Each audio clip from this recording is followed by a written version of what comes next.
Chapter 375. The armored guards as well as the archers who heard Ricky were stunned. They were speechless for a couple of moments. They lived long enough to know that the king of Bredia wouldn't come without royal guards and several carriages in front and back. Besides, they received no information about the king coming to Bradford. The last time they heard, the king was going to the tournament.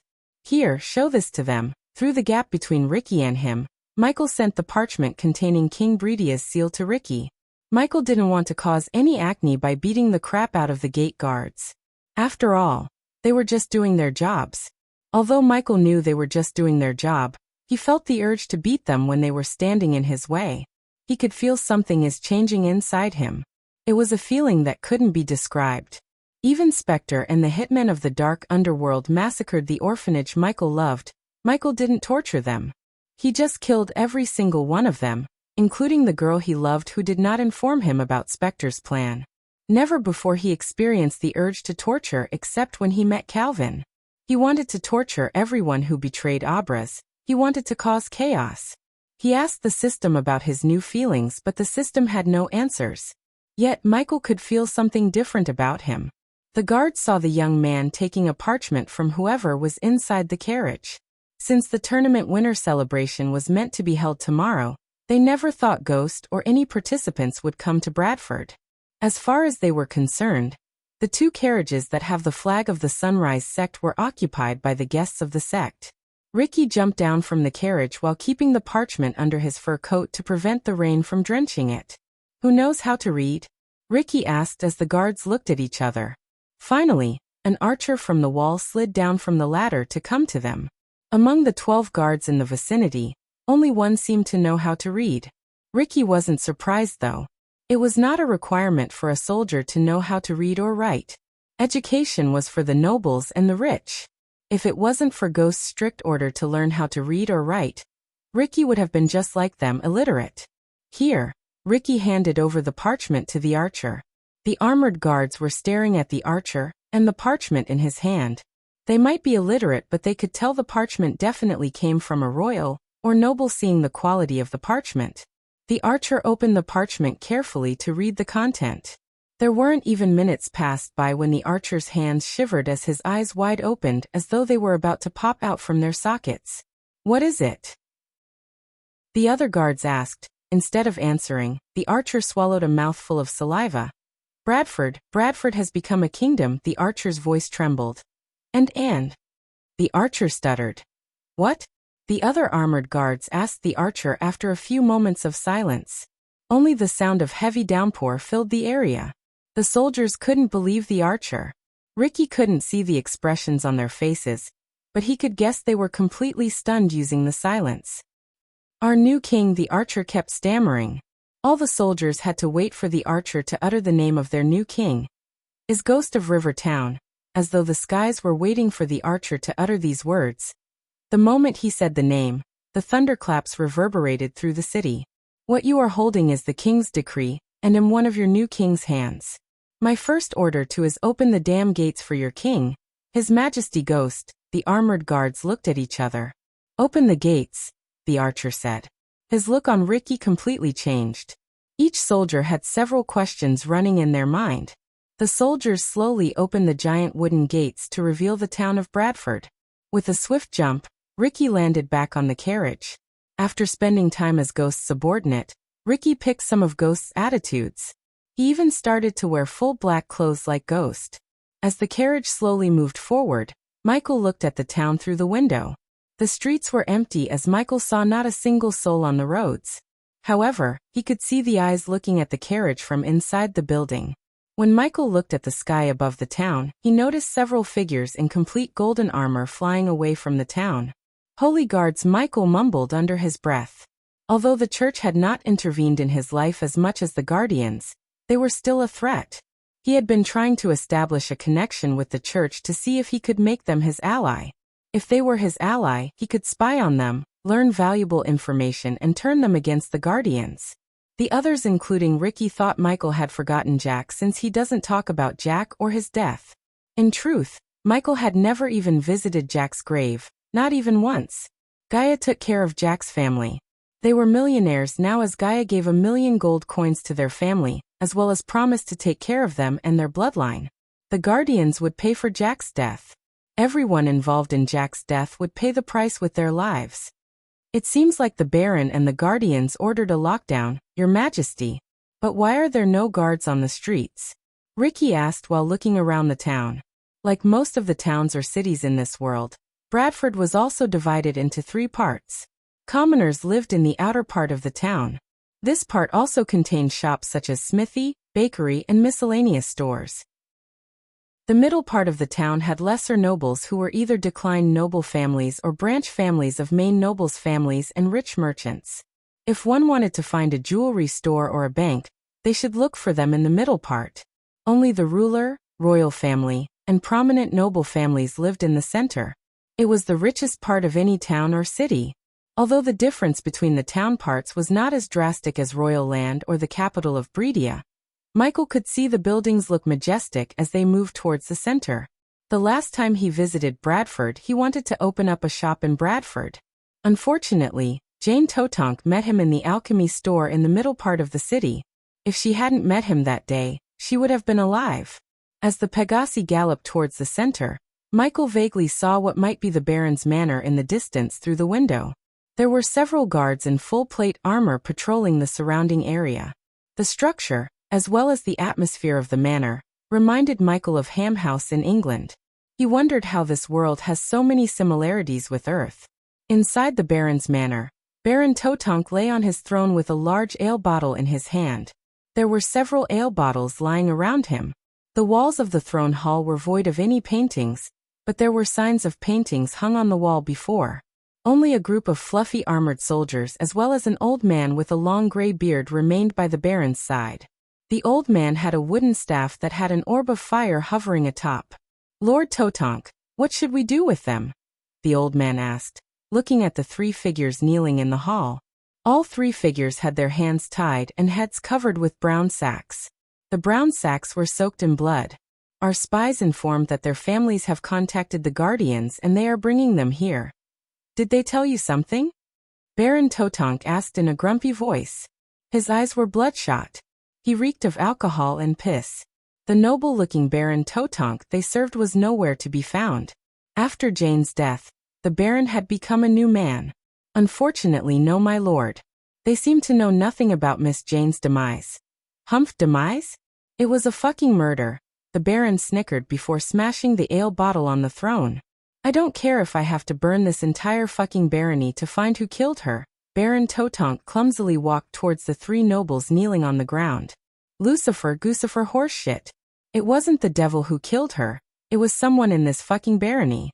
I can feel him, he's here somewhere, Lord Totonk." When he was about to fall down due to his drunk state, the old man tried to dash towards him to catch him.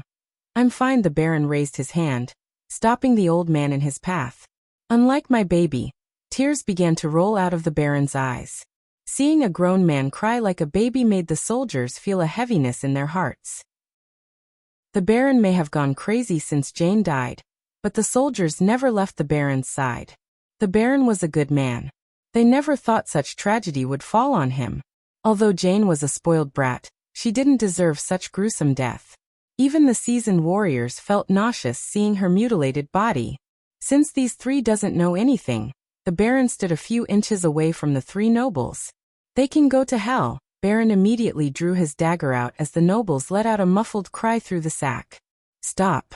Just as the Baron was about to send the dagger into the noble's neck, the manor door opened to reveal a young man. "Who the fuck let you in?" the Baron asked as the soldiers moved towards the Baron to put up a defensive formation. "By the power of your new king, I'm ordering you to lower your weapon." "Huh?" The soldiers and the old man was stunned after hearing the words coming out of the young man's mouth. "Who are you, young man?" the old man asked. He could see the courage in the young man's eyes. He lived long enough to tell that this kind of courage was only possible if someone powerful was behind this young man. "In one of the hands of the king, His Majesty Ghost." Chapter 376. Ricky's words made Baron Totonk's hangover disappear for a couple of moments. The soldiers and the old mage standing beside the Baron's throne had a "what the hell is this kid talking about" look on their faces. Ghost. The name brought back the memories of Jane trying to convince him to arrest Ghost. The Baron knew she spent the last of her days being mad at Ghost. He was the only one who messed with her and remained unscathed. At that time, his duty as a Baron seemed more important than caring for Jane's tantrum. After she died, Baron Totonk couldn't care less about this barony and his Baron status.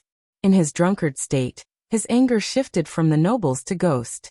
The Baron either interrogated or killed everyone who had the motive and reason to kill Jane except one person, Ghost. Just like Ghost, Baron Totonk also knew Lord information. According to the elf, there were some ancient spells that could open a temporary portal connecting the outside world and the Nether Realm during the 7 days. The Baron couldn't help thinking if Ghost used some means to come outside, kill his daughter, and return to the Nether Realm. It'd be a perfect crime as no one would believe someone could come out of the Nether Realm before the opening of the portals. Even if Ghost had nothing to do with Jane's death, by punishing Ghost, he could give what Jane asked him. He thought of this as her last wish. His Majesty Ghost? Ha ha ha, the Baron burst into laughter. Ricky saw his laughter turning eviler by the second. When the rumors began that the Baron had gone mad, Ricky didn't believe it. However, seeing him laugh like this, Ricky started to have second thoughts. What kind of booze you drank? Puffed Ghost King. The old mage realized something was going on here as he walked towards the Baron. Hayraced the king's decree, Ricky was smart enough to realize that if he continued to talk to the Baron, something bad could happen. Ricky saw drunkards start fights for no reason during his time as a gate guard. He quickly retrieved the parchment from his space ring and handed over the decree to the old man standing beside the Baron as he looked calm and composed, unlike the Baron. The Baron took a long gulp of booze while the old man was reading the parchment. Soon after the old man read the parchment for a couple of seconds, a glimmer of shock and surprise appeared in his old eyes. His hands even slightly shivered. My lord, with his eyes wide open, the old mage turned his gaze towards the Baron. My lord, the old mage called again to take away the Baron's attention from the booze bottle in his hand. Smack. The Baron smashed the booze bottle on the head of the noble prisoner before him. Ricky was stunned as he took a step back in fear. He looked over his shoulder, waiting for Ghost to walk into the hall.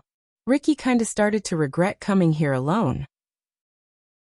He would have waited outside if it wasn't for Ghost and Claire taking a stroll around the manor to get to know the landscape, more as Ghost would live here after today. He's telling the truth. This is not barony anymore, it's Kingdom of Bradford. What rubbish are you blabbering? Give me that. The Baron pulled the parchment from the old mage's hands. Despite the hangover, the Baron could read the metallic black letters on the golden parchment. Ricky and the old mage both saw the veins on the Baron's forehead popping out. They could hear the sound of Baron's teeth grinding against each other. His body trembled as they sensed a cold murderous aura filling the hall. So this is how they repay me and the Totonk legacy? The Baron said, crumbling the parchment. That bastard. Ricky wondered if the Baron was cursing the king or Ghost. Either way, Ricky knew the Baron would not leave peacefully, not with his current state. There is nothing we can do, my lord. Compared to Ricky, the old man had so much life experience. He could tell for sure that the situation is going to escalate to another level. Although what King Bredia had done was ungrateful and borderline disrespectful, they could do nothing. After signing the parchment, even King Bredia had no power in Bradford anymore. Bradford belonged to no one but Ghost himself, as he is the king from today onwards. Oh, I disagree, Yanab. I can still do this. As he said, the Baron immediately dashed at Ricky. Unlike everyone in the room, Ricky was not very experienced in battle.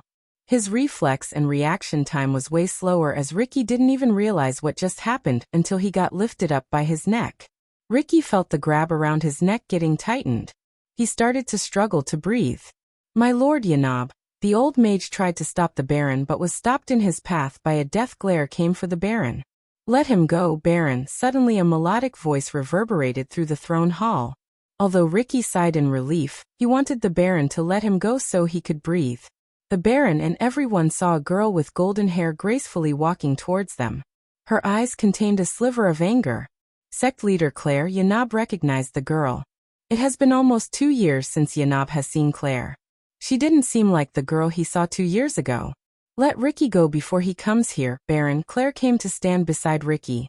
She was more concerned about what would happen to the Baron and his men if Ghost saw this rather than being mad at the Baron for treating Ricky like this. You think I'm afraid of him? The Baron was obviously not thinking it clear due to his current state. Claire knew that. I'm telling you for your own sake, Baron. If you aren't afraid of him, you should be. Now let him go before this escalates any further. Did he kill my Jane? Still, the Baron hadn't let go of Ricky as Ricky's face started to turn purple. No, what are you talking about? We all know who killed her. Whoosh. Just when the Baron was about to say something and Ricky was going to faint, a powerful gust of wind blasted away the Baron and Yanab. Claire heard the crackling noise of lightning bolts coming from behind. My lord. The soldiers immediately rushed towards the Baron to protect him, as well as help him stand on his feet. Ghost Claire turned back to see Ghost standing in front of her. The golden lightning bolts danced around his right hand while his left hand had a sleeping nightmare. The three noble prisoners were wiggling on the ground. Their heads were covered. Hence they had no idea what just happened. They just felt a powerful gust of wind pushing them onto the ground face first. I want to send you with the respect you deserve, Baron Totonk. Don't make it difficult for you. Take a walk and calm yourself down. Claire couldn't help signing in relief. She almost thought Ghost was going to massacre everyone. Recently he was becoming very unpredictable, as though he was a ticking time bomb. There were 12 people in the hall excluding Claire, Ricky and Ghost himself. Baron Totonk was at the core formation stage level 3 while the old mage was at core strengthening stage level 3. The rest of the guards were only at core formation stage level 6. If Michael wanted, he could kill every single one of them, including the old mage. Honestly, he wanted to kill them. He wanted to massacre them. He was resisting killing them with every fiber in his body. Take them away, sect leader Claire. Michael doubted he would be able to stop himself from killing them. System, what the hell is wrong with me? Michael asked the system before turning back to leave the throne hall. System level is too low to answer the host's question. Please upgrade the system level. So something is wrong with me? Fuck, Michael cussed inside as he walked towards the door to leave the throne hall. He could feel the bloodthirstiness increasing inside him at a monstrous speed. At this rate, he would really be the Dark Lord everyone was so afraid of. Stop! Claire saw Baron Totonk screaming as loud as he could. His eyes were bloodshot red. It was obvious the Baron was furious. Regardless of the Baron's scream, Michael didn't hear him. He was too focused on controlling himself from massacring everyone. He continued to walk away when Claire saw a ball of purplish fire appear before the Baron's hand. Don't. Claire was too late as the Baron threw the fireball at Ghost. It was not a powerful spell, just a miscellaneous spell used to chase away low-level beasts. The spell was quick to cast as well as it was a chantless spell. The fireball soared through the air like an arrow. Just as it was about to hit Michael, a light blue translucent shield appeared around him. The fireball disappeared when it hit the shield. Claire's heart skipped a beat when she saw Ghost halt his steps. He slowly turned back as she saw the veins on his face popping up. He was literally shaking, and Claire had never seen Ghost shiver in anger. Ghost. Claire approached him cautiously, because something didn't feel right to her. Do not test me. Chapter 377. The words that came out of Michael's mouth sounded unearthly. It sent a chill running through Claire's spine. A wave of fear hit the core of the armored soldiers. Unconsciously they took a step back. Michael was on the verge of going berserk on them.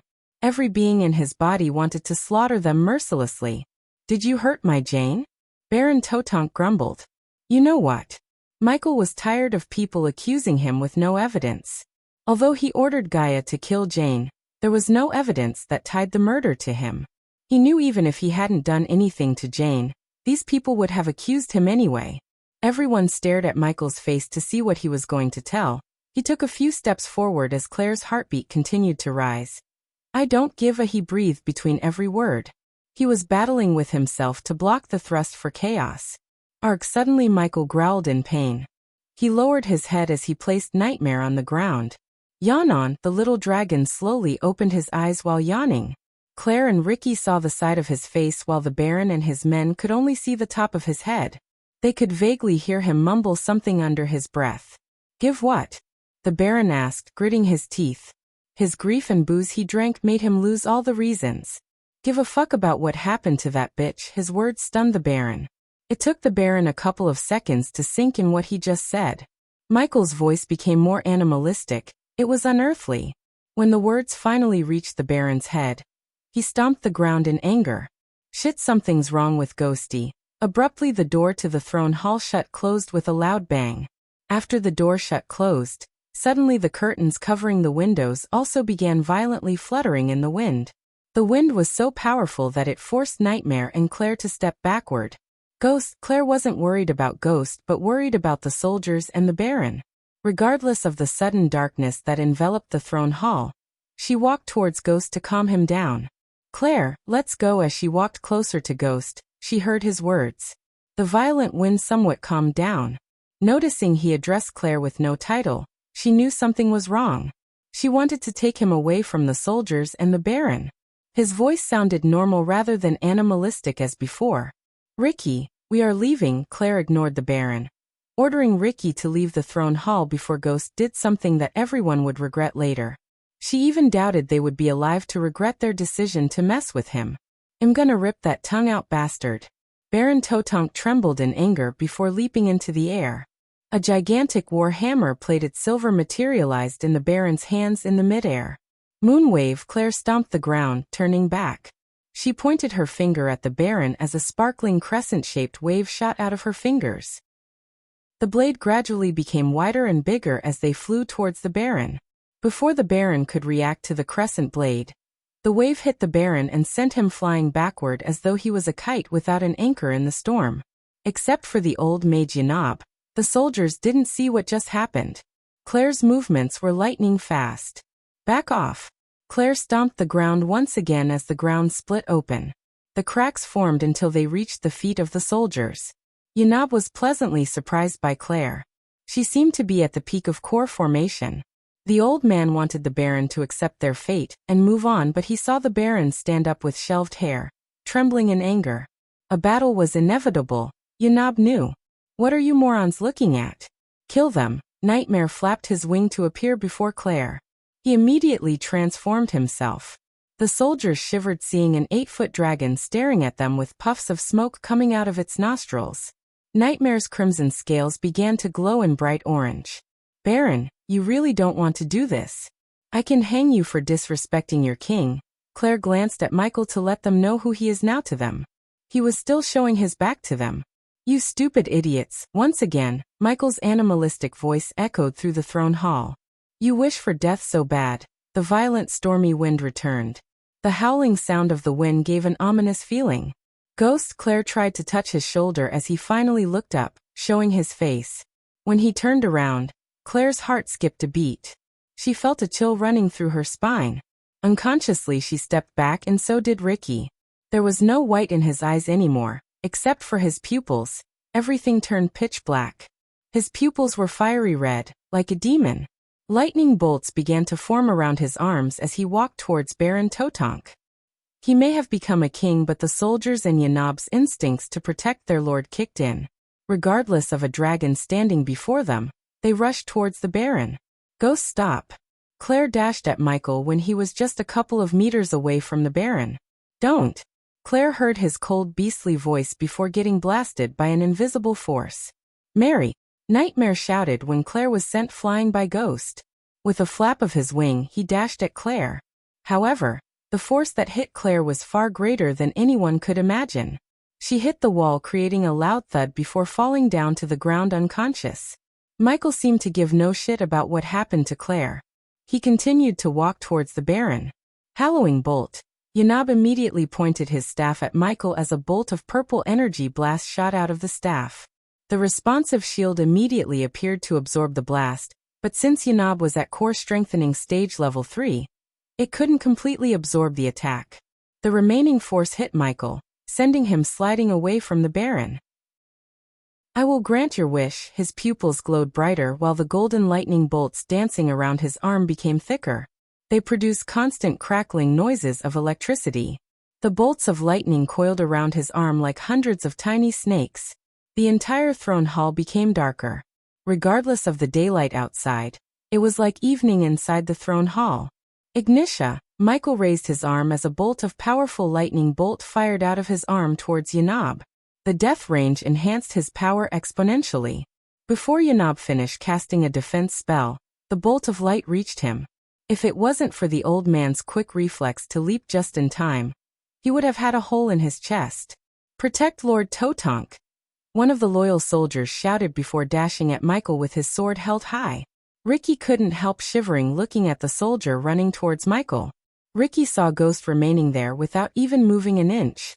Pulch! Just when the soldier was a couple of seconds from cutting open Michael in half, the soldier froze in his path. "Nard!" the fellow soldiers screamed. Behind their helmets, they were horrified.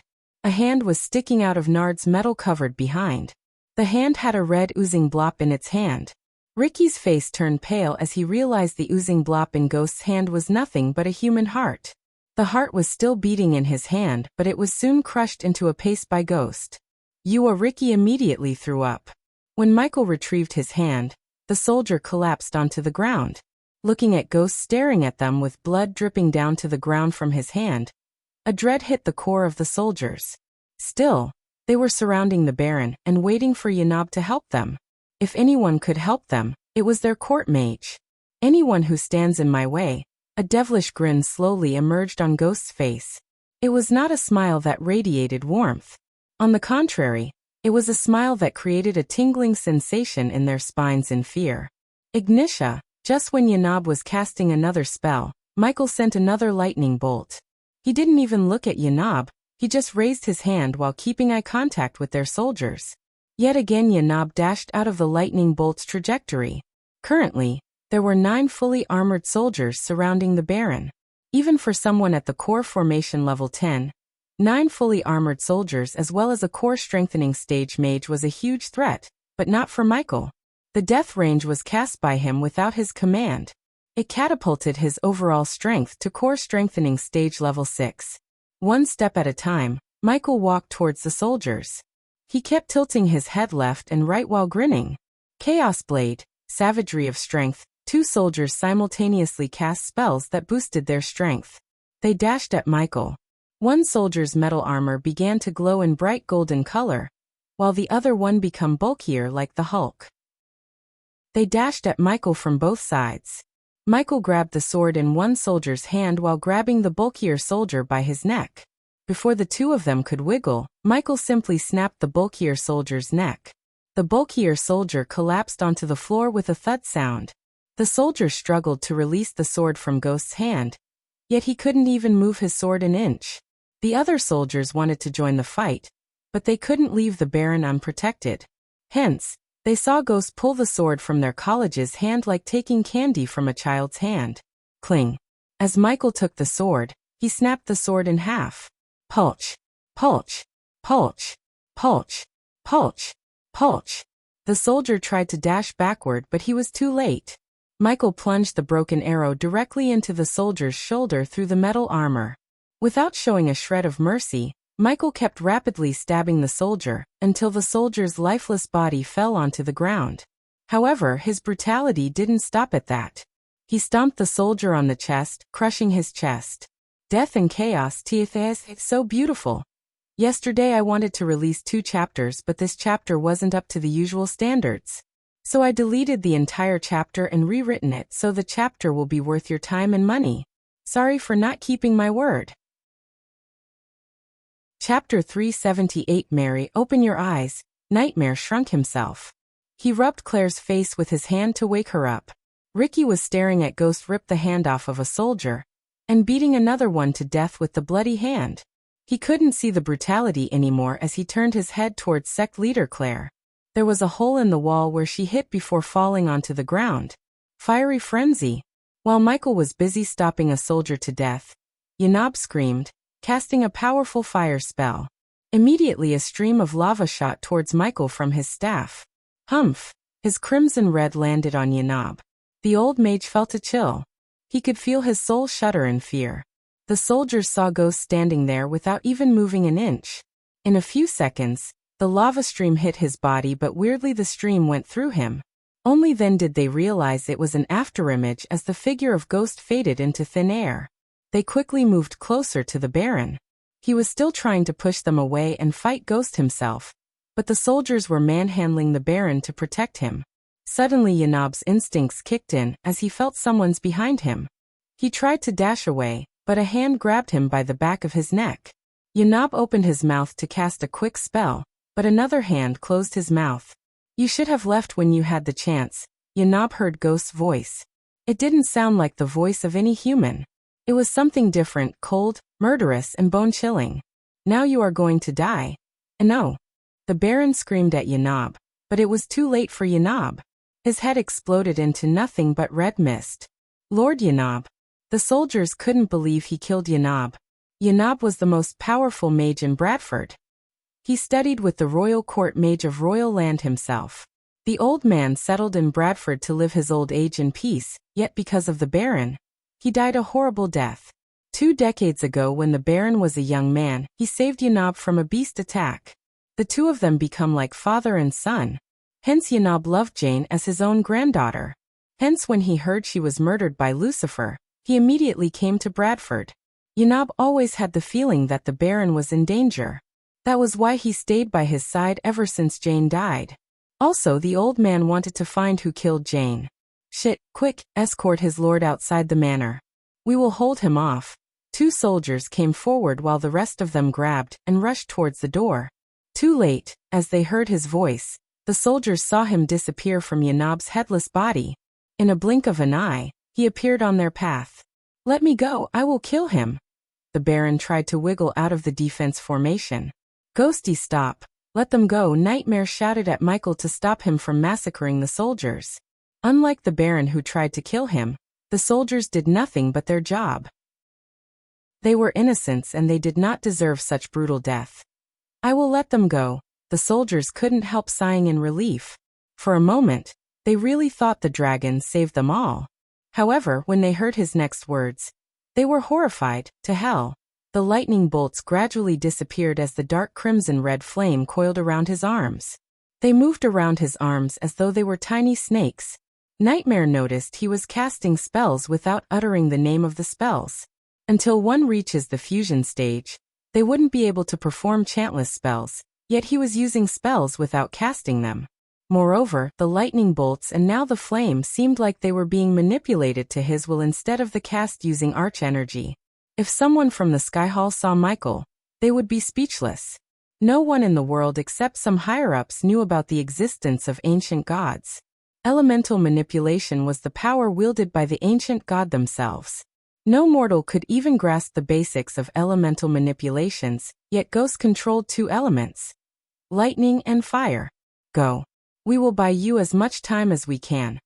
The 2 brave soldiers knew they couldn't stop him, yet the oath they took to protect the Baron gave them the courage to face Ghost. The one who was at the fault was the Baron himself. If it wasn't for him picking up the fight with Ghost, those soldiers and Yanob would have still been alive.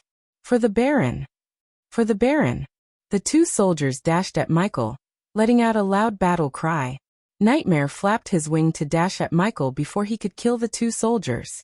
The dragon wanted to save Ghost from himself. The Ghost he knew would have never killed them. He was cunning and calculating. However, at the moment he seemed like a new person. Even when he was in his Lucifer persona, Nightmare had never seen him lose his cool. He always remained level-headed. More than ever, he missed Gaia now. If anyone could stop Ghost, it was Gaia. "Get her out of here." Nightmare flew at Michael after instructing Ricky to get Claire out of the throne hall. "Ghost." Nightmare was flying towards him. The soldiers were dashing at Michael.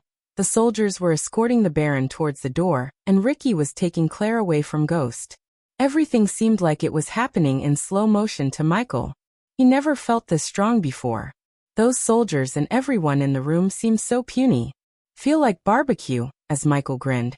He raised his arms as 2 scorching hot streams of fire shot from both his hands. Arg! The fire enveloped the 2 soldiers. Their screams of agony echoed through the manor's walls, but soon, their cries disappeared. In the place they stood before remained nothing but a pile of hot ashes and 2 scorched skulls. "Ghost!" Nightmare cried.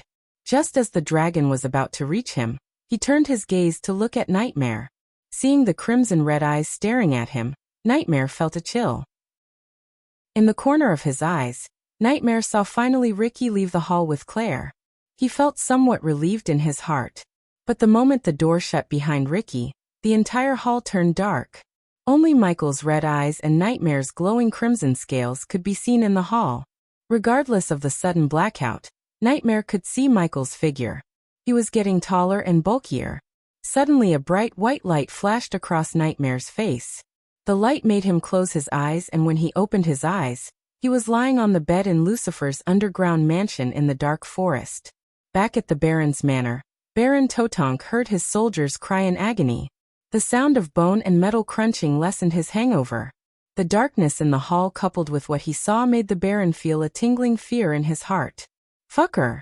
Where are you?" Baron growled. "What kind of sorcery is this?" Baron was unable to comprehend how he turned the day into night. As he was trying to cast a light spell, a wave of hot liquid splashed on his face. In a few moments, the hall completely became silent. He could literally taste blood in his mouth. He knew the hot liquid was the blood of his men. Once again the war hammer materialized in the Baron's hand. He was prepared to defend himself and kill Ghost. However, he didn't see Ghost.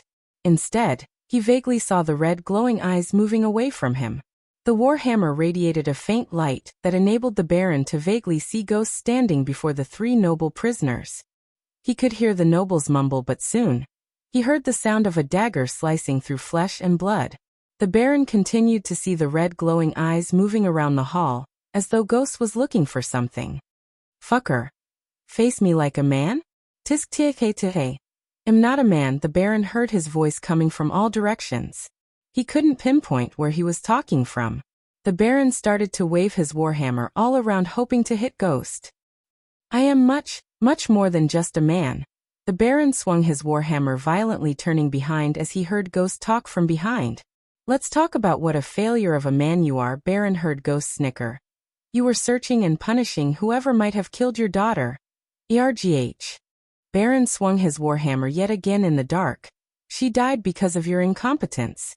As a father, you were supposed to protect her." Ghost's words were like needles piercing through his heart. "You were trying to blame someone else for her death." Baron continued to swing his warhammer in anger. "It was you who spoiled her. If anyone is to be blamed, it should be you. A failed father." As the Baron heard these words, without even his control or willingness, he lost the hold of the warhammer. Tears flooded out of his eyes as he fell to his knees. "You spoiled her and made what she was her death, and on you." Baron could hear the voice getting closer and closer. However, he was in no mood to fight. The words uttered by Ghost shifted the blame and anger from Lucifer to himself. Imagine how she would have cried for her daddy. When the life was leaving her, she would have prayed for you, prayed for her father to come and save her. Baron felt a gust of wind as he looked up to see the glowing red eyes of Ghost staring directly in his eyes. "You failed her. You failed your baby girl. You let her suffer. You let her go through that pain and agony. You killed her." The words were doing something inside the Baron. He couldn't take it anymore. The Baron wanted nothing but Ghost to stop. It felt like these words torturing his soul itself. He couldn't help imagining Jane crying for him to save her. "Take this and take your pathetic life. At least you will get a chance to say sorry for failing her." The Baron felt Ghost placing the dagger in his hand. "Jane," the Baron mumbled as he gripped the dagger tighter. "Don't make her wait this time, Pulch." As the darkness faded away from the hall, several lifeless bodies could be seen lying on the hall. One of the bodies was the Baron with a long deep cut around his neck. Chapter 379 Crime Investigation. When the heavy rain finally slowed down to a drizzle, two figures landed on the front lawn of the Baron's manor in Bradford. As they descended on the ground, they were welcomed by a bunch of guards in both full metal armor and leather armor. Archers were atop the manor looking at the surrounding cautiously, while several groups of soldiers patrolled the manor around. There was red tape surrounding the manor with commoners staring at the manor from behind the tape. The soldiers were struggling to keep the commoners from crossing the line. Regardless of the dark clouds hovering in the sky above them, the people didn't seem like they would leave the manor. The soldiers didn't dare to stop the two figures because they all knew who they were, guardians. The two figures who came were none other than Peyton and Zanali. "What's going on here?" Zanali asked Peyton. looking at the tense faces of the soldiers. Zanali expected the people of Bradford to be in shock, but they looked more terrified than shocked. "You will know soon," Peyton simply said instead of explaining. The two of them walked towards the manor's main door. Some of the soldiers who saw the guardian crest on Peyton and Zanali's clothes heaved a sigh of relief. Along the way, the soldiers who were patrolling the manor halted their steps to bow. Giving them a simple nod, Peyton and Zanali made their way towards the manor. The two soldiers standing near the door quickly opened up the door without a question when they saw the guardian crest on their chests. As the door slowly opened, they saw a couple of holy guards talking to a young man. Peyton had seen the dark-haired young man before at the arena. He dressed in full black like Ghost, but he was far cry from Ghost. Peyton knew who he was. He was one of the Ghost's lackeys, Ricky Cruz. Born and raised in a poor family, joined the military of Bredia when he was 16 years old after his father retired from the post of gate guard. His life turned upside down when he met Ghost. At the moment, Ricky's monthly wage was far greater than any soldier on the continent. Within a year, Ricky brought his family from a small village in Bredia to the residential area of the Sunrise Sect. Ghost was transforming the Sunrise Sect mountain range into his own mini-kingdom. They were creating several zones in the mountain range. The main mountain had constructions related to the sect and academic purposes. According to Peyton's New Dawn team, the second zone was supposed to be a residential area. Another rumor she heard about Ghost as he was searching for elven architects to work with dwarves to transform the mountain range without destroying the forests and wildlife in the mountain range. His love for nature always made Peyton really wonder about his personality. He never seemed like a person who would care for Mother Nature. However, he was an alchemist and the owner of the largest herbal garden in Bredia. Hence, his love for nature somewhat made sense. Taking her glance away from Ricky, Peyton saw several horribly mutilated bodies lay on the ground. The entire hall reeked of blood and arch energy. "Miss Peyton." Suddenly Peyton heard a calming voice from behind. She turned back to see Ghost walking towards her with a welcoming smile on his face. "I wish we had met under a different circumstance," she nodded as he turned his gaze towards Zanali. Miss Zanali gave him a cold nod, but he didn't seem like he cared. "What happened here, Ghost? Or should I call you King Ghost?" Zanali noticed the smile on Peyton's face. It was peculiar as she thought Peyton hated Ghost to the core. "Nah. I prefer you call me Ghost as long as I don't have to call you Guardian, Peyton." Two-tongue twisty, Ghost chuckled as Peyton nodded. "What happened here?" The smile on Ghost's face disappeared as he sighed after hearing Peyton's question. "Follow me. It's better if I showed you." Peyton and Zanali followed him behind to the east side of the throne hall. The shadows of pillars and the curtains darkened the floor beneath. The closer they got, they saw a body lying on the ground. Compared to the rest of the bodies, the body before them was intact. "That's Baron Totonk." Zanali was stunned. She looked at the deep cut around his neck before turning her gaze back at Peyton. Peyton, however, didn't look as shocked as her. She just adjusted her square spectacles, taking a closer look at the dagger in the Baron's hand. "The Holy Guards are still doing the investigation, but it seems like the Baron took his life with that dagger after going mad on the poor soldiers, based on the cut and the Baron's body position." Peyton agreed with Ghost on the fact he took his own life. The Holy Guards took the Baron's warhammer. Some soldiers were beaten to death with the hammer, at least it looks that way. Ghost sighed as he continued. "The soldiers' family have to conduct a closed casket funeral. I will make sure their families get what they deserve and more." Peyton nodded. "I saw 2 piles of ashes with skulls. I don't think the Baron was powerful enough to cast a spell that powerful. I heard the personal guards of the Baron were at core formation level 6. The Baron was weaker than them and not a mage. Follow me." Yet again, Zanali followed Ghost behind. They were walking towards the throne where Zanali saw a holy guard in full white metal armor standing beside. Noticing the guardians approaching, the holy guard walked away from the body. As the holy guard moved away from the body, Zanali saw the complete body, or what was left of it. In the place where the head should have been, Zanali saw brain matter, skull pieces and blood. She felt nauseous just by looking at it. She thought Gaia's killing was brutal, but what happened inside the throne hall was on another level compared to the killings of Gaia. Zanali couldn't believe it was done by a normal being.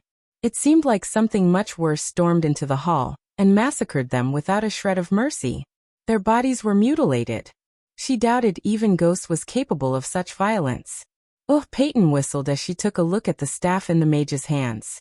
If I'm a gambling man, I would say this is Yanab, the Baron's court mage, and he has something to do with that spell. Maybe. Peyton squatted near the body.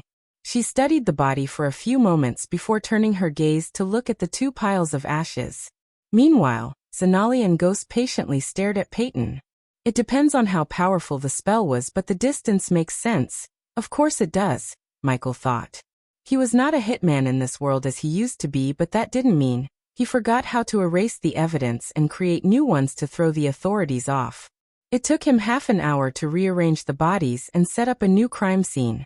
As far as Michael was concerned, unless someone like Sherlock Holmes comes to see the crime scene, no one could find any evidence that ties him to the killings. As for Ricky and Claire, he didn't worry about them. He made Ricky his subordinate to see the loyalty level. The youngster was 95% loyal to him. In addition to being loyal, Ricky promised he won't tell a soul what happened in the throne hall. Of course, Michael didn't believe his words alone. Yet Ricky was too valuable and loyal to just kill him. Hence, Michael placed a spycam on him and ordered Azazel to monitor him all day every day. If Ricky kept his mouth shut, he would live. Claire's situation was somewhat complicated thanks to his stupid outburst. His instincts told Michael not to harm Claire, but only place a spycam on her too. In truth, Michael didn't think Claire would ever rat him out to the Guardians. Just like Ricky, she would not be harmed as long as she kept her mouth shut. Although he didn't want to kill Claire, if she ratted him out, he would have to kill her. Too much was at stake. He was mad at himself for not being able to control his bloodthirstiness. He felt like he was caged inside his own body, and someone else took over his body to kill them all. The moment he finished dealing with the Guardians and the Holy Guards, he wanted to have a long chat with the system to find what was wrong with him. The urge to kill was under control unlike before, but he wanted to fix himself before he was being taken over. Ghost, did you inform the Baron's family? Peyton asked. Yes, I sent the men to let his sons know what happened here. Giving the answers of what really happened here depends on Holy Guards and you guys. I urge you to do a complete investigation. My men and I will help in any way we can. Your Majesty, the nobles are here. Peyton saw Ricky call for Ghost. Excuse me, Miss Peyton. I have kingly duties to take care of now. Of course, we will be in touch, Peyton said. Zanali stared at Ghost's figure slowly disappearing from her sight. Then she asked Peyton. What do you think that happened here, Peyton? You buy his story? I don't. Peyton adjusted her spectacles. But I also don't think he has something to do with the killings. He is a core formation level 10. Although he is very powerful, he couldn't have killed all those core formation warriors and a core strengthening stage mage. I knew Mage Yanab. He couldn't have been killed by Ghost. Peyton was not wrong though. What killed them all was not indeed Ghost. It was something much more powerful. The sprout of the true Dark Lord. Chapter 380. Back in the dark forest, Michael was standing in front of a mirror staring at his reflection. My lord, you're here. Azazel hovered through the walls to see Michael. The demon butler frowned, noticing the scars on Ghost's body. Something happened, my lord? Azazel asked. Ghost was not wearing any face mask to hide his face. Azazel was completely loyal to him. Besides, in the future, Azazel would have to work with both his personas, Ghost and Lucifer. He thought of Azazel as Alfred to his Batman. Baron Totonk and a bunch of soldiers who were just doing their job were killed. Ghost said, throwing the long coat he was holding in his hand to the bed. Who killed them, my lord? Me. Michael slowly walked towards the mirror. He put his hand on the mirror. Boom. Suddenly Michael punched the mirror as the glass mirror shattered into tiny pieces. The broken pieces on the ground reflected Michael's angered face. Have you finished with the surveillance room? Azazel nodded. Yes, my lord, I can now monitor your spycams 24/7. Good, now go. I need some time alone. I will be waiting for your order, my lord. Bowing his head, Azazel left the room. After Azazel left the room, Michael sat on the bed. On his face, there was no sign of delight thinking about how he was going to break through to the core strengthening stage. Rather, he was more worried about his outburst and the third persona. System, what's happening to me? Michael entered the system interface. Staring at the status window, he asked the system. The system's level is too low. The next upgrade will cost the host 200,000 badass points. Does the host wish to upgrade the system to 4.0? Do it. Michael was too focused on what just happened to him. He wasn't in the mood to bitch with the system for its uselessness to this situation. The experience cap for each level in the core strengthening stage will be reduced by 25% after upgrading the system. Initial experience cap 800,000, System 4.0 experience cap 600,000. System upgrade is in progress. I hope you have an answer to my problem. System version 3.0 host, Michael cultivation level. Core formation stage level 10 experience points. 400,000/400,000. 1,800,000 points remaining to be consumed. Badass points. 500,000 skills and spells. Wind Blast, LVL6 responsive shield, LVL8 environment scanning, LVL6 ignitia, LVL8 lightning dash, LVL6 energy devour, LVL2 death range, LVL3 eyes of darkness, normal. Can sense the cultivation level of others. Eyes of darkness, Lucifer. Can sense the cultivation level of others, can see through. Illusions, cloud of darkness, Lucifer. Weak-willed enemies will lose their courage completely and surrender. Death range will be 50% more powerful. If activated in darkness, the host's cultivation level will be boosted 4 levels up regardless of the stage barrier. Wordless spellcaster, Lucifer. In full Lucifer form, the host just has to think of the spell to cast it. Techniques: Swords of Destiny, 95% Mastery Ring of Fire, 83% Mastery Serpent Maga, 96% Mastery Occupation. Core Disciple of Sunrise Sect, the Guardian of Sunrise Sect, Lord Lucifer of the Abyssal, the Dark Lord, King of Bradford. Status: Healthy goals: Control the world, rebuild the Order of Death. Utility function: Banker, LVL5 ratio, 1,000 gold coins, 40 badass points, Runic teleportation, X-ray vision, also integrated with Eyes of Darkness, wealth, 5 million gold. Special trait: 5-star Alchemist, 3-star Inventor. Subordinates: Gaia, Warrior, loyalty level 100%. Raylene, 5-star Chef, loyalty level 99%. Arya, Assassin, loyalty level 38%. Heimberg, Warrior, loyalty level 35%. Maxine, Warrior, loyalty level 98%. Tiberius, Warrior, loyalty level 45%. Sadie, loyalty level 30%. Ricky, loyalty level 95%. The Silent Reaper crew, Pirates, loyalty level 80%. Base of operation: Sunrise Sect, the Abyssal, the Crypt Kingdom of Bradford. Familiars: Nightmare, Forest Dragon, Fedora, 3-headed Hydra. While the system was upgrading itself, he noticed the 5% loyalty drop in the Silent Reaper crew. It made sense though, as they were stuck in the crypt instead of pillaging the ships in the sea. Ever since the Guardians destroyed the Silent Reaper, Michael was keeping the pirate crew in the crypt in Undead Island. He provided enough rations for them to last for 3 months. Although Maxine was there to oversee the pirates, the crypt was like a cage to the free-spirited pirates. Michael lost track of time. In a blink of an eye, 6 hours passed by. The system upgrade is completed. Current system level 4.0. The host has 1,600,000 experience points left to consume. Does the host wish to consume the points? Before we do that, tell me what happened to me earlier? The system's level is too low. What the? Michael couldn't believe what he just heard. He spent 200,000 badass points to upgrade the system, yet he received nothing. On top of being pissed at himself, the system's uselessness kindled the fire of anger inside him. Shit, how much for the next upgrade? 600,000 badass points. Michael wanted to punch the system if it had a physical body. However, he quickly controlled his anger before he might lose control again. Instead of getting consumed by anger, Michael calmed himself down. He tried to think instead of letting the anger overtake his brain. System, consume the points. The breakthrough to the core strengthening stage will take 4 days. Warning. The system will be offline for 4 days. Warning.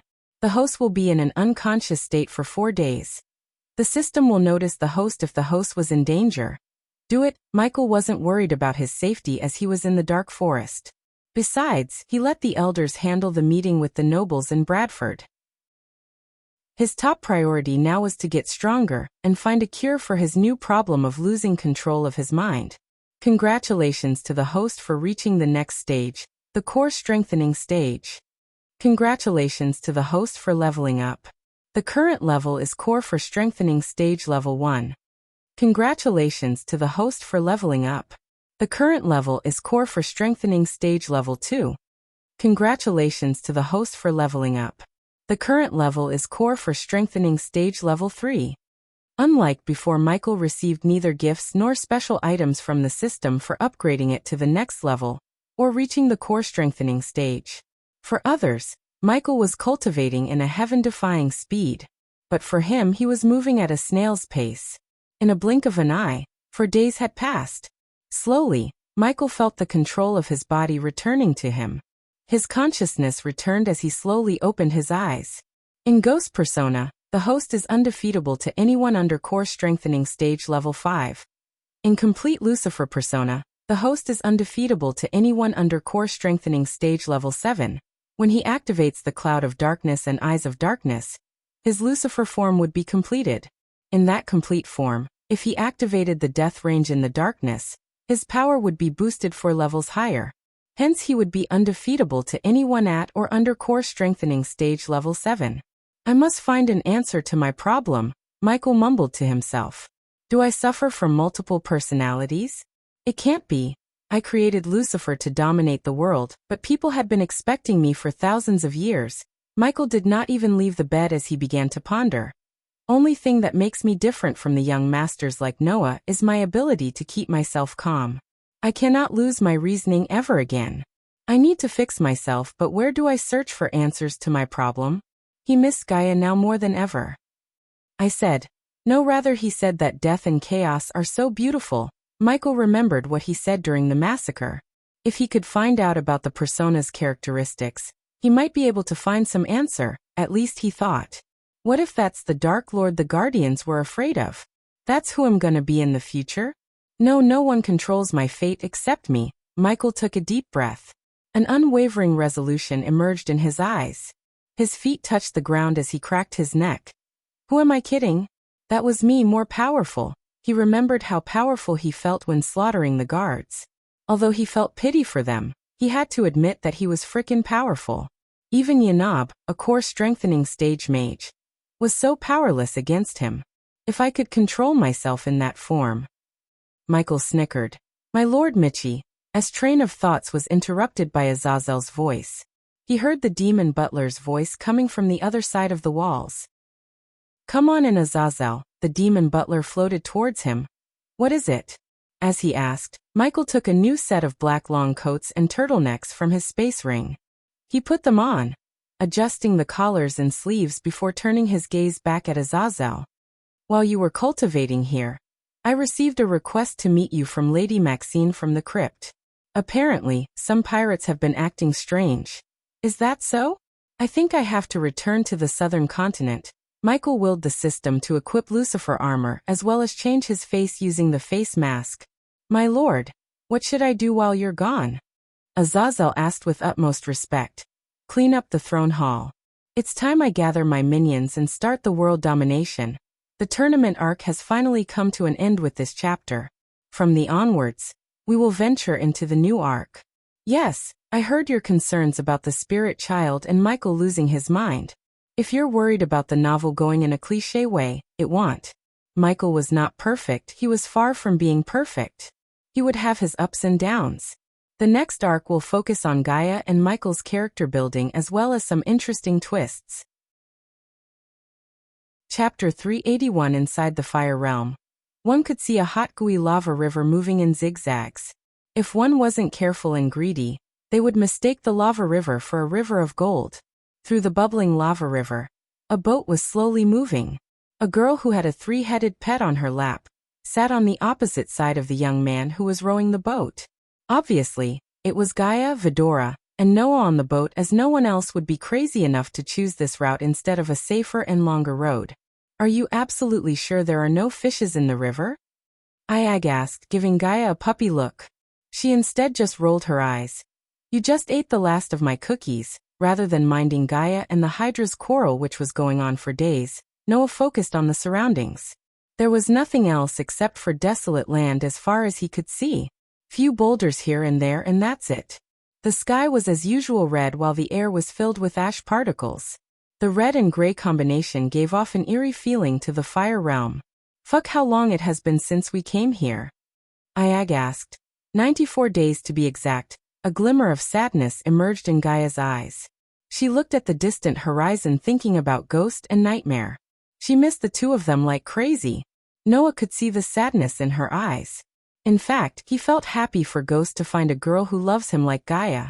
Although she killed innocents and committed many crimes, Noah didn't want the two of them to be separated because of him. He believed in second chances.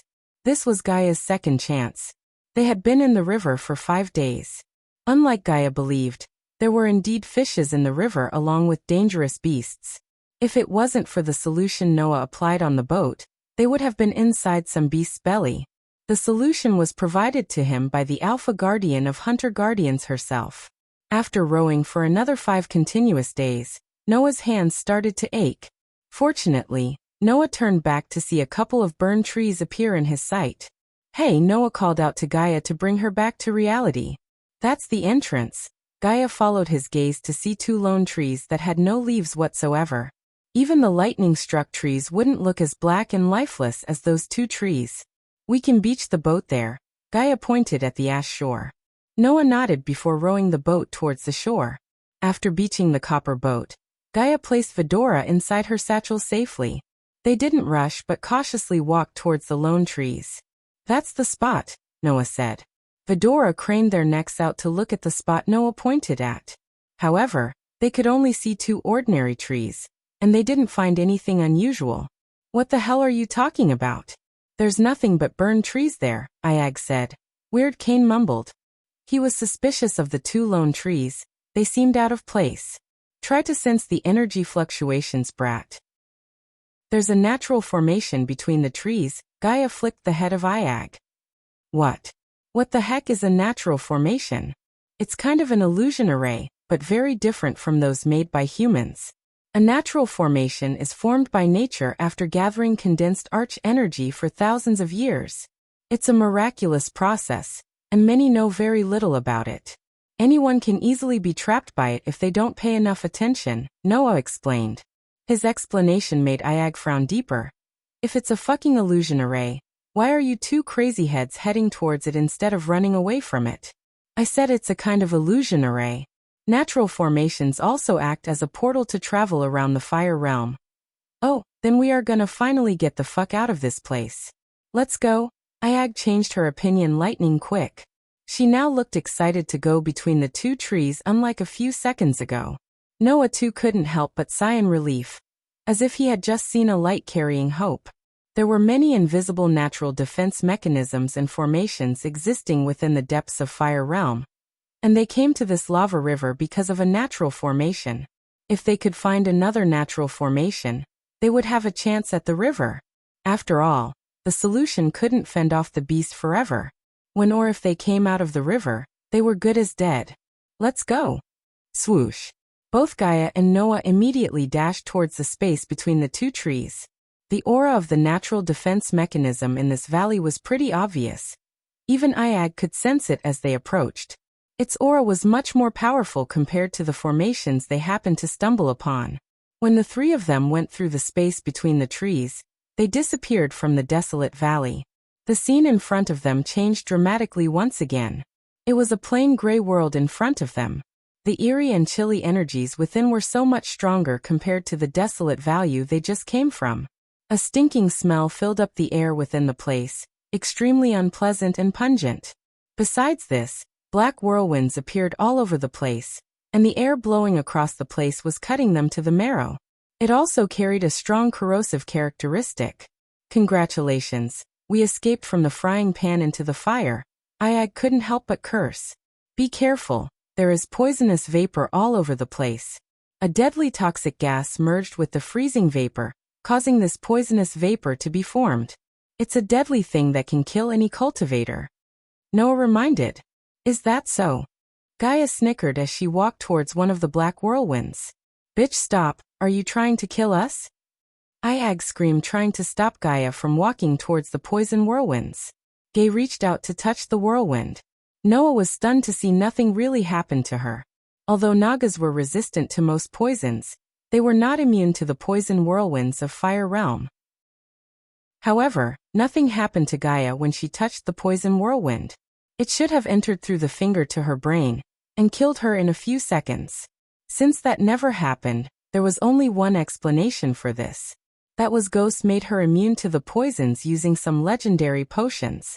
Noah heard about potions that could be brewed by 5-star alchemists to make someone completely resistant to the poisons known to man. Iag opened her eyes to see nothing had happened to her like she was expecting. As Gaia was looking smug and feeling proud of Ghost for making them both poison-resistant, Noah walked towards them with a calm smile. When he came closer to the black whirlwind, Noah unleashed a blue barrier of flame, covering his entire body. The layer of blue flame covered his body as though it was a blanket. It was a barrier formed by one of the 2 primordial flames, Heaven's Flame, which repelled all poison known to mankind. Gaia was stunned by the blue flame. She had never seen such a majestic flame ever before in her life. She heard Ghost talk about primordial flames, and she could guess that the blue flame on Noah's body was definitely one of the 2 primordial flames. However, she did not let what was in her mind show on her face. Although she could tell Noah wouldn't easily tell her where he got the flame, if she could find out, it would get Ghost one step closer to reaching 6-star alchemist status. This place should be an isolated space, and it doesn't look big. We just need to find the path to the 5-headed serpent's lair, Noah said. He could feel that they were getting closer to the 5-headed serpent. This place was fully filled with toxic vapor, and could be considered a natural land of death. It would be really bad luck if anyone ordinary accidentally came to this space. He was covered by a fire barrier, while Gaia just walked next to him like it was nothing. The duo began slowly walking forward. Since the toxicity in the air was too strong, there were no beasts or bandits anywhere nearby. The entire space was extremely quiet, and nothing could be heard except for the tornado's swishing sounds. It gave the space an eerie feeling, as if they had actually come to the real hell. Crack. Suddenly, a cracking sound could be heard from underneath Gaia's foot. It sounded really loud when in this quiet environment. Fuck. What was that? Iag cursed as she was spooked by the sound. They lowered their heads, looking at the ground. Then they saw an entire skeleton lying where Gaia had just stepped. Her foot caused a hole to appear on the skeleton's chest. This is a skeleton of a soul-strengthening stage warrior. He must have been dead for a long time. Look, all the bone has become porous. You've shattered it. Noah had eagle eyes. Although the skeleton was badly corroded by the poisonous air, and had turned completely black, he still found that this was a core-strengthening stage warrior's skeleton. This place sucks. A core-strengthening stage warrior could still survive for quite some time in this space without any poison resistance, using arch energy to shield his or her body. The only explanation for his death would be that he depleted all his arch energy in order to resist the poisonous air. He was killed by the poisonous air once he couldn't repel the deadly poison any longer. Why did he come here anyway? Gaia wondered why the cultivator came to the Fire Realm.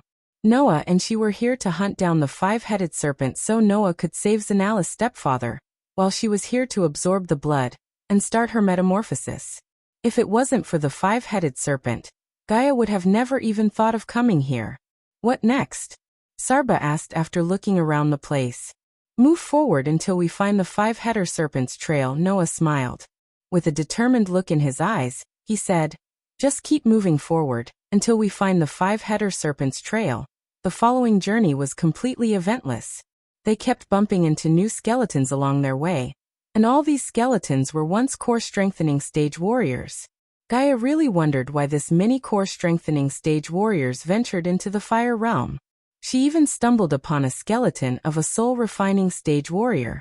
This meant they were looking for something here. The duo had walked for nearly an hour, and they kept bumping into more and more skeletons. The place seemed really desolate. After spending almost 2 hours of walking, they suddenly saw a light blinking in the distance. Look, there is light blinking in front. Iag informed them. She almost shouted. Let's go check it out. Noah saw the light as well. Although the rainbow color light seemed faded, it couldn't escape their eyes. The duo immediately dashed forward, and soon, they arrived at the source of the light. A human. Ayag's eyes lit up as she saw a man with disheveled hair was sitting with both legs crossed, not moving at all, which made him look like a stone statue.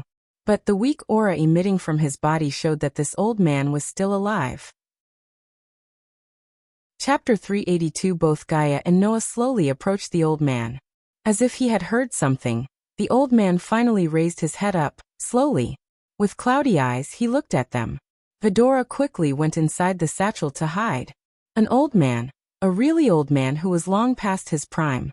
The robe covering his body was really loose. He had wrinkled skin on his face and an extremely thin body.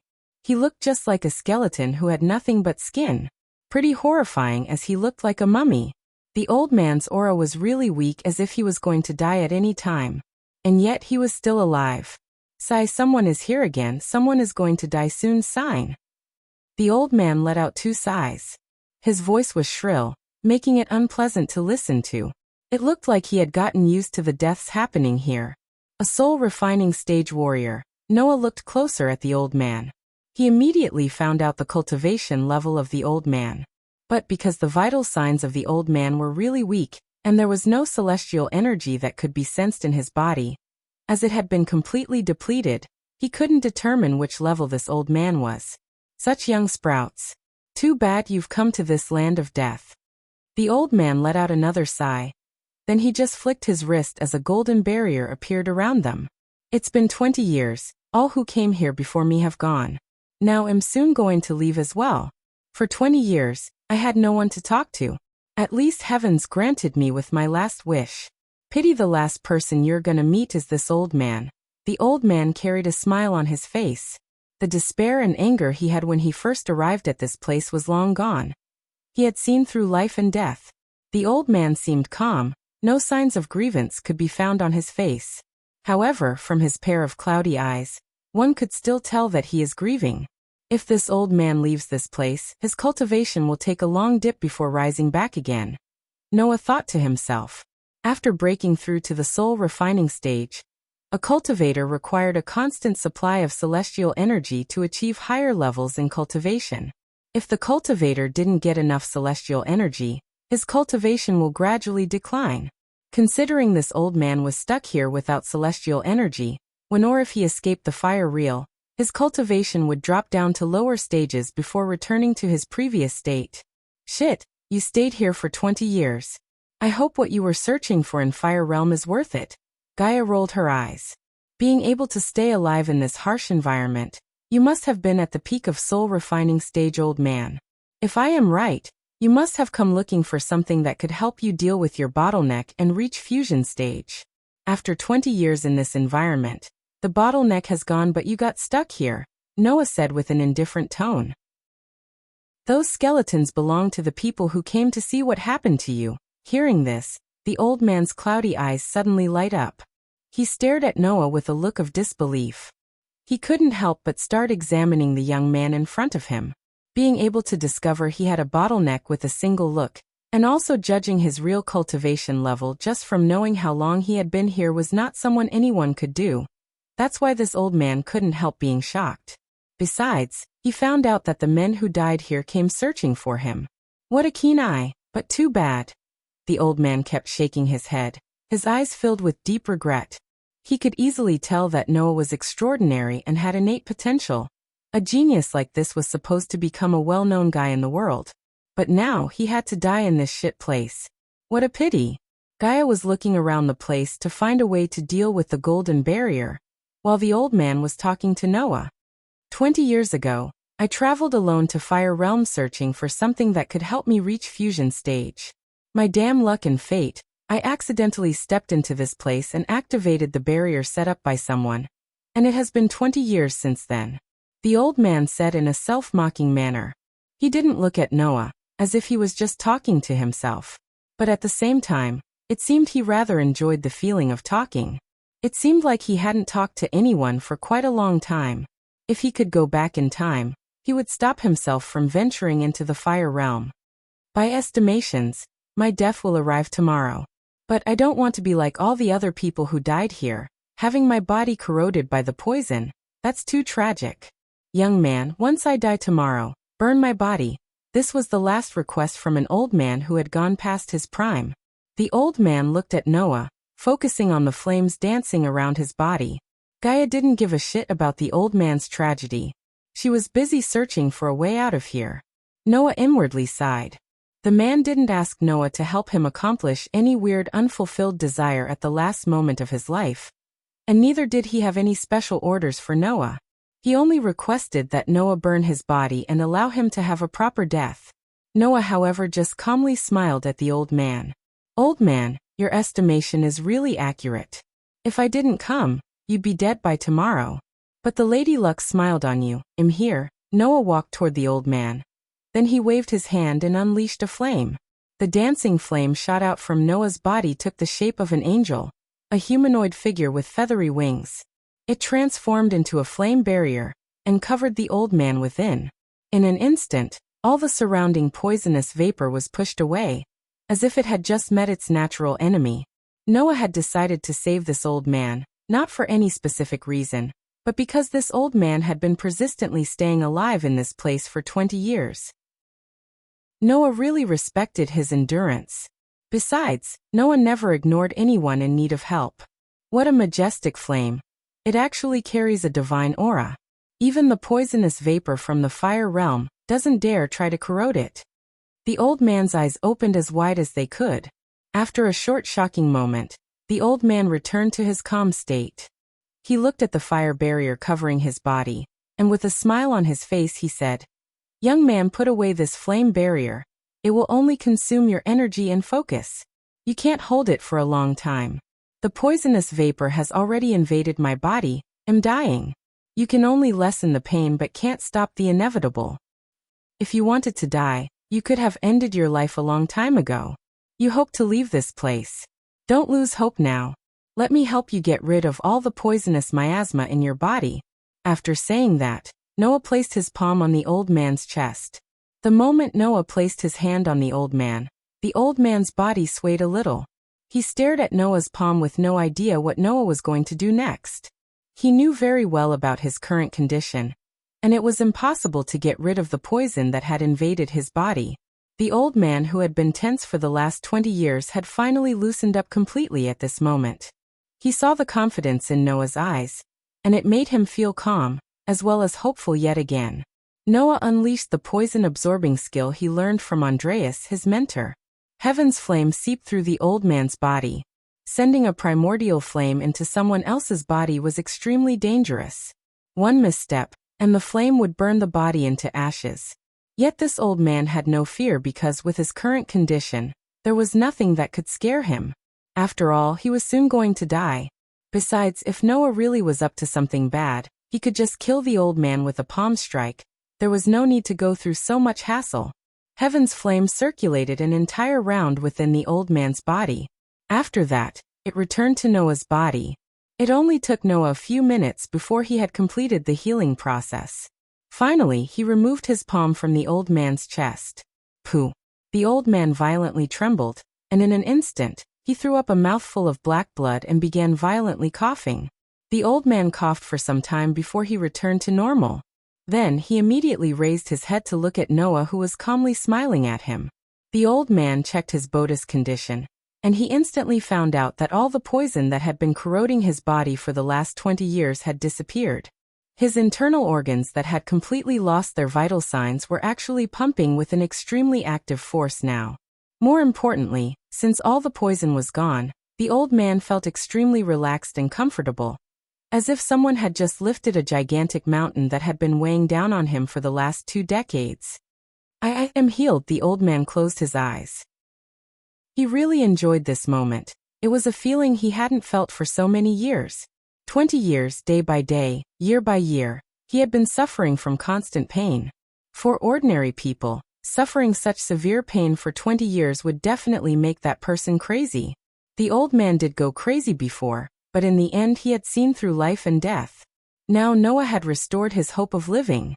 The old man was immersed in the pleasant moment, and Noah didn't disturb him. He had absorbed all the poison in the old man's body into his own body. After some time, the old man finally opened up his eyes. He looked at Noah and said, "Young man, you really absorbed all the poison in my body into yours. That's really dangerous. Yet the poison hasn't affected you. How is it possible? Who are you really?" "A guardian," Noah replied with a smile. The old man was stunned, but when he thought about it, everything made sense. Who in the world other than a guardian would venture into a place like this and help a stranger? Guardian. "Young man, you've saved my life today for the first time in many years." The old man bent his back to bow towards Noah. "What were you searching for here?" Before the old man could start rumbling about gratitude and a way to pay him back, Noah asked him. "The five-headed serpent." The moment the old man spoke these words, Gaia immediately turned back. She dashed forward. "Did you find it? Where is the lair? Tell me." The old man sighed. He could tell by seeing the look on her face that they came looking for the five-headed serpent too, just like him 20 years ago. A Naga killed the serpent and absorbed everything except this. As Gaia's heart skipped a beat, the old man flicked his wrist. A charcoaled gray stone-like thing appeared in his hand. Noah and Gaia looked closer at the thing to sense pulses coming from within. "The heart," Noah mumbled. Suddenly Gaia grabbed the old man by his neck and lifted him up. "Who killed the serpent?" Regardless of him being grabbed by his neck by the girl, the old man remained calm. Just as Noah was about to stop Gaia, the old man flicked his wrist again as a gold-plated snake-shaped pendant appeared in his hand. From top to bottom, Gaia felt an electric bolt running through her body. She immediately let the old man go before taking the pendant from his hand. The Naga woman who killed the serpent left this with the heart. Gaia couldn't believe the words coming from the old man's mouth. She was shivering holding the pendant. It seemed like a family heirloom. "If I ever get out, I wanted to return this to her kin." "Wait, something's happening." Unexpectedly, Noah sensed energy fluctuations around him. It felt like the space around them was getting distorted. It was the same feeling he had when he was teleported into the Alpha Guardian's warship, but much stronger. Boom. In a blink of an eye, a bright light flashed across Noah's eyes, producing a loud booming sound. He couldn't help closing his eyes. When he opened his eyes, Gaia was gone. On a mountain cliff filled with dancing green lush grass fields, Gaia appeared out of nowhere. The setting sun painted the ocean with its golden rays. Gaia looked around, having no idea what just happened. There were nothing but grass fields and a calm ocean as far as she could see. While she was looking around, she felt a breeze brushing past her from behind. She turned back to see an ethereal figure gradually forming before a couple of meters ahead of her in the air. Mother note. The old man will play an important role in the story. Hence the long chapter about the old man and Noah. I didn't want the chapter to be split into two. It has crossed the 2K word limit. I hope you don't feel it draggy. Chapter 383. Gaia's eyes watered as the ethereal figure took the shape of a woman who looked extremely similar to Gaia, but more dominant and majestic. Even if the figure was ethereal, her raven-black hair seemed to be fluttered in the air, as though they were the wings of an angel. The woman was tall. Her perfect structure was covered by metallic black plate armor from her neck to toe. She radiated a fearsome warrior vibe all around her. Her perfect jaw structure would make anyone think that the god themselves sculpted her personally. Regardless of her ethereal form, her green eyes glimmered, reflecting the golden sun rays of the setting sun. Craning their necks out of the satchel, Fedora saw the woman floating a couple of meters away from them. Even Iag was speechless and felt as if she wanted to bow towards the woman. They had never seen such a woman with elegance as the woman before them. In addition to her dominant vibe, she was someone who could be said to be a country-toppling beauty. Even Layla paled in comparison to the woman in terms of beauty and grace. Baby girl. The two words that came out of the woman's mouth sounded like music. Gaia lost all control of her body as she collapsed to the ground on her knees. Tears poured out of her eyes. "Oh, mother." Gaia's voice broke in overwhelming pain in her heart. The images of her mother in her mind flashed across her eyes. She couldn't utter any words through the lump in her throat. When her mother died, Gaia was just 3 years old. Still, she had clear memories of her mother playing with her, teaching her to read, teaching her to fight, and showing her how to rule over people. It had been 25 years since she last saw her mother. Gaia wanted to dash towards, hug her mother and never let her go. Baby girl, what did I tell you about crying? Gaia looked up to see the smiling face of her mother. She couldn't help bursting into tears. No matter how hard she tried, she couldn't stop the tears from gushing out of her eyes. The pain in her heart exploded into tears. You are Gaia's mother? Ayag asked while Gaia was sobbing her heart out. Despite the question, Gaia's woman didn't even take a look at Ayag. She is just a soul fragment left behind. She can't see us or hear us. It's a recording, Cain explained to Ayag. Baby girl, if you are here, that means that idiot from the Fisher family was still alive. Listen to my Gaia. I don't think how much of this message will remain at the time you're hearing. Gaia saw the gentle smile on her mother's face disappear. Since you are here, that means the prophecy has started already. Listen to me carefully, baby girl. Gaia looked at her mother without batting an eye. You must find the Dark Lord, Gaia. You must find him. Gaia was stunned by her mother's words. The Skyhall spies are everywhere, Gaia. You must find him before they do. They are not what everyone thinks they are. Mother, are you alive? Gaia asked. Despite what she heard from Cain, she still hoped her mother would be alive. As though she had heard Gaia's question, Gaia's mother sighed. Find the dark elf in the tree, baby girl. He will have answers to your questions and help you find the Dark Lord. The ethereal form of her mother started to flicker as her voice became distorted for a few seconds. You can find him. Ukulun Realm, B Skyhall Tree. Her voice became more and more distorted as her figure kept flickering. Dark Lord. Only he can save this world. Find him. Whenever Gaia's mother uttered the words Dark Lord, Cain noticed the idolizing look in her eyes. It seemed as though she was worshipping the Dark Lord. He also noticed the vague resemblance of Ghost's choice of black in Gaia's mother's armor. Selisi, stay away, Skyhall Guardians, your father puppet. Gaia couldn't make sense out of her words. However, she felt a bolt of electricity running through her spine, hearing her mother talk about Selisi.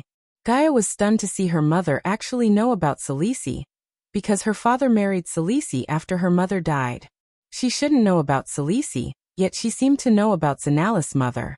Mother, don't leave. Me again, seeing the ethereal form of her mother flickering and losing its glow. Gaia quickly picked herself up to run towards her.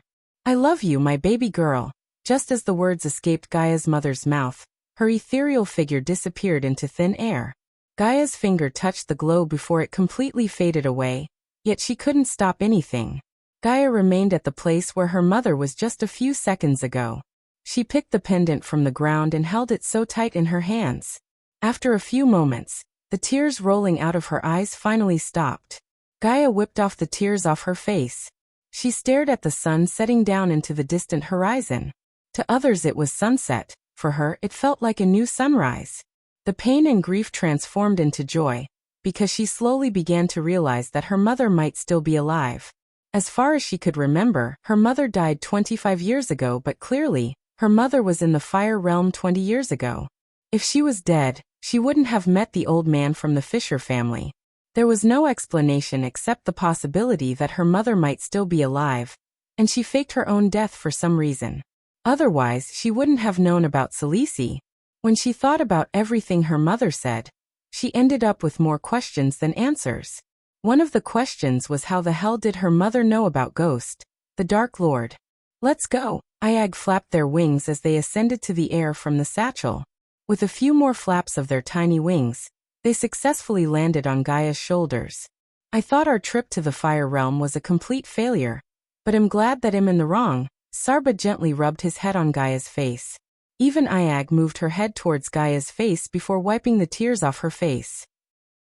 The three heads of Vidora hugged Gaia, and spent a few moments in silence. Their love gave warmth and much-needed fearlessness to Gaia.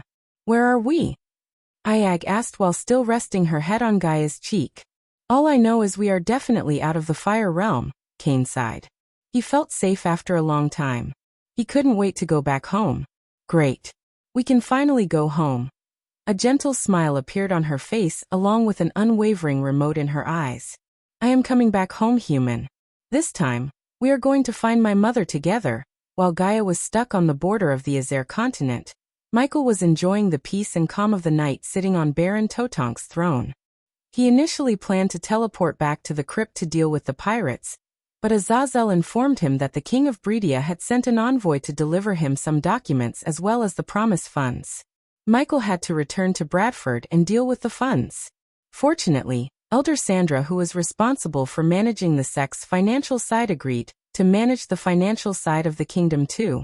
Hence he felt relieved because she was really good at finance. If Elder Sandra was born on Earth, she would have made millions or even billions managing funds through her firm. The throne hall reminded him of his biggest mistake to the date since he came to this world. He had lost control of himself. Although it could be viewed as a weakness or potential threat to himself in the future, he saw an opportunity. That mad persona of him was indeed crazy. However, he also felt extremely powerful in that state. If he could somehow control himself in that state, he would be one step closer to ruling this world. As he was thinking about a way to control himself in that state, a golden ball of light appeared out of nowhere in the throne hall. He was stunned as the golden ball of light dashed at him. He almost dashed out of the throne when the golden ball of light stopped before him a couple of meters away from him. Then the golden ball of light slowly opened to reveal a silver-plated envelope. The envelope was glimmering in the chandelier light. It slowly floated towards Michael. Looking at the envelope, Michael frowned.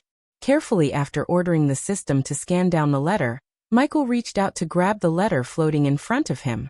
The letter had the name Ghost written in gold with beautiful calligraphy. When he touched the envelope, it opened automatically, revealing the letter inside.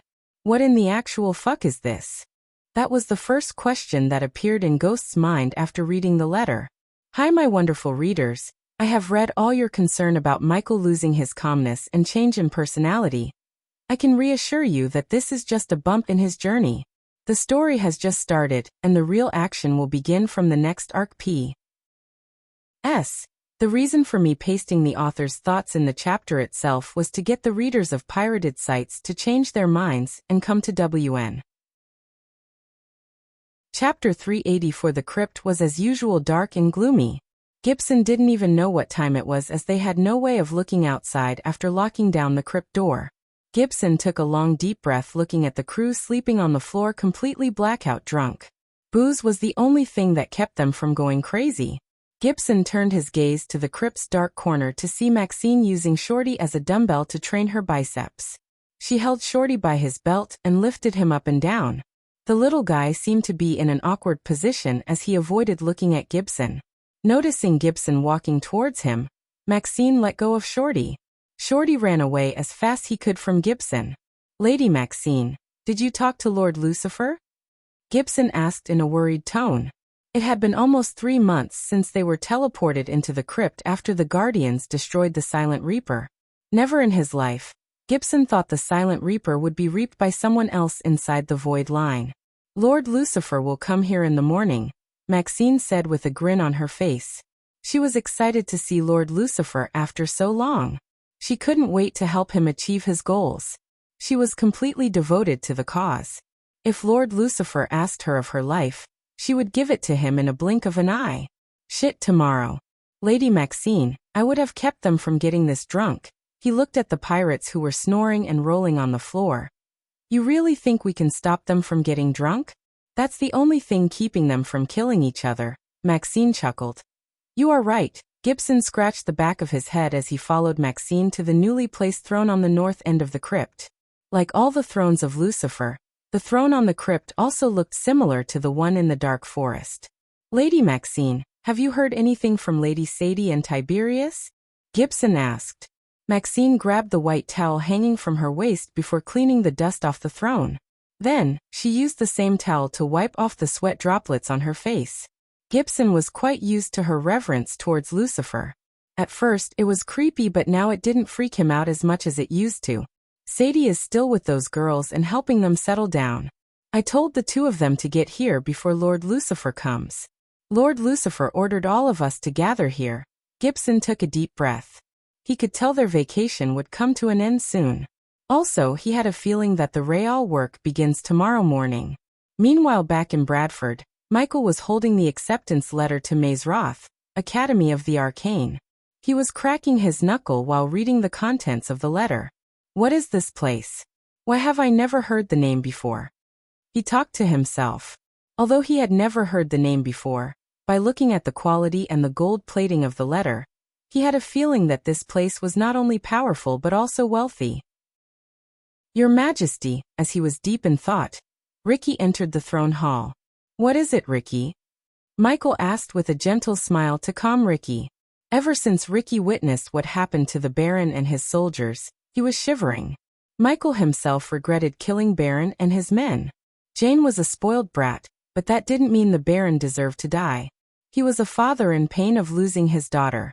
Of course, since the Baron dared to attack him for no good reason, Michael would have beaten the crap out of his soldiers and Baron himself, but he would have never killed the Baron.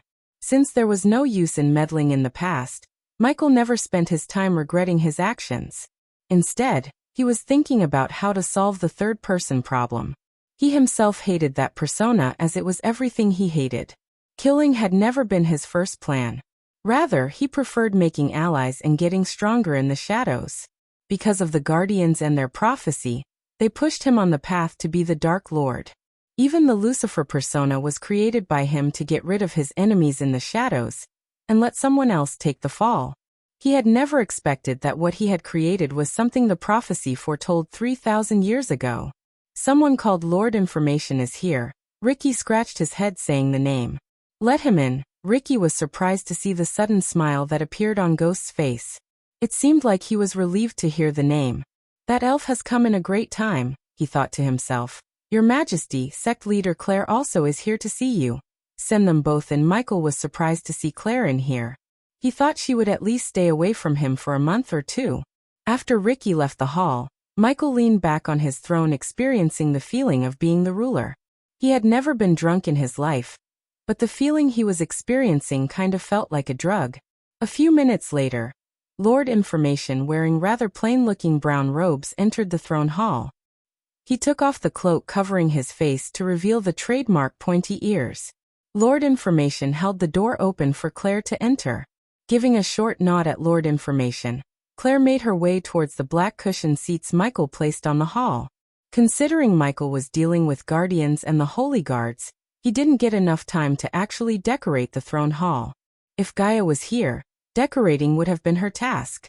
Since it was not the case, he just placed a few black cushioned sofas as seats for nobles and people who came to see him, and put a plain black cloth as banners.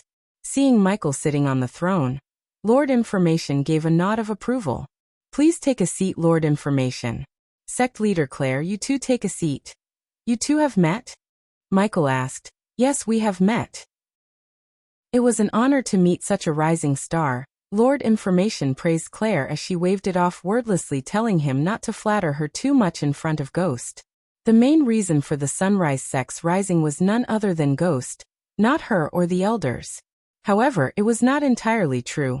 Although Michael brought the much-needed gold and allies to the sect, it was Claire who was leading the sect in the path of success.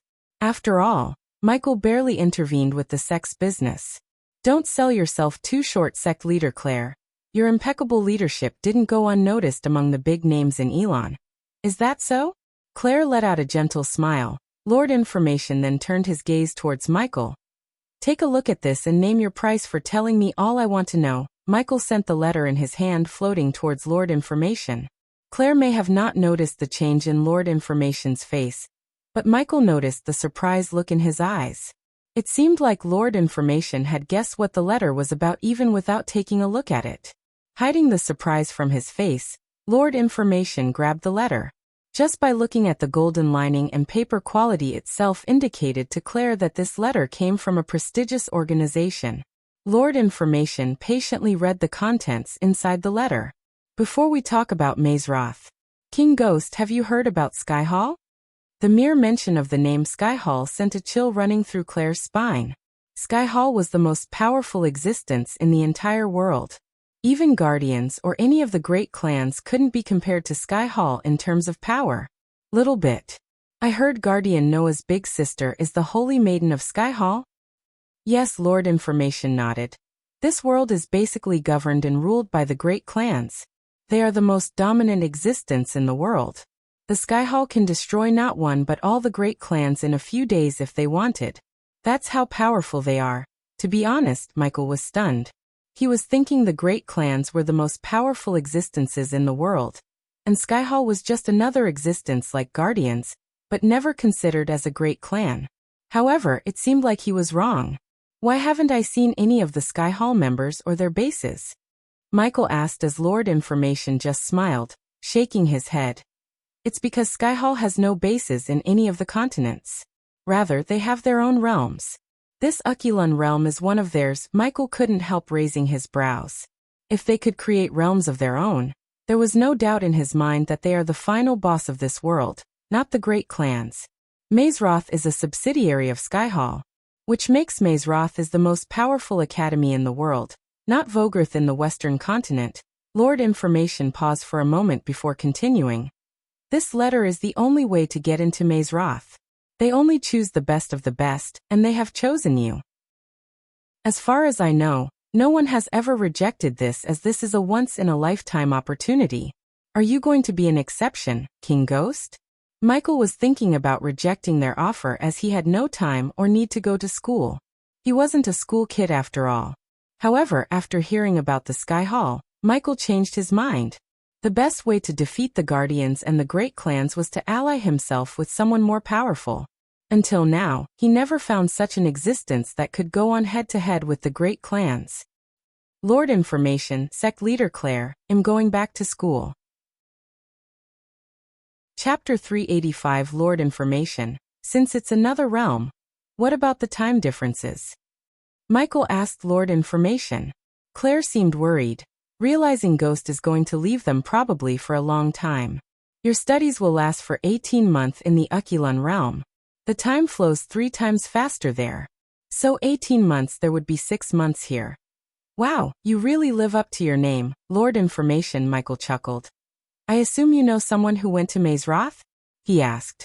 Since Michael needed to know everything he could about Mazeroth and Sky Hall, he asked every question that came to his mind.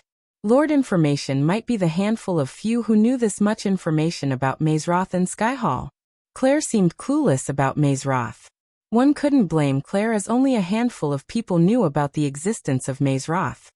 As a matter of fact, I know many. I will tell you 2 names whom you already know. Pill King Gabriel and the wielder of Angel Vina, Lady Layla Alden. Both of them studied in Mazeroth. So you can't stay there after studies? Michael asked.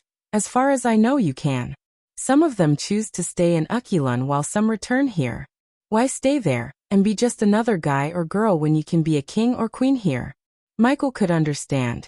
In the Ukulun realm, both Layla and Gabriel would have been another prodigy, but in Elon they were godlike figures. Every king and noble respects them and treats them with the utmost respect. Unlike Layla, who chose to live on a secluded island filled with poor fishermen, Gabriel was living his life to the fullest. Now, before we get into the payment and stuff, I'm here to call in the favor you owe my client. Of course you are. What do you need? Michael didn't mind Claire being here because he was planning to tell her that it was Alex who put the bounty on his head. Enemy of him was an enemy of the sect.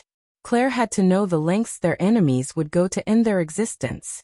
As a leader, she needed to be more tough and ruthless. Lord Information smiled, seeing that Michael did not go back on his word. He would hate to lose a customer such as him. With a smile on his face, Lord Information continued. In an hour, King Bredia's men would arrive here to escort you to their treasury as King Bredia promised. My client has something in that treasury that need to be retrieved. That's it. Michael was surprised. At the same time, he had a feeling that whatever the item is, it must be really important. He was curious to see what it was. This is what you have to get from the treasury. Lord Information flicked his wrist as a rolled parchment appeared in his hand. He then sent the parchment flying towards Michael. After getting the parchment, Michael opened up the parchment to see a rather plain-looking black ball inside a glass cube drawn on the parchment. You are gonna tell me what it is? Sorry, King Ghost, it's a need to know. Okay then. Where do I deliver the item to? Lord Information flicked his wrist yet again as a golden ring appeared in his hand. Put the item inside this space ring, and it will be delivered to the client directly. As the ring flew closer to him, Michael saw golden runes glimmer on the surface of the ring. The ring resembled the ring in Lord of the Rings. A smile formed on his face thinking about the life he had on Earth. He thought that life was pressure and he would have a breeze in this world. But even with the system, his life here was several times harder than his previous one. After Lord Information left the manor taking his 50,000 gold coins for the information he provided, Claire was left alone with Michael. "Ghost, come here," Claire called out for him in her gentle voice. She looked worried to the point he could see the tears forming up in her eyes. Looking into her eyes, he could vaguely guess what she was going to talk about and why she was worried. Still, Michael took a long breath and made his way towards her. "Sit," Claire tapped the sofa next to her. The moment Michael landed his butt on the sofa, she grabbed his hand with both her hands. She squeezed his hand. "What happened to you that day, Ghost? Something is happening to you. And I can see the worry in your eyes. You can hide it from others, but not from me." Michael sighed inside hearing her words. There was nothing but pure care and concern in her eyes. "I don't know about you, but you are like a little brother to me. You are family to me. Tell me, how can I help you? I will go to hell and heaven for you." "You have no idea what I am, Claire," Michael thought inside. Helping one person might not change the whole world, but it could change the world for one person. "What you did at that time changed my entire life. I will never forget your help." Tears began to roll out of her eyes as she continued. "Whatever is happening to you, there must be a way to fix it. Let me help you for once. Grandpa would know what is happening to you." With a gentle smile, Michael cupped Claire's soft face. He wiped off the tears. "Claire, I will be fine. That's my promise to you. Are you afraid I would rat you out? That's why you are not telling me what's happening to you." Claire was not stupid. She saw the sudden darkness that chased away the light when he began to kill the Baron's men. Although she fainted, she heard their screams. "No matter what you are and what you do, I will stand beside you, Ghost. If you have no one to stand beside you and support you, that means Claire is dead." Michael sighed. She was not the kind of person who could stand beside Lucifer. Looking at her eyes, he could tell she would still be with him even if he told her that he is Lucifer. However, he didn't want her or the sect to be in the corsair of the Guardians. If one day the Guardians found out that Ghost is Lucifer, he wanted to protect the sect and Claire from the wrath of Guardians. Her words warmed his heart. Claire leaned closer as her forehead touched his. "Claire, nothing will happen to me. We will live our immortal lives as a family since you are my big sister now." Michael chuckled to make her smile. Ever since he came to this world, he did many things and regretted nothing except killing the Baron and his men. That was his only regret, and that was because of the third persona inside him. Seeing the tears in her eyes, he promised himself that he would fix himself before he puts everyone he cares about in danger. Even if there came a day when the Guardians found out that Ghost is Lucifer, he would not let them touch the sect. His trip to the Ukulun realm would make sure of that. "Don't worry too much. It'll be fine." Michael gently head-butted her. Meanwhile, in a spacious room where there was nothing but hundreds of books lying around, a white orb was glowing on a large oak table. The candles lit on the candlestick illuminated the orb to reveal two figures sitting closer to each other. A little dragon the size of a peacock with pure pearl scales staring at the orb without batting an eye. Under the little dragon, an old man in his 60s with a long white beard was leisurely sitting on the chair before the oak table. The windows behind him revealed the massive mountains floating in the sky. His eyes behind the half-moon spectacles showed a tinge of joy and sorrow at the same time. "Dean, you have grown up and you look just like your mother," the old man smiled. The figures in the orb were none other than Michael and Claire. The old man was watching them through the orb. "After everything we did, he still came to this world. It seems you are wrong, Andreas. We cannot avoid the inevitable." His voice sounded extremely calm despite his knowledge about the future of this world. "His powers are starting to show up, aren't they?" The dragon moved his lips as a melodious voice of a girl came out of its mouth. "Unfortunately, yes. What we did 21 years ago has made him stronger. I doubt the Guardians will be able to stop him after a few years. Master, if he is going to become a threat to the entire world, why can't you stop him before it's too late?" The dragon asked. The old man could only sigh. "When Andreas asked me to perform the forbidden spell, I told him, we might be pushing the child towards the path to becoming the Dark Lord. If the Sky Hall listened to me, Dean might have become a normal child under the care and love of his family. If the gods wanted Dean to become the Dark Lord and fight with his own brother, no one can stop the battle from happening. Any interference in his life would make the situation worse for everyone. The old man took a deep breath and turned back to see the majestic view of floating mountains outside. Is he coming here, master? He kept staring at the floating mountains with his hands behind his back. Then after a few moments of being silent, he opened his mouth. Yes. The moment he reaches Ukilun, he will step on the path to become the Dark Lord. Chapter 386 My Lord. After his meeting with Lord Information, Michael came back to his hideout in Dark Forest. The moment he appeared in the dark corridors, Azazel welcomed him with a bow. Where is Arya? Michael asked. In her room with her brothers, my lord, Azazel answered as Michael began to walk towards Arya's room.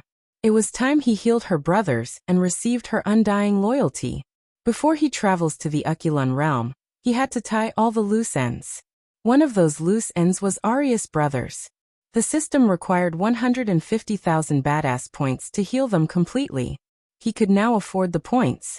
He already had a plan for the two brothers. The closer he got to Arya's room, the more he heard a sobbing sound coming from inside the room. Obviously, Arya was as usual crying looking at her brothers. Azazel got used to her behavior. Usually, she would go outside to gather information on nobles, kings and place the spycams in places such as Adventurer Guild, noble houses, and army barracks to spread the eyes of Lucifer. When she returns to the hideout, she would go to her room, lock the doors and start crying. That was her schedule. No matter how many times Azazel told her not to cry and trust Lord Lucifer, she didn't seem to stop sobbing. She always cries like this? Standing in front of the dark door, Michael asked Azazel. Her sobbing sound vanished as she probably heard the footsteps of Lucifer. Yes, my lord. Michael nodded at Azazel while the demon butler just flicked his wrist as the door creaked open to reveal Arya standing beside her brothers. Blue tubes were running in and out of her brothers' bodies through mouth and chest. The scars had mostly disappeared from their bodies, yet they were in no shape. It was a miracle they survived. According to the system's scan and his understanding, they inserted some kind of potion or substance into their bodies which kept them alive even after they lost organs such as the pancreas and livers. My lord, when Michael entered the room, Arya quickly wiped the tears off her face and bowed. In her eyes, Michael could see a ray of hope glowing. The hope of saving her brothers. With a nod, Michael moved towards the large bed where the limbless brothers were sleeping peacefully. He placed his hand on their foreheads. System, it's time for us to heal them. System scanning initiated. Getting vital signs. Initiating healing plans. The system's voice sounded in his head. 150,000 badass points required. The system requires some other items to complete the healing process. The items would cost the host additional 5,000 points. The healing process would last long for a week. The system's voice continued to ring inside his head. Does the host wish to start the healing process now? The system asked. Instead of saying yes in his mind, he turned his gaze towards Arya. She was staring at him as her body shivered, expecting him to give her some good news about her brothers.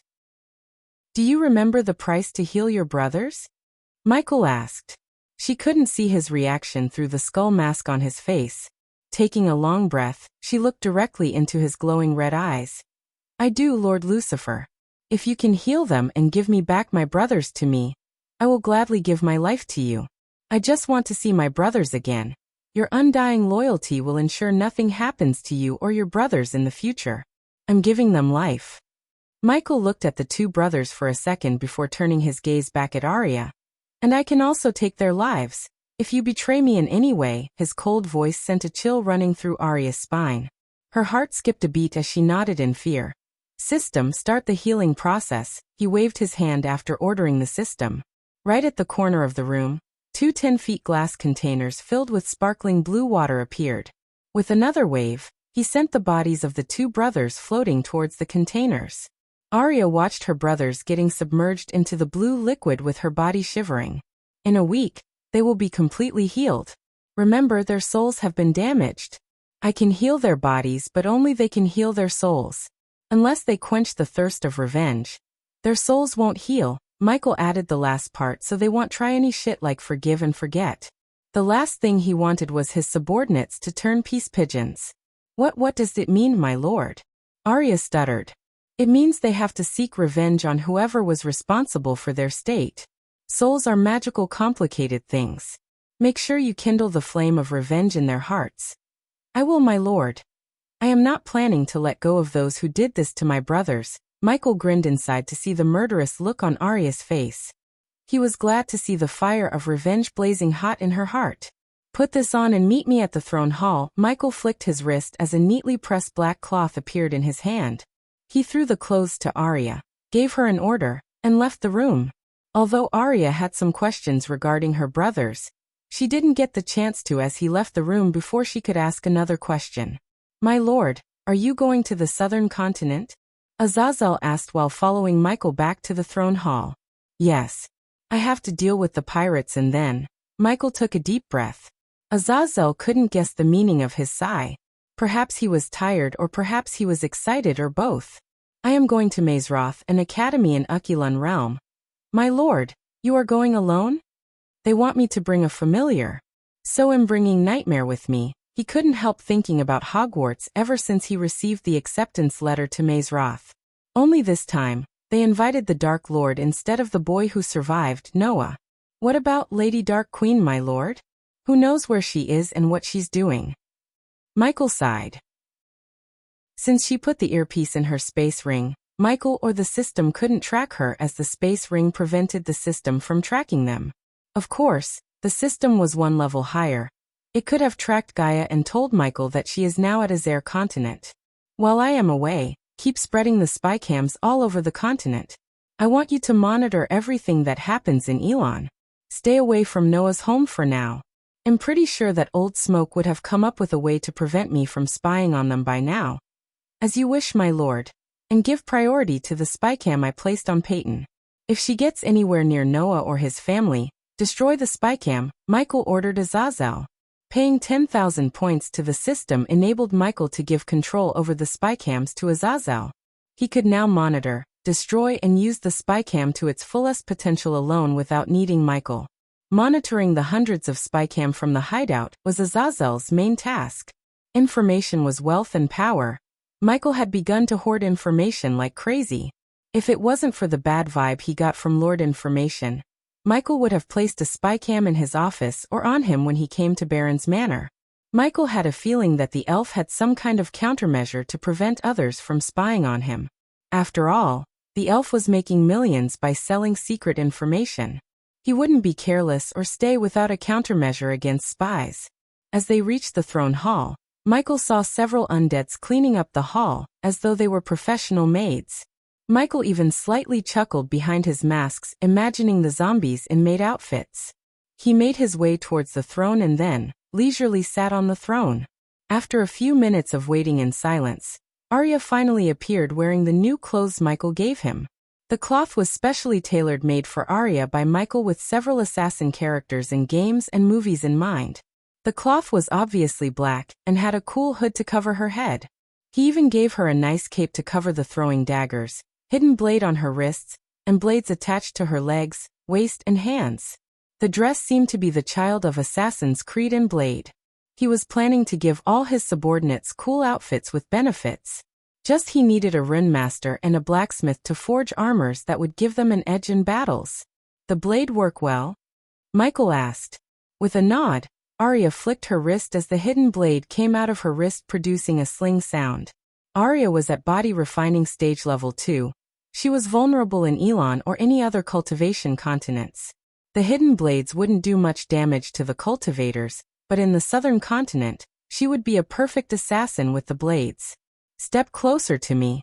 We are going to the southern continent once again. As Arya stepped close to him, Michael willed the system to activate the runic teleporter. A bright light flashed across the hall. In a blink of an eye, Azazel saw Michael and Arya disappear from the hall. Maxine and Gibson were hanging out in the crypt. Currently, there were no rooms in the crypt but just a large spacious hall that could hold 100 people easily. Currently, the hall was filled with snoring and weird sounds made by the drunk pirates. Their snorting sounds even overcome the grumble noises made by hundreds of undeads outside the crypt. Suddenly a white light flashed across the hall as Maxine and Gibson couldn't help but close their eyes with their hands. When they opened their eyes, they felt a chill. Lucifer was sitting on the throne with his glowing red eyes staring at them. "My lord!" Maxine shouted with excitement before immediately falling onto her knees. "My lord!" Gibson also bowed his head and went to his knees. "My lord!" Arya heard another meek voice. She turned her head in the direction of the voice to see Shorty running towards them. Michael was surprised to hear Shorty actually address him as my lord instead of Captain. When he saw the skull mask on his face, Shorty was stunned as a sudden nervousness occupied his heart. "Maxine Gibson, let's go buy ourselves a new warship. **** Expect Pirates of the Caribbean like sea battle in the upcoming chapters. ***. Chapter 387 World Domination begins. 2-inch swallow this. With a flick of his wrist, he took out 3 tiny blue pills the size of a pearl. It was odorless but shiny. Maxine took the pill without any hesitation while Gibson stared at the pills with a confused face. "Just take it," Maxine growled as Gibson quickly took the pill and swallowed it. Shorty had no idea what the pill would do, but he kinda wanted to try it for himself. He kept staring at Michael expecting that he would give him a pill too. "Shorty," Michael called. "You are in charge when we are away. Use this as a last resort and close your mouth and nose after using it." Shorty saw him yet again flick his wrist. This time it wasn't a pill that appeared in his hand but a glass vial. Shorty's hands shivered while taking the vial. He held it close to his chest. "Tell them to be ready, we will leave when we get back," Michael said as Shorty nodded. The very next moment, Shorty saw a bright light flash across his eyes. When Shorty opened his eyes after closing it due to the bright light, he stood in the hall alone. Gibson, Maxine, Arya, and Ghost were nowhere to be found. Shorty stared at the vial in his hand, wondering what it could do. He had no idea it was diluted fear toxin that would scare the crap out of the pirates if it escaped the glass vial. With his inventor skill, he was able to make adjustments to his armor, which enabled him to release fear toxin into the air whenever he wanted. However, unlike the vial in Shorty's hands, the fear toxin in his armor was potent to the point it would kill anyone in southern continent in a few minutes, while cultivators at or below core formation level would die of heart attack if they breathed in the toxin for more than 5 minutes. "Fuck, where are they? We have been waiting for an hour here." Inside Senator Caius Manor, Tiberius punched the wall, losing his patience. Caius was too focused staring at the map on his table. "Calm down, Tiberius. Do you know where H is?" Another sweet gentle voice could be heard in the room. It belonged to none other than Sadie Kaplan. She traveled from newly found Tiberius Kingdom to Giselle with Tiberius to the meeting with Lucifer. It was time she returned to Elon, but to return, she would have to sail by the sea, which would take months. Hence, she wanted Lucifer to teleport her to Elon. The last couple of months had been an eye-opener for Sadie. When she was initially assigned to investigate the killings of Lucifer, she thought he was nothing but pure evil. It was rage and helplessness that pushed her to seek out Lucifer when her sisters disappeared. Now she changed her mind about Lucifer. Although he was not exactly what someone would call good, he wasn't as evil as the Guardians claimed him to be. Because of Lucifer, the girls were alive and got a second chance at living. The former slaves settled into Tiberius' place seemed to be really getting along with the girls. They were helping the girls overcome the trauma despite being that they had been through traumas of their own. Asked the senator. He was the one who sent him to the Maven Kingdom. Maven? Sadie asked, bewildered. She was still not quite used to the landscape and the kingdoms of the southern continent. "What are the 7 kingdoms again?" she asked, hoping to get Caius' attention. If he started talking, she hoped it would calm down Tiberius, who had no patience whatsoever. Her melodious sweet voice was indeed able to take his eyes away from the map. She stood up from her chair and walked towards Caius' table to see the map. Sadie saw a huge piece of land divided into 7 pieces by black lines. The border of the continent had 3 adjacent kingdoms which were surrounded by mountains according to the map. These are the 7 kingdoms: Giselle, Maven, Bralon, Pririd. After pointing the 4 kingdoms on the map, he moved his fingers towards the border where the 3 kingdoms were surrounded by mountains: Kivin, Zoral, and Netis. These 3 kingdoms are known as Trident of Southern Continent because these 3 are ruled by kings, not senates. Yeah, I heard about the freedom fighters were hiding in the forests of Grey Mountains near Kivin. Tiberius finally stopped punching the walls and came to join them at the table. So what makes you so tense? Sadie asked. Caius sighed as he moved his finger towards Maven. The kingdom was adjacent to Giselle, and almost the same size as them. Caius' finger rested on the border of the 2 kingdoms where Sadie saw a marking of a mountain. The mountain seemed to be right between the 2 kingdoms. Almost 50% inside Giselle, and 50% inside Maven. This Stormvale mountain. What makes that a problem now? Isn't that mountain closed for some bullshit political reasons? Tiberius asked. 2 decades ago, the Senate of each Senate agreed to close the mountain range until both senators come into an agreement of who owns the mountain. This sounds silly to me, no offense. Why not simply share the mountain? Also, what do you guys want with the mountain anyway? Sadie asked as Tiberius also nodded, looking as though he was agreeing with Sadie. Stormvale is not just any mountain. Deep inside there are gold veins. Anyone who owns this mountain will basically become a superpower. Hence, the other senates poked their nose into the matter and brokered a peace talk. Caius rolled his eyes. The other senates brokered the peace talks not to avoid a war, but to keep both Giselle and Maven from becoming superpowers. They were only keeping their hands off the mountain because they had no claims on the mountain. If there is an agreement, why are you worried? Let me guess, you received news of Maven preparing to make their move on the mountain, Tiberius said, surprising Caius. That was exactly the truth. Caius had been receiving news of Maven spending a huge chunk of their wealth buying weapons, armors, airships as well as hiring mercenaries. How did you know? Seeing Caius' reaction, Sade could tell Tiberius guessed it correct. Therefore, she turned her gaze towards Tiberius and asked, "It doesn't take a genius actually. After Lord Lucifer helped out Senator here kill the previous Senate, the seats of the Senates are empty. Although the Senate has been filled with Senator Caius' buddies, it's temporary. The elections are coming. Giselle has to spend most of her resources ensuring the elections would be fair, and the kingdom would be in a tense situation. Plus, until the elections are over, the Spartans would take over the leadership. They are great soldiers but shitty leaders. The kingdom will be vulnerable without the Senate to lead." Tiberius snickered as he continued. If they conquered the mountains first, it would be near impossible to take the mountain range back because that's a damn good place to defend. It's a natural forte. Anyone who fights will have an uphill battle in their hands. Also, the Senate will have so many meetings, bickerings, and when they finally get their shit together, Maven would become strong enough to wipe out Giselle from the map. After listening to Tiberius explain, Sadie understood the seriousness of the situation. With the Senate destroyed in a single day, the people of Giselle were tense as it is. They weren't prepared to face a full-scale war. I could send in the Spartans to defend the mountain range until the election finishes, but it will be like sending them to their graves. Besides, I'm having some problems with the new Spartan captain. New? What happened to the old one? Tiberius asked. He was injured during the explosion at the arena. A month ago he died and a new one took his place. Caius sighed. Took his place? Shouldn't it be you who chooses the new captain? Unfortunately, Spartans have their own rules about choosing a new captain. The Senate or the senators can't poke our noses into their matter. I can't fight Maven and the Spartans at the same time. This is giving me a headache on top of the upcoming elections. I hope Lord Lucifer don't get disappointed with you, Senator. Tiberius snickered.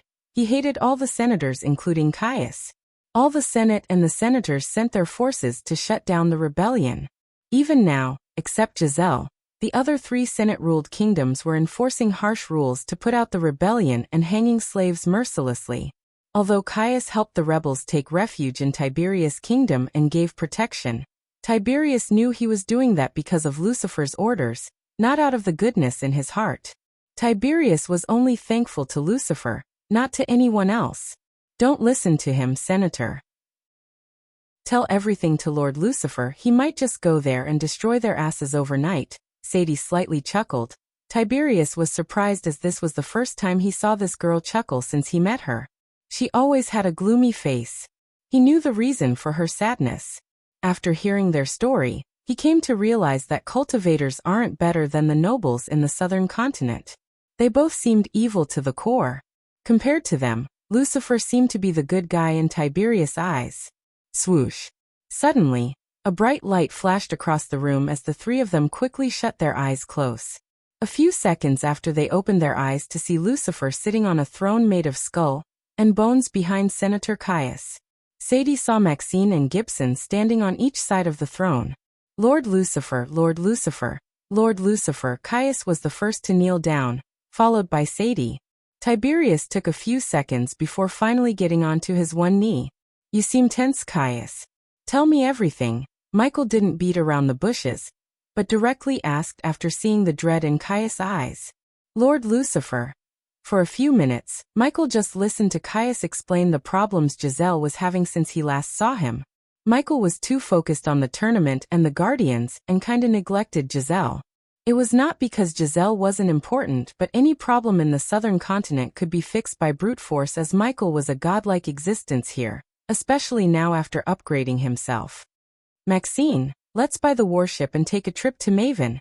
As you wish, my lord. We should destroy the Senate as we did here. Maxine grinned evilly as Caius felt a chill running through his spine. Chapter 388. My lord, can I suggest something to you? Maxine asked when Michael was about to leave the room. Michael turned his head to look at her. Go ahead. Instead of buying a warship from Giselle, we should buy one from the pirates' yard. They have more choices. Michael thought about it for a few seconds before turning the other side to look at Gibson. What do you think, Gibson? Lady Maxine is right, Lord Lucifer. Pirates build best warships in the entire southern continent. What Gibson said didn't surprise Michael much. There was an unwritten rule about a kingdom having naval power in the southern continent. If one kingdom began to build its naval power, the three pirate captains would wage war against the kingdom and destroy the kingdom before it could become a threat to them. This was how the pirates have been ruling the oceans of the southern continent for hundreds of years. The combined power of the pirate lords was not something to be taken lightly. Some senates wanted to increase their air force by building flying warships, but the pirate lords made an example of them by destroying the kingdom overnight by pillaging and destroying the kingdom. Each kingdom was allowed to have only a small number of warships and airships. The pirates didn't care about soldiers and ground forces, as no matter how many soldiers a kingdom had, without enough warships, they wouldn't be able to touch the pirates in the sea. Since you were a pirate captain served under Corey, I assume you have some contacts in Pirate's Yard. Maxine nodded. Speaking of Corey, who are the other two pirate lords? Gibby's Blackmane Jet, Hobson Rum Lover Vance. Michael took a mental note in his head. Previously he heard about the pirate lord Maxine was serving under Pirate Lord Corey Witchdrachen. Most of the pirates tend to have a nickname between their first and last names. The name varied from something that expressed great feats to great shame. Either way, almost 90% of the pirates had a nickname. Where are they now? Michael asked. Instead of approaching them with hostility, he first wanted to try to make them his allies. Killing them would be as easy as crushing an ant to him, but getting the loyalty of their underlings and dealing with the revolution afterward would become a headache to him. Corey is on her own island, north of Pirates Cove. It's called the Witch Island. Michael listened to her with his head resting on his fist. Caius, you have an airship? Of course he has, Tiberius answered before Caius could open his mouth.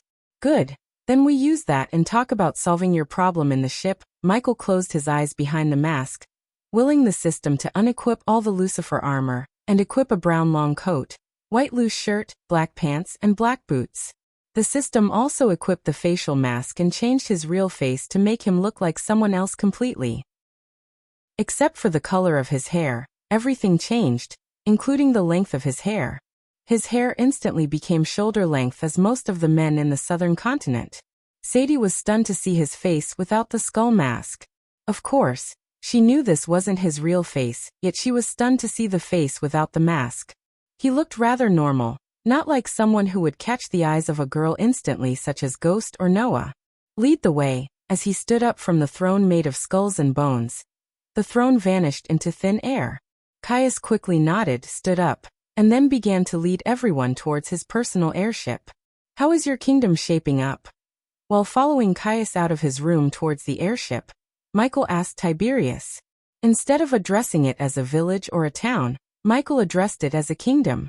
In the future, Tiberius' kingdom would become a huge part of his army to conquer and defend the entire southern continent from the Guardians if they chose to attack. We are still at war with the senates of the other 3 kingdoms, Lord Lucifer. They are still hunting everyone who dares to rebel.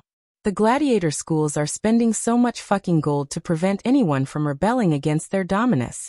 Caius, after listening to Tiberius without showing any expression on his face, Michael called out Caius as the senator turned back to look at him. "Let's walk and talk," Michael said, preventing Caius from halting his steps. Then they began to talk while walking. How long will it take to visit each of the other 3 Senate-ruled kingdoms? Caius could sense the air become chilly. He even slightly shuddered after hearing the question. 5 days if we use full speed. I can spare 5 days to fix Tiberius' problem, Michael shrugged. No one dared to ask how. Even Tiberius remained silent, but he could kinda guess what was about to happen to the senators. To be honest, Tiberius couldn't care less about the corrupted politicians who supported the Spartans and Dominus killing hundreds of slaves all over the continent. After taking the mantle of leading the freedom fight, he cared about every single slave. He made his life purpose to erase the slavery from southern continent. Sometimes even Tiberius would wonder what made him like this. Perhaps the death of Doctorus, or perhaps his muscles' sickness, or just anger towards the nobles who enslaved them. What about you, Sadie? The girls, how are they holding up? Sadie sighed. Better than they were 2 months ago.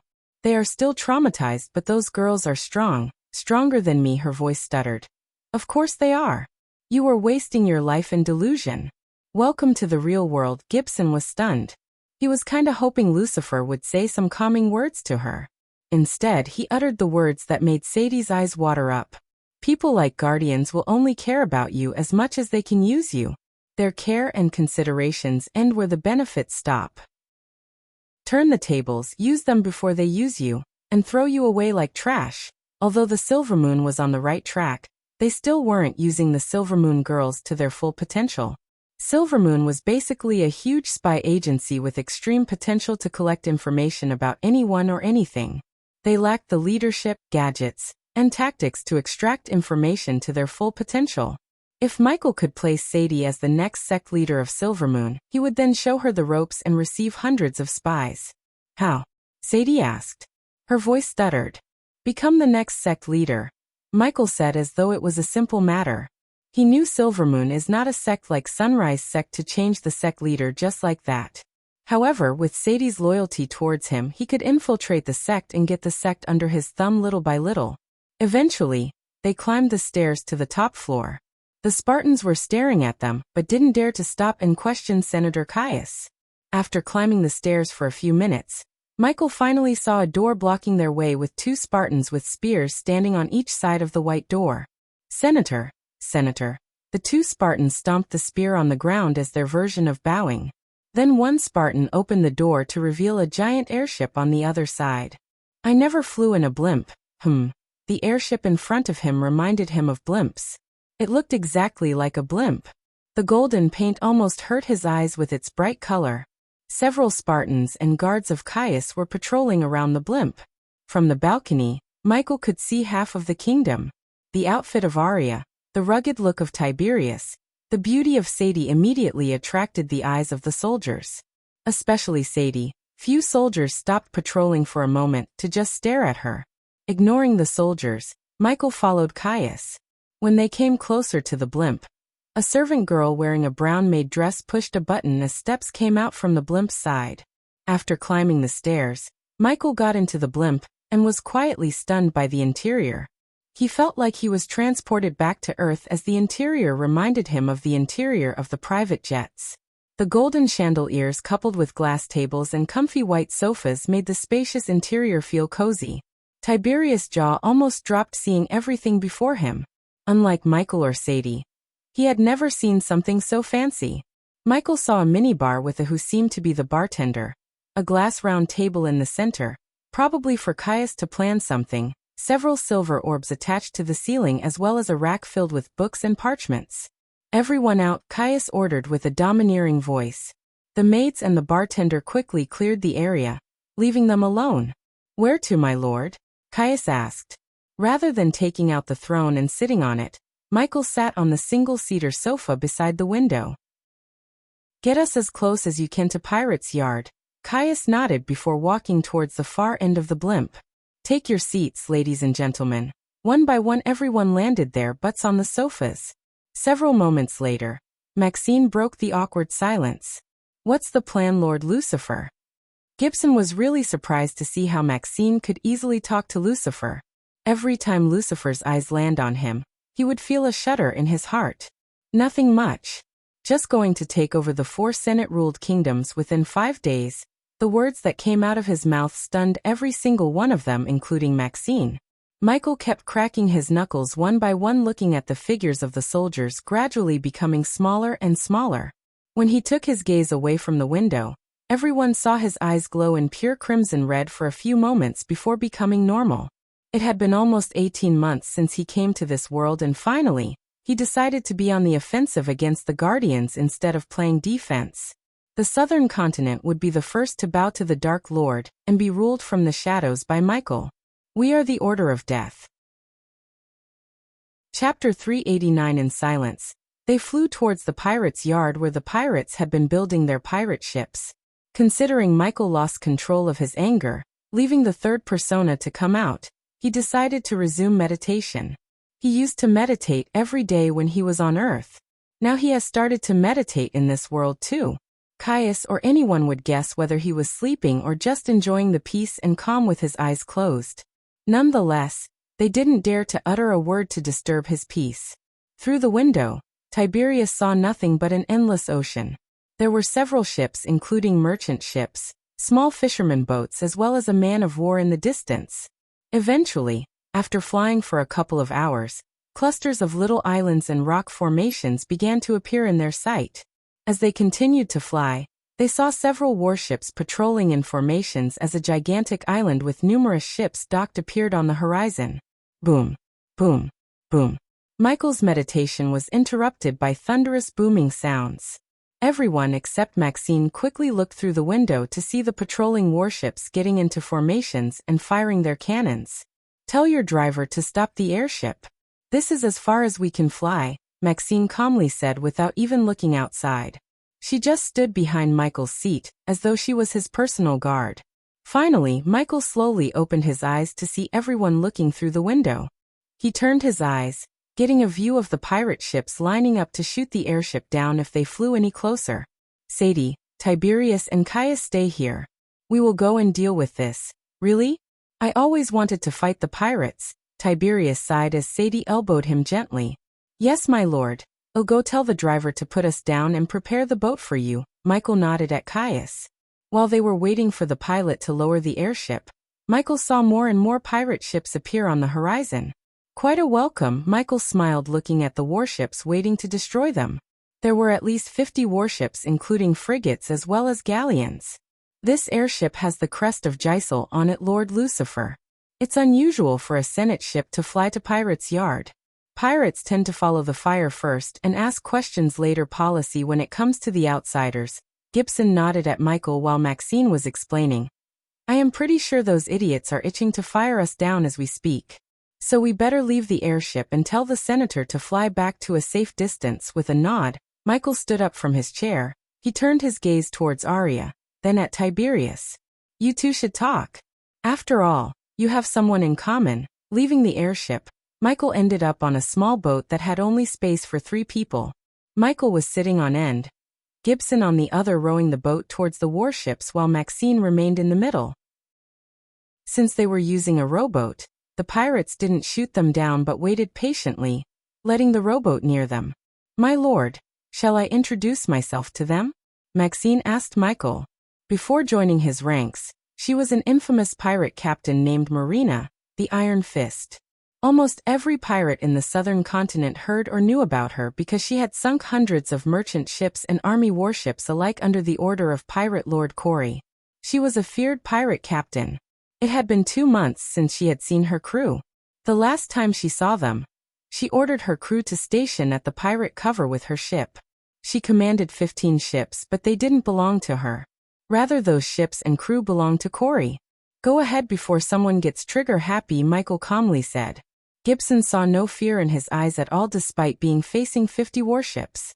He was calm as the sea, no fear or any emotions could be seen on his face.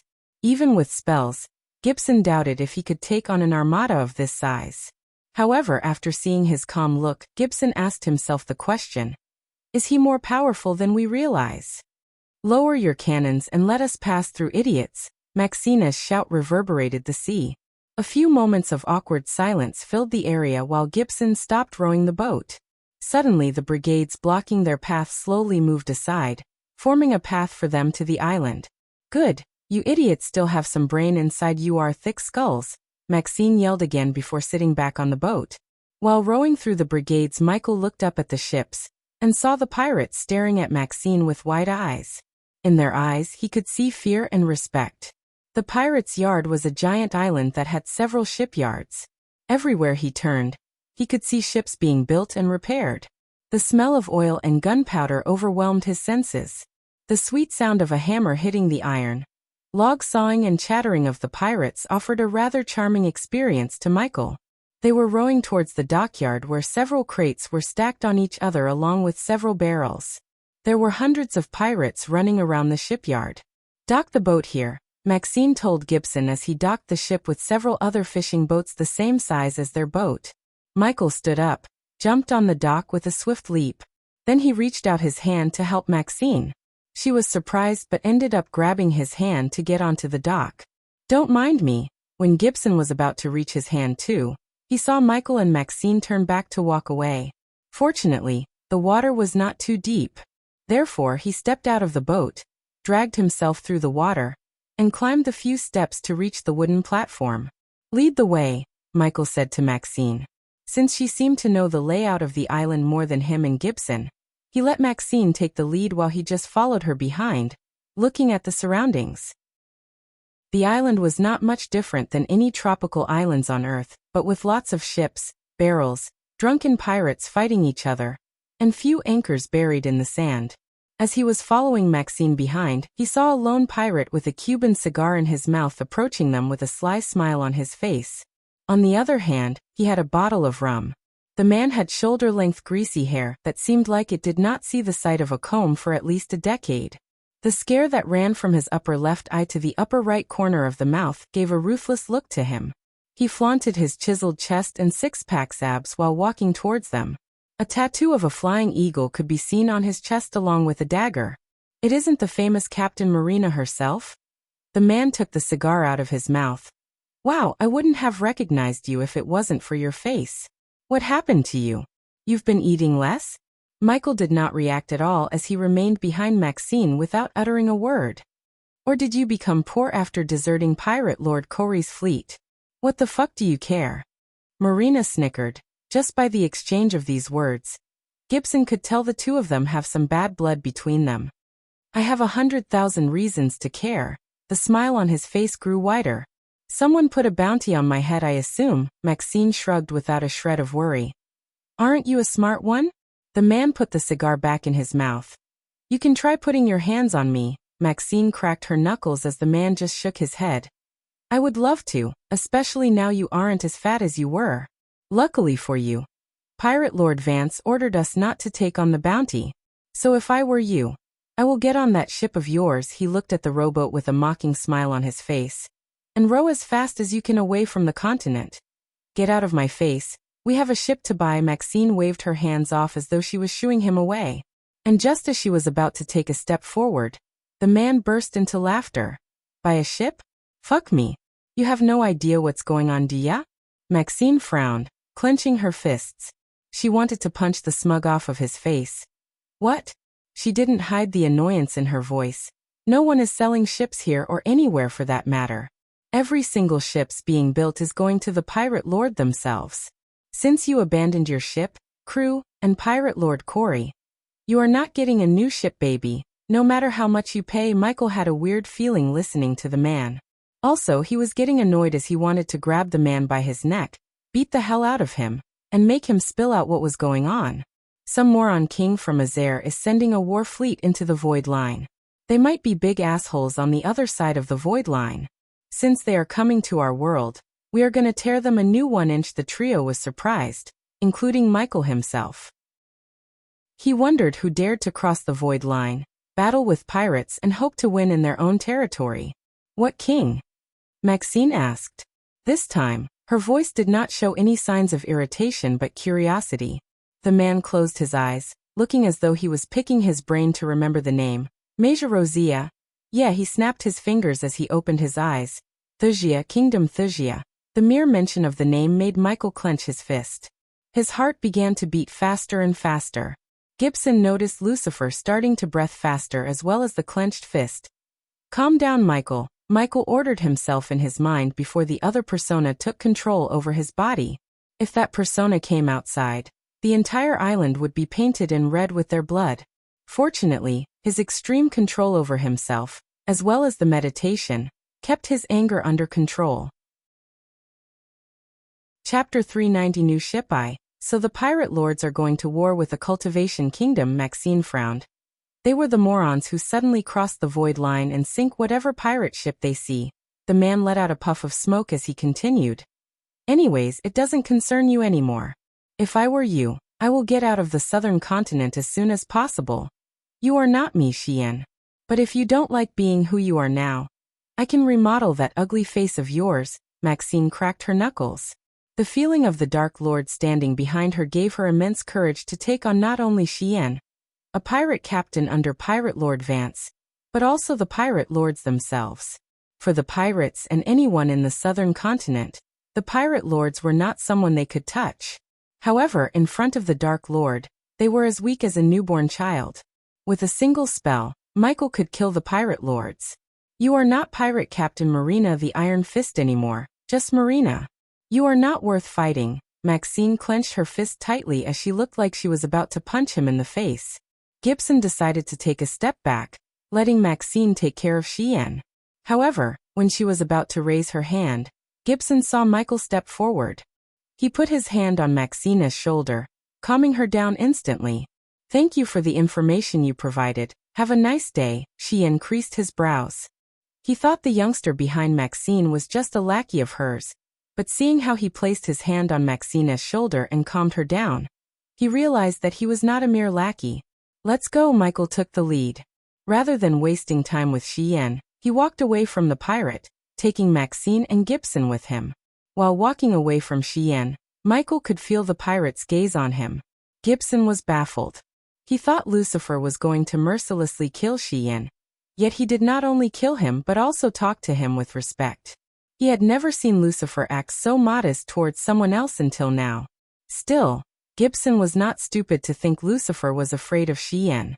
As far as Gibson was concerned, Xian was lucky not to get himself killed. In silence, Maxine and Gibson walked beside Michael. A few moments later, Maxine opened her mouth, decided not to speak, and closed her mouth. She kept opening and closing her mouth. She wasn't afraid of talking to Michael, but was afraid to question him. Michael noticed the way Maxine has been acting. He is just a small fry, Maxine.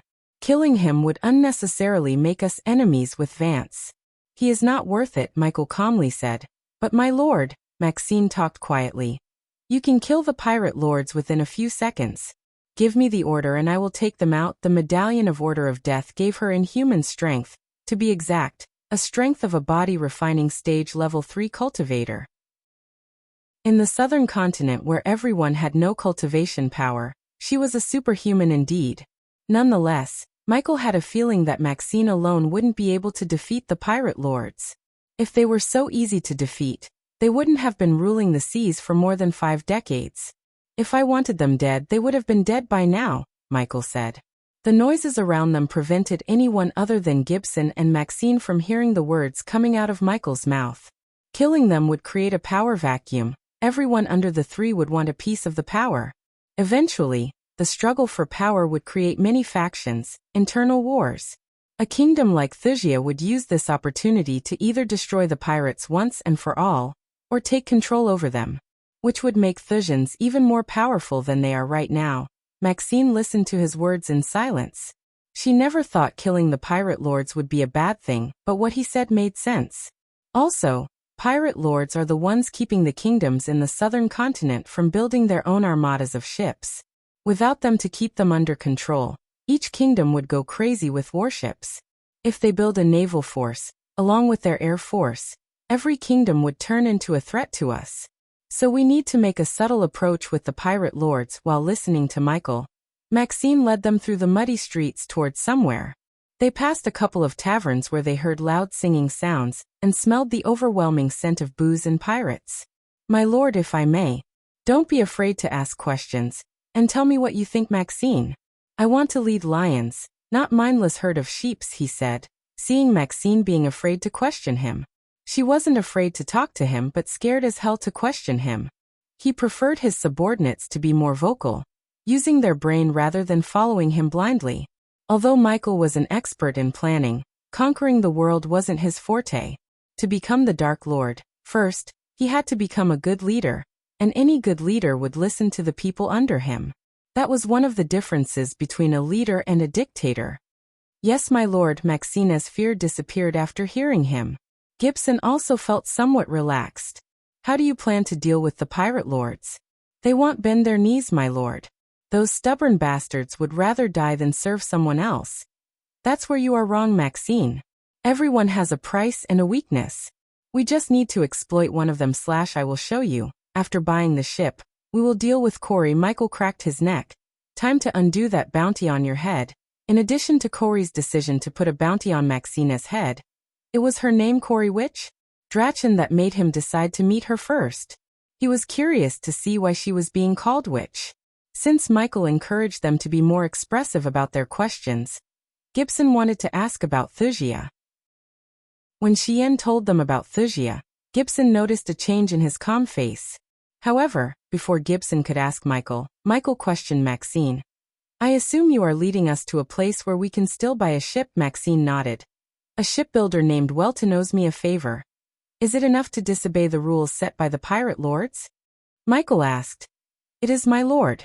If it wasn't for me, he would have been shark shit by now." With a nod, Michael followed Maxine. On his way, Michael saw several frigates, schooners, galleons, and even a man-o-war being built on the shipyards. Some pirates were ripping apart the hulls, cannons, and masts for spare parts. On the other side of the streets, he noticed several weapon stores as well as forges. Almost all the forges and weapon stores were full.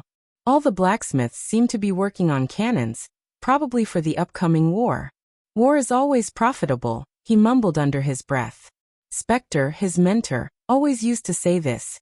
Eventually, after a few minutes of walking through the muddy streets, Michael saw a huge hangar where he saw numerous pirates running around doing various chores such as carrying wooden logs, welding iron, rolling cannons, and sawing giant wooden logs. There were 2 frigates inside the hangar. One was being built. It had a glossing hull, new shining brown paint job with several drawings of which seemed to be a kraken, thick brand new sails. The ship seemed to be in the last stage before its first voyage. The other ship which remained beside the ship looked exact opposite. Compared to the ship the pirates were working on, the other one looked like a beggar. It looked ancient with its battered hull, torn sails, and half-destroyed figurehead which looked like a crying lady with wings. Nevertheless, the damaged one was bigger in size compared to the brand new one. It could hold more cannons as well as crew members. Any sane person would choose the brand new one, as the other one looked as if it would sink into the sea if being put on the water. The pirates were too busy to notice the trio entering the hangar. Maxine led them towards the far end of the hangar. They were walking between the 2 frigates. Gibson was staring at both the ships. Either of them couldn't be compared to the Silent Reaper in terms of size, power, or anything. The Silent Reaper didn't belong to specifically any class, but many identified it as a war galleon. Thinking about Silent Reaper, Gibson sighed. The ship was stinky, nasty, and filthy, yet it was his home for the last 2 decades. Overnight, the Guardians destroyed it into bits and pieces. Even Gibson, who respected the great clans, wanted to destroy the airship that destroyed the Silent Reaper. Since they were here to buy a ship, Gibson began to look at the brand new ship as he completely ignored the old one on the left side. Michael, on the other hand, was looking at the ancient-looking ship. It kinda reminded him of the Black Pearl.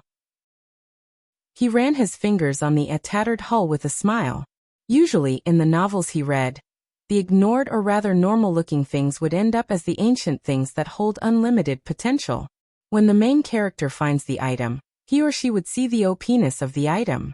It would serve the main character in the future after restoring it to its former glory. Yet, this ship was neither OP nor an accent power. Rather, it was just a damaged frigate. If Michael wasn't an inventor, he would have obviously gone with the brand new one.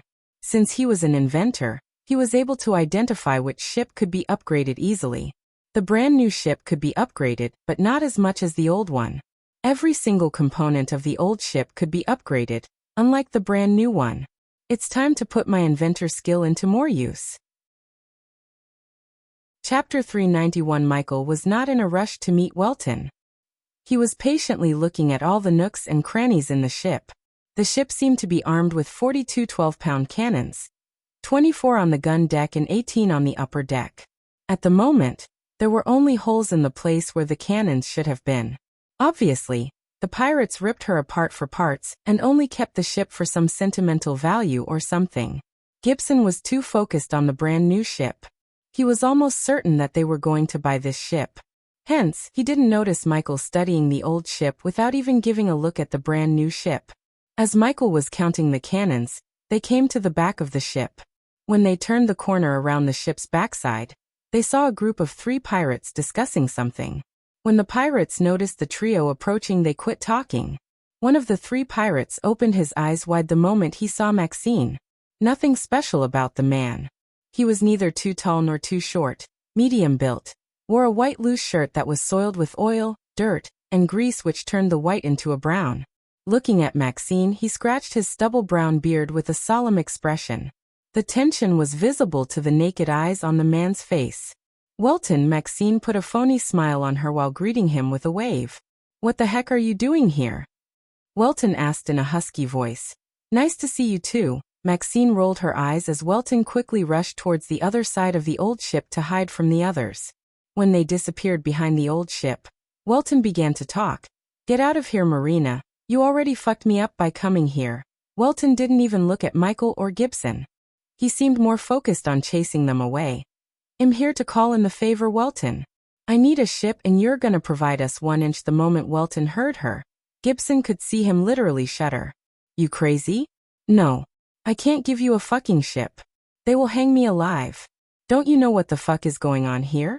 All the ships are going to the pirate lord themselves. If they knew I sold a ship to you of all people, a deserter, they will skin me alive." He was frantically shaking his head. "What about this one?" Suddenly Maxine and Gibson saw Michael stepping up into the conversation. "Huh?" Welton was confused for a few moments. Gibson couldn't believe Lucifer was looking at the old ship instead of the new one.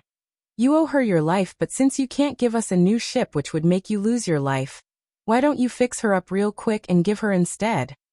Although Gibson had way too many questions, including why the heck does he want the old ship which looked as though it would sink into the sea the moment being put on the water, he chose not to question him in front of Welton. Gibson was sure that Lucifer would kill him if he questioned him in front of Welton. "Who the fuck are you?" "Doesn't matter.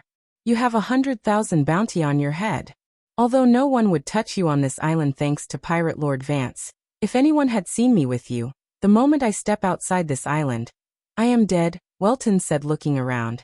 "What about you repairing the ship for us to escape to the southern continent, and we will give you 100,000 gold coins for your risk." "Whoa, don't fuck with me." Welton was taken aback by surprise. He literally took a step back after hearing the offer. Then the realization hit as he snickered. "You take me for a fool? You will give me 100,000 gold coins for this piece of crap. One-time deal. Take it or leave it." Welton gawked at Michael in disbelief before turning his gaze towards Maxine. "You have my word, Welton. Do this and we will never meet again." For a few moments, Welton just rubbed his beard, pretending to ponder. Michael was not stupid to think he was actually thinking of whether to take the deal or not. Obviously, Welton decided to take the deal. Who in the right mind would refuse such a deal? "Looks like this is my lucky day, hee hee hee," Welton chuckled inside. Gibson and Maxine were oblivious to the evil plot Welton just hatched in his mind. "Come back with what you promised in a few hours, The old Bertha will be ready to set sail then. But remember, she won't be battle-ready. She will only get you out of here if you don't meet any pirates on your way." Welton looked at Michael rather than Maxine. He could tell the youngster was the one calling the shots regardless of standing behind Maxine. "That's enough," Michael nodded. "Paint her black." "I can do that." For the first time since they met him, Welton grinned. He was too excited to become rich. Of course, Welton knew there was a possibility of them lying about giving him 100,000 gold for the old Bertha. But it didn't matter. If they wanted to get out of the southern continent, getting a ship was the only way. And no one on the island would give them a ship except him. "We will come back in 2 hours. I assume she will be ready by then?" Michael asked. "Yes," Welton nodded excitedly. There was no need for them to know that Bertha's keel was split, as any moment the whole ship could fall to pieces. He would just need to fix the keel enough to get them off the island. Few logs would do the trick, he thought. "I will be back." Michael turned back, making his way towards the outside. When no one was around, he quickly flicked his wrist as a notebook, and a quill appeared in his hand. "My lord, why did you choose this ship?" Gibson couldn't hold the question in his mind any longer. "She looks like if we put her in the water, she would sink any moment," Gibson said, sounding as if he was pleading not to buy the old one. "I'm sure Lord Lucifer has seen something in that ship that we didn't." In simple terms, both ships are upgradable, but the new one is not as upgradable as the old one. Gibson had no freaking idea of what he was talking about.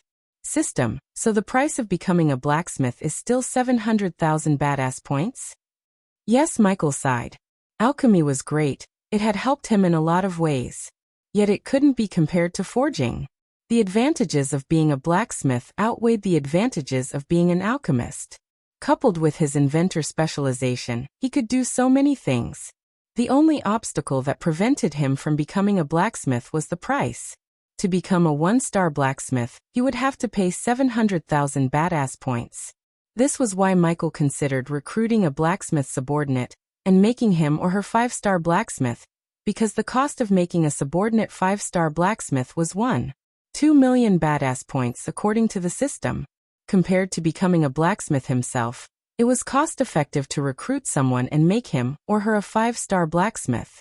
System, you said it's 60,000 badass points to upgrade inventor skill to the 4-star, right? Does the system wish to upgrade? Let me see the benefits first. Star 1, the host will be able to build basic tools and day-to-day items. Star 2, the host will be able to build basic gadgets such as night vision goggles, lasers, etc. Star 3, the host will be able to build complex gadgets such as eavesdropping bugs, micro cameras, trackers, etc. Current level. Star 4, the host will be able to build new and antique firearms such as crossbows, mini crossbows, limited shots revolver, cannons, etc. Star 5, the host will be able to build various types of new gadgets and weapons. The host is required to either have a 5-star blacksmith or become a 5-star blacksmith to unlock the Star 6 inventor trait. Cannons, that's just the thing I want now. System, upgrade it to the next level. Wonderful. Immediately the next moment, Michael felt a sharp pain in his brain. It wasn't enough to halt his steps but just made him crease his brows. With this upgrade, he got 200,000 badass points. What's the cost for the next upgrade? 180,000 badass points only. Shit, Michael wanted to upgrade the skill to 5-star. However, he had a feeling that he would need the badass points when he reached the Akulon realm. Hence, he decided not to upgrade the skill just yet.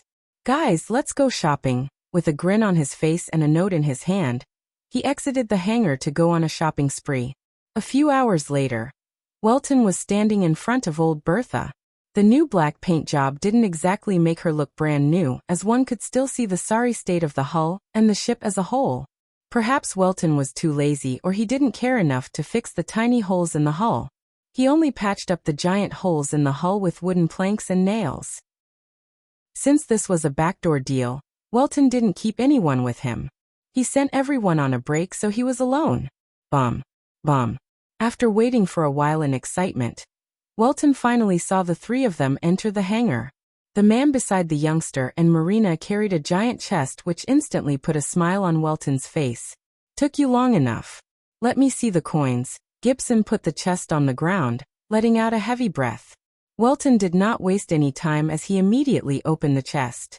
The moment he opened the chest, his mouth opened wide as the chest was filled with glistening gold coins. They reflected the light, making his face look golden. Welton was drooling so much to notice Michael running his fingers through old Bertha's hull. Diddle diddle. Suddenly Michael's voice drew the attention of the three. Welton looked over his shoulder to see the youngster smiling at him. However, the smile was not a warm, friendly kind. Rather, it was cold, devilish, and murderous. Chapter 392. No one had any idea about what those words meant. It seemed like he was chanting something. Gibson felt the air around them become chilly. Moreover, Gibson saw his eyes flicker in crimson red. Gibson and Maxine unconsciously took a step back. Welton noticed the youngster's eyes flickering. He was confused as he saw him get closer and closer. "We are so little." The moment these words came out of his mouth, Gibson saw Lucifer grab Welton by his neck. He lifted him off from the ground, slamming him against old Bertha's hull. Welton struggled to utter a word. "I told you to repair her, not hide 26 pirates inside her to kill us." Maxine and Gibson was stunned. Welton's eyes opened wide in disbelief. "You signed the death warrant for 27 pirates today, crack." Welton's frantic struggle came to a halt as his neck produced a cracking sound. His eyes were still wide open when he hit the ground. "My lord," Gibson shuddered. "Maxine, get her on the water." "Gibson, go tell those pirates to put everything on the deck." Michael didn't bother telling why he killed Welton. He just gave them an order, flicked his wrist, willing the system to put the gold-filled chest into the system storage, grabbed Welton's body, and threw it on the deck with a swift jump. Michael landed on Bertha's upper deck. He walked towards the rudder before holding the rudder, which reminded him of Silent Reaper. With a sigh of breath, he turned back to see a barrel on the corner. Conveniently for Michael, when he opened up the barrel it was empty. "Looks like this is your fancy coffin, buddy," Michael snickered. He then picked up Welton by his collar, putting him inside the barrel. After hiding the body, Michael walked around the upper deck. If it wasn't for his X-ray eyes, he may have not found the pirates hiding in the lower decks. Those visions enabled him to see the armed pirates hiding beneath him. It was obvious Welton was planning to get the bounty amount as a price for the ship, then kill Maxine, get another 100,000 from Corey. Michael was not stupid or generous enough to give him 100,000 gold coins for the old ship. He planned to beat up Welton, and then get the ship and go. However, Welton's ambush plan made Michael take his life. As far as Michael was concerned, he could let go of 100 enemies but not a single traitor. His focus now turned towards the hooks attached to the poles. They were holding the ship from sliding through the slop to the ocean. "You are a lucky girl, Bertha," he talked to the ship while making his way to the metal hooks. "I'm going to make you a super OP ship and avenge the Silent Reaper." He removed the first hook from the mainsail pole. He continued to remove hooks while he saw several pirates entering the hangar carrying huge crates. Their biceps were flexing as the frowns on their faces indicated how heavy the crates are. One by one the pirates put down the crates. "My lord, can you throw down that rope attached to the lever?" Gibson shouted from the ground. Here, with a kick, Michael sent down the roll of ropes to him. The pirates along with Gibson tied the ropes around the crates to lift the crates up. If Michael used arch energy, it would not even take a minute. He could just put the crates inside the space ring, jump onto the deck and retrieve the crates out of the ring. "My lord," suddenly Michael heard Arya's voice in his head through the earpiece. "What is it?" "There are several war frigates surrounding us. Don't move, we'll be there." As he said, he jumped down. "Gibson, give them something and see them outside." Hearing Michael's serious voice, Gibson realized something was amiss. He quickly nodded before giving a pirate a pouch of gold coins. "Share the tip." "Thanks, man." The heaviness of the pouch immediately put a wide grin on the pirates' faces. In addition to the hefty tip, it seemed like they didn't have to put the heavy crates on the top deck, which meant less work for them. "It's done, my lord," Gibson said while Maxine walked towards the crates to help Gibson. Both of them saw Michael wave his hand as the crates disappeared from their sight in an instant. The very next moment, he grabbed both of them by the coolers. "Ah! Shit!" Both Maxine and Gibson cried out aloud when Michael leaped into the air with them. In a second, they landed on the upper deck. "Get to the rudder, we are leaving." he said before leaping into the air once again. This time, they saw him land on the crow's nest.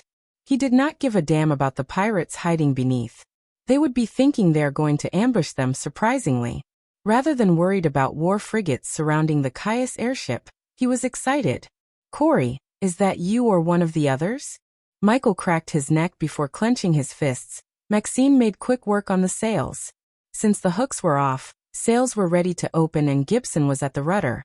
Old Bertha just needed a push to slide through the slope.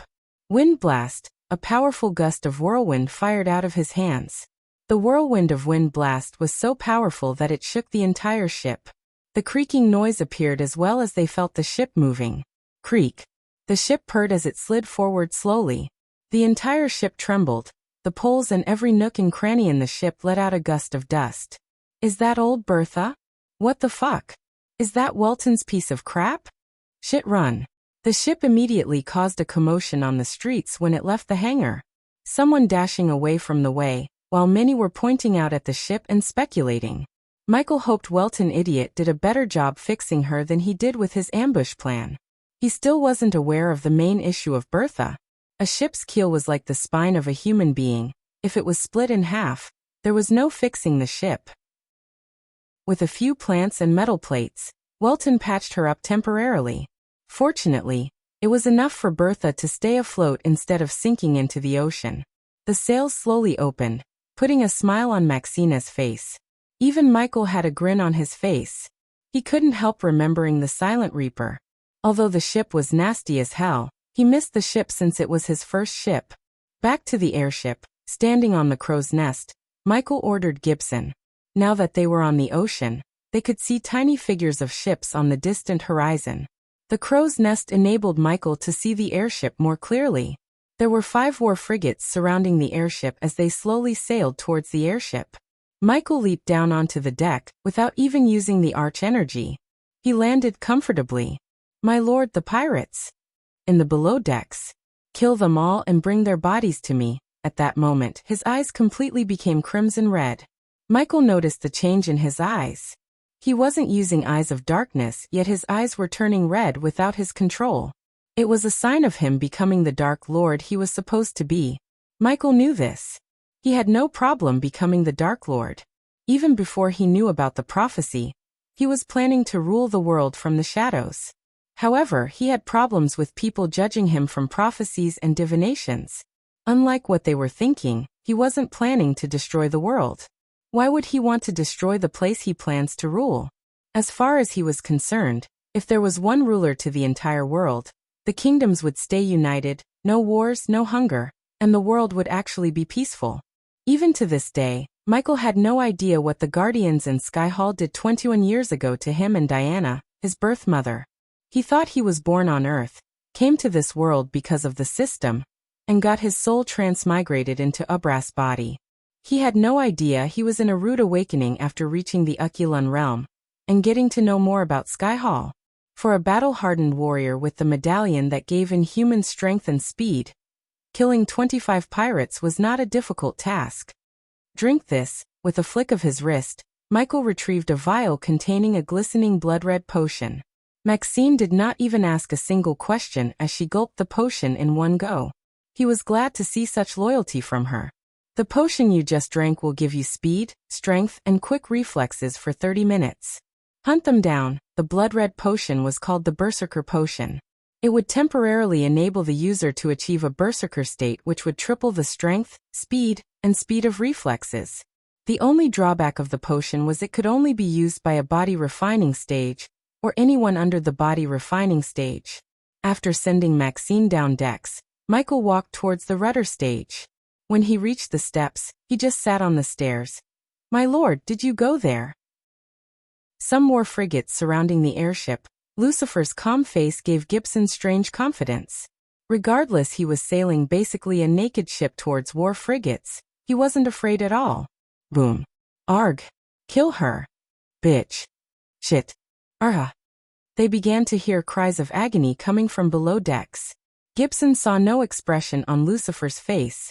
He was looking in the airship's direction through the spyglass. The cries of agony continued to sound throughout the ship, but as time passed by, The cries sounded quieter and quieter. Holy fuck!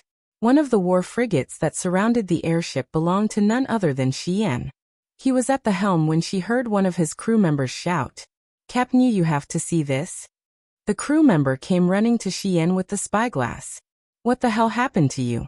Xian frowned, looking at the shivering crew member. Grabbing the spyglass from the crew member, Xian looked at the ship approaching them in the distance. It took Xian a few moments to lock his eyes on the ship. Then he felt a cold chill running through his spine. Shit, through his spyglass, he witnessed several bleeding men hanging from the sail posts. The sight gave him a chill. It was not because he hadn't seen dead bodies before. Those men hanging from the poles, they were his men. Chapter 393. Old Bertha slowly approached the airship. The sun was in the middle of the sky, roasting everything under. Anyone on the sea could feel the ocean breeze getting warmer and warmer to the point it made them sweat under their loose shirts. "You gotta be kidding me." Tiberius looked at the approaching ship through the window. He could vaguely see the sorry state of old Bertha. Lucier went to buy a new ship, and an old ship was sailing towards them after some time. It didn't take a genius to figure out they bought the old ship. Shit, Tiberius heard Sadie curse from the window next to him. He turned to see her looking through the spyglass. "What?" Tiberius asked. She was shivering slightly. Hence he was curious. "See for yourself." Sadie handed over the spyglass to Tiberius. Closing his one eye, Tiberius placed the spyglass on the other to look through it. The surrounding war frigates looked bigger and clear, as well as the old ship sailing towards them. "I'll be damned," Tiberius mumbled the moment he saw the bodies hanging from the sail poles. The bodies were still bleeding. Some bodies had their chests caved in, some had shoulders cut off, some had a hole in their head right between the eyes. He moved the spyglass to see Lucifer sitting leisurely on the steps with a calm face. Then he moved a couple of inches up to see Gibson holding the rudder, while Maxine moved around the deck, keeping the sails intact. He could vaguely see the blood splatters on her cream-white top. Gotta love that woman. Tiberius could guess who was responsible for the hanging bodies. Whoever they are, they just called in the devil. A cold sweat drop appeared on Sadie's forehead. "You believe in that shit?" "I mean, he's a freak of nature, but I don't think he is a god as Maxine or you people claim him to be." Tiberius rolled his eyes. "You're either stupid or ignorant to believe otherwise. Not even an immortal can use cultivation in the southern continent, but he does that. Have you heard of guardians?" Sadie asked while he was slightly in shock of her direct approach. "Yeah, they are some big potatoes in your part of the world, right? They are one of the most powerful organizations in the world. If they wanted, they could take over the world in a few weeks. Still, they started to piss their pants when he made his mark. I'm telling you, Tiberius, he's not a human.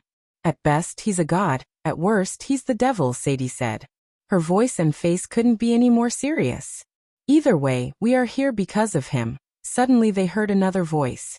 They immediately turned back and saw Arya standing in front of them. Her gratitude towards Lucifer was multiplied by several folds when he agreed to cure her brothers. In a week or so, her brothers would be completely healed. He performed a miracle in her life. She would never forget what he did for her. "When my brothers wake up, we are gonna dedicate our lives to his cause and get rid of all those fucking slave traders from this world." Sadie could see the murderous intent in her eyes. Her voice sounded so cold. Big Bertha slowly sailed towards the war frigates surrounding the airship. The cannons on the upper deck were tilted up, aimed at the airship. At this close range, there was no way the airship could escape if the pirates decided to fire at will. "That son of a bitch." Maxine came to his side before handing over the spyglass to him. "It's Xian." As he was looking at Xian through the spyglass, he heard Maxine's annoyed voice, which also had a tinge of shock. "So they are here on Pirate Lord Vancess' orders?" Michael asked. "No. The other ships, they belong to Corey, my lord. The 8-petal flower symbol on the flags, that's Corey's crest." Gibson slowly sailed towards Xian's ship in the front. Michael calmly waited for their ship to get closer to Xian's. Xian's ship was a war frigate. The ship was almost 60 meters long and seemed to have up to 124 guns. 4 at the bow, 8 at the stern, and 56 in each broadside. The sails were dyed in muddy browns just like the hull. Unlike the rest of the ships, Xian had a blood-red shark in the flag. Although Bertha was bigger than any war frigates surrounding the airship, she had zero firepower at the moment. The size of Bertha intimidated some pirates. Of course, she was not as scary as the Silent Reaper, however. She was intimidating with her sheer size and speed. When Bertha sailed adjacent to Xian's ship, Xian along with a couple of other pirates came to Bertha using rope swings. "Hello, Marina. Ship sucks, but I dig the decoration." He looked at the bleeding bodies hanging from the sail poles above them. Maxine looked at Michael, asking wordlessly for his permission to talk. He nodded, giving her permission to talk. "What's going on?" "Nothing, Pirate Lord Corey just wants to meet you." "There is no just Xian." "Cut the crap. This is a fucking fleet. You are taking the airship hostage, and what the hell are you doing here?" "You don't answer to Corey." "I think you are mistaken about the situation here, Marina. We can do this the easy way, or the hard way." "If I were you," Xian snickered as he looked around the ship. "I'd pick the easy way." "We will pick the easy way. The Silent Queen talks." Xian laughed when he heard Michael finally talk. He had a feeling that this youngster is the one running the show behind Marina. "You made the right choice. Now if you follow us, lead the way, Captain Xian," Michael said with a smile. "I like you." The respectful way Michael addressed him put a smile on his face. However, in Gibson's eyes, Xian looked like a sheep calling the wolf with a wide grin on its face. "And if you don't mind, we will remove these decorations," Xian asked. It didn't sound like a request but an order. "Of course." Yet again Michael nodded with a smile. "And the airship coming with us." Maxine wanted to leap at Xian, rip his throat off for making too many requests at Lord Lucifer. "As you wish. I like you more and more, big fella." Xian laughed out aloud. Michael was 6'3", and almost looked 6'4" with his muscular build. Even with a large shirt and long coat, his muscles were visible. Height was another thing that changed about him. Abraz was 6 feet tall, but recently Michael had grown extra 3 inches. Fortunately, the system ensured Michael would grow taller unless he wanted to. "Arya, follow us." Xian saw the youngster mumble something under his breath, keeping his hand on the right ear. "They will follow us, Captain Xian." Xian pointed his finger at the hanging bodies before jumping back onto his ship. The pirates climbed the poles as though they were human monkeys. In a few short moments, they cut down all the bodies from the ropes. As the pirates were lining up the bodies, Gibson followed Xian's ship while the rest of the ships followed Xian's ship. The airship also slowly moved. "My lord, what's the plan?" Maxine whispered. "Just go and have a nice long chat with Pirate Captain Corey." 6 hours had passed in a blink of an eye. In the 6 hours, Michael was inside the captain's cabin meditating.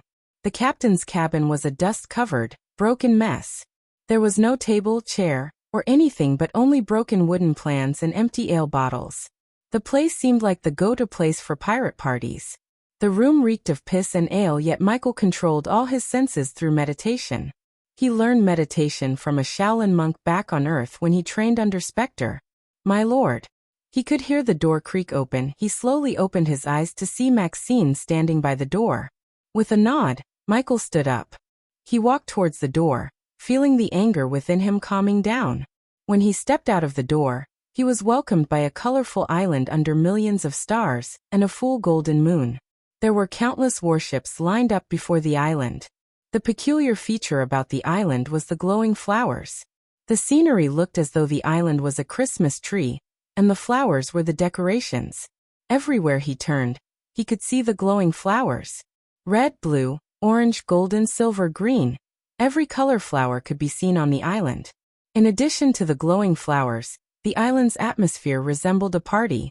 A piece of loud music reverberated the island while the cheers of the pirates were ear-splitting. "I love this world." He took in the beautiful sight of the island. A smile appeared on his face after a while. "Lead the way, Maxine." As Maxine led the way, he saw Xian and his crew walking in front of them. The airship was still above the same fleet that came to surround the ship earlier. Although Michael seemed to be walking looking at the path before him, he was scanning his surroundings. Thanks to the environmental scanning skill, he didn't have to make a mental map like he used to. For a few minutes, they continued to walk on the wooden platform that led to a huge manor in the center of the island. It was neither a castle nor a fancy manor like Bradford Manor, but it was huge.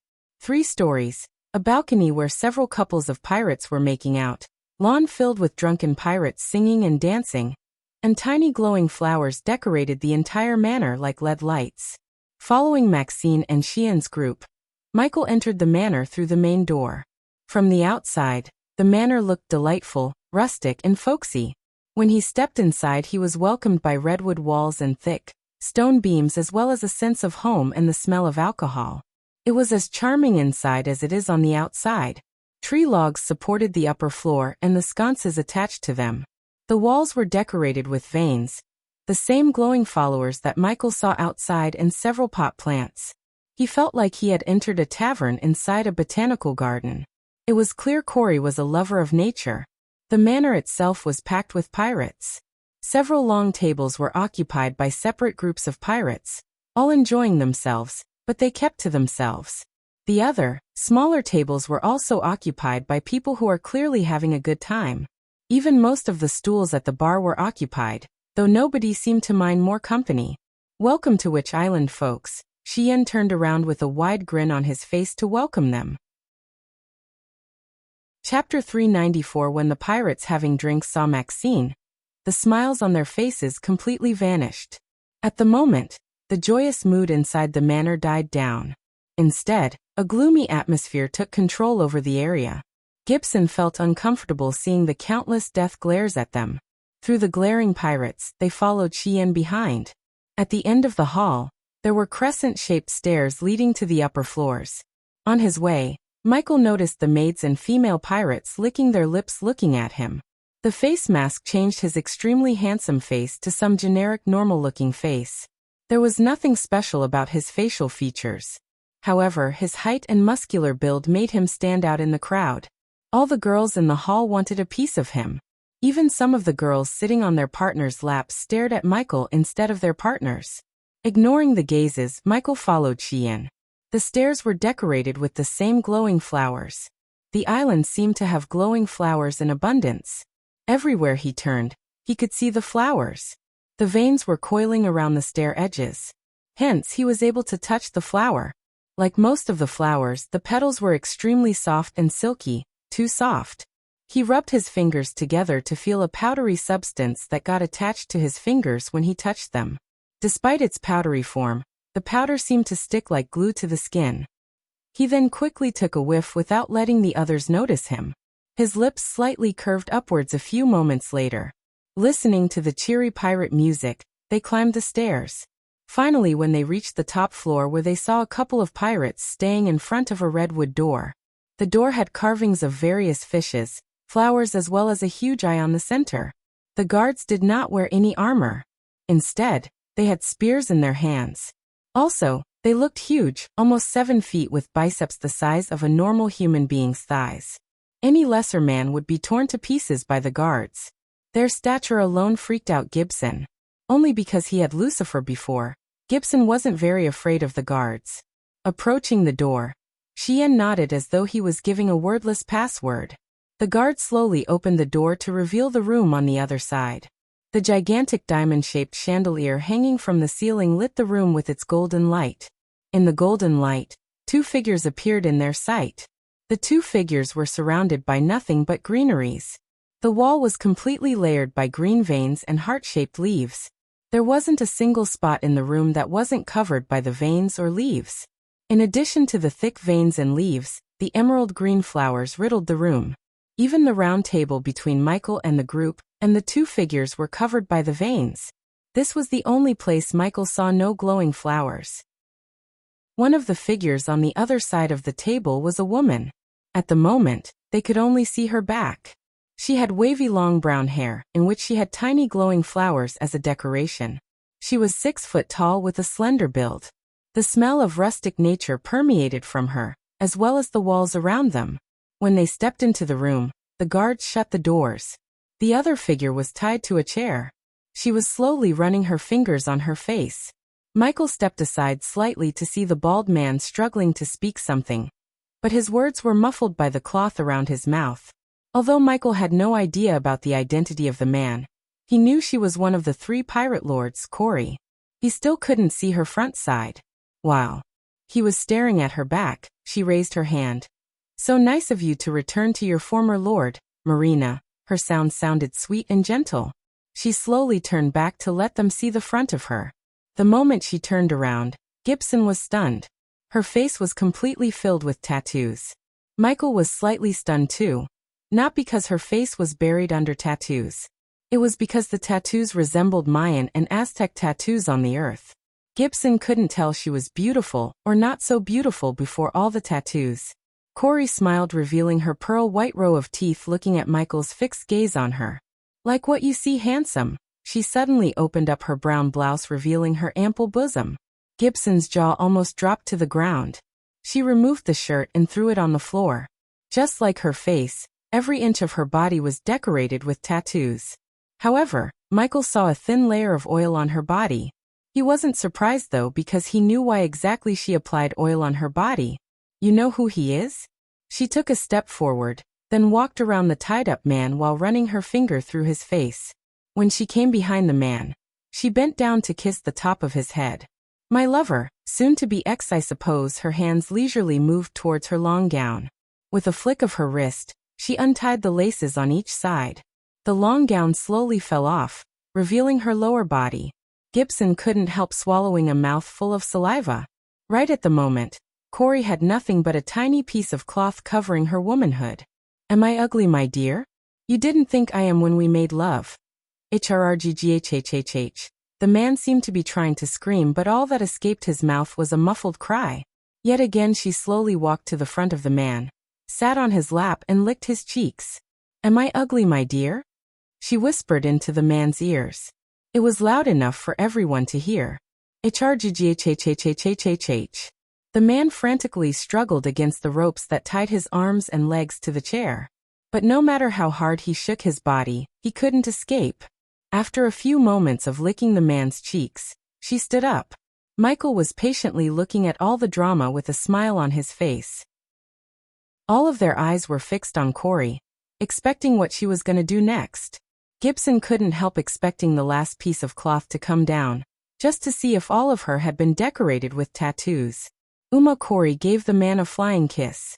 She then placed her hand on the man's cheek. Under their gazes, she snapped her fingers. The very next moment, the flames appeared out of nowhere and enveloped the man. HRGHHHHHH. The man was on fire literally. His frantic struggle became worse by the second. Everyone was completely in shock except Michael. Although Maxine had seen Corey perform with Chris many times, she was still stunned to see it again. She told Michael about Corey's ability to perform witchcraft. Yet he had never reacted much except a smile. Gibson was staring at the burning body in a daze. His mind was boggled, trying to figure out what just happened. She used magic? Gibson asked himself. Then he looked at Lucifer to see him standing there completely indifferent. The burning smell of skin overpowered the rustic aroma in the room. Who feels like barbecue? Corey chuckled before stomping the ground. The floor beneath him quickly opened up as the burning man dropped into the hole. After burning the man alive, Corey turned to lock her eyes with Maxine. She still had an alluring smile on her face. You don't scare me, Corey, Maxine calmly said. In terms of making people scared, Corey was nowhere near Lord Lucifer. Is that so? Corey licked her lips. Enough of this circus. Finally Michael opened his mouth. Sheehan almost unsheathed his sword when he saw Lucifer pull back one of the chairs. Corey looked at him sitting on the chair without batting an eye. Her alluring smile almost turned cold as Michael put his leg on the table. I have to say, you put up a good show, he chuckled. Pirate Lord Sheehan tried to step forward but was stopped by the wave of Corey's hand. A highly flammable spores produced by the glowing flowers, he calmly said. The gunpowder mixed with a tinge of iron powder under your fingernails. Snap your fingers hard to create a spark.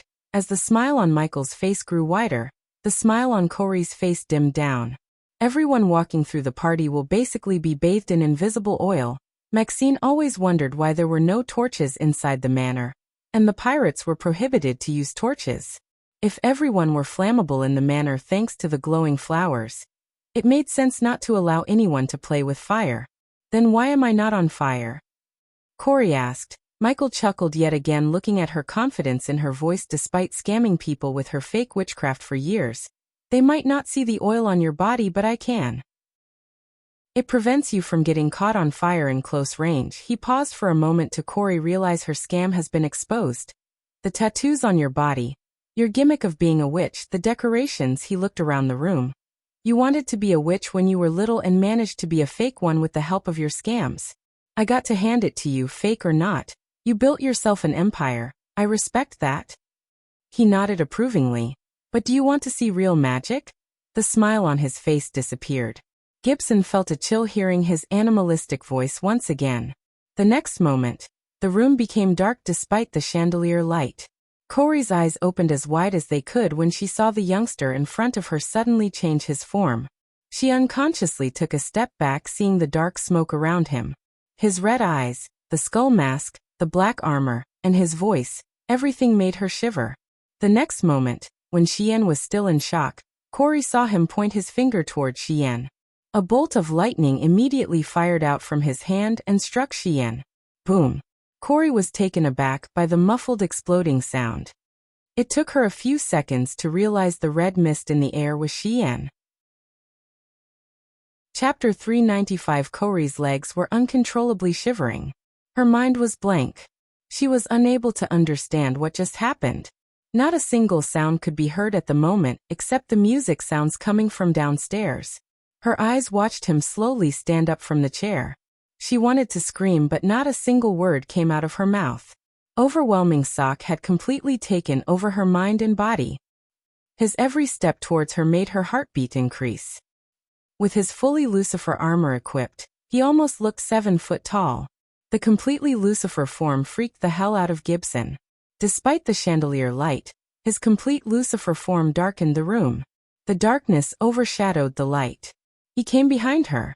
With a flick of his wrist, he retrieved a normal wooden chair from the space ring.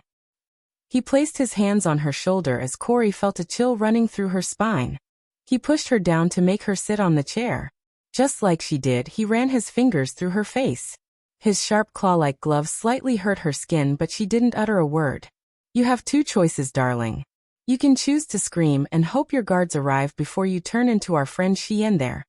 He cupped her face before turning her neck in the direction where Xian was.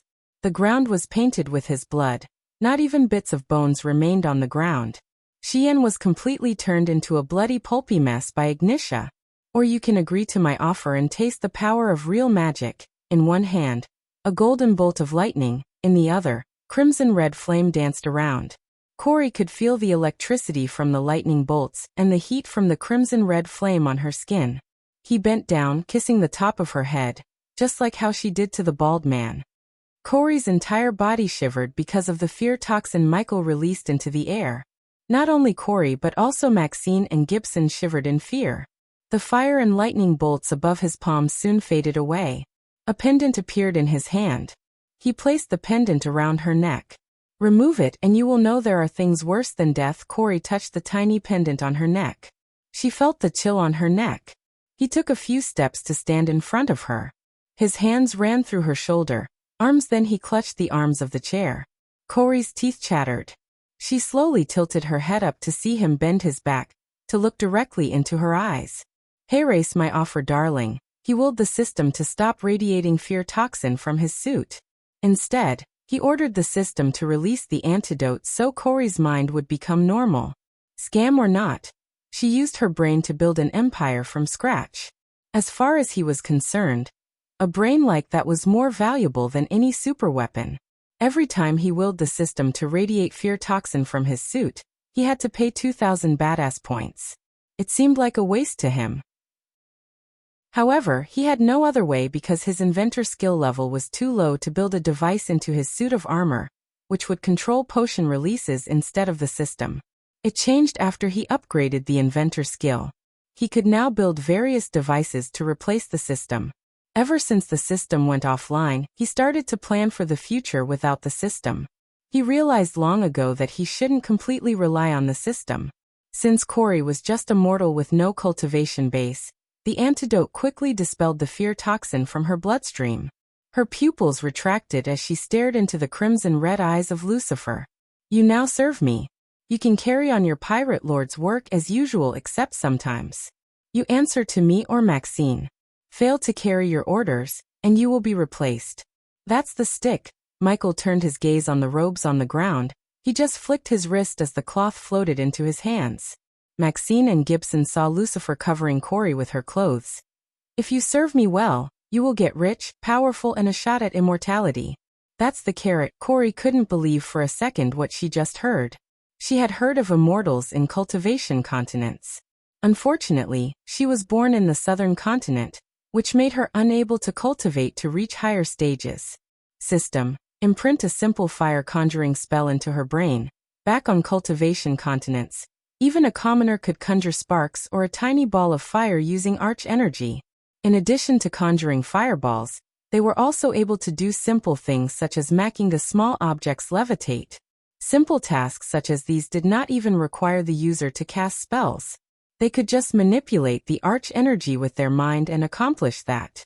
For cultivators and even for commoners, these tasks were as simple as breathing and use a negligible amount of arch energy.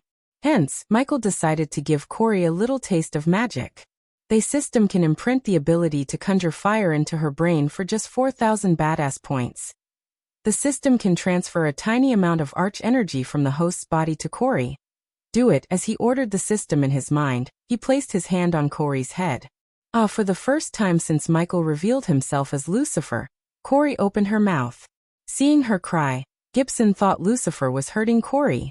Corey felt like a bullet ant drilling through her brain. The pain gradually lessened as Corey sensed something different. She couldn't explain the feeling, but she felt a new sensation. It was natural and easy as breathing. What you feeling is a little taste of the power you can wield in the future. He took several steps back from Corey. If you serve me well, Michael said as Corey lifted her hands, feeling the hot sensation building inside her palm. The very next moment, she snapped her finger like a tiny orb of fire lit up above her palm. The fire danced around her palm as Gibson and Maxine stared at Corey with their eyes wide open. How did you? Shit. I'm using magic, Corey stuttered. Her eyes were filled with joy and shock. She soon conjured a fireball in each hand. She laughed so wide as though she was a child playing with her favorite toy. A few moments later, playing with the fire, she looked up at Lucifer. Who are you? She asked shockingly. I am Lucifer.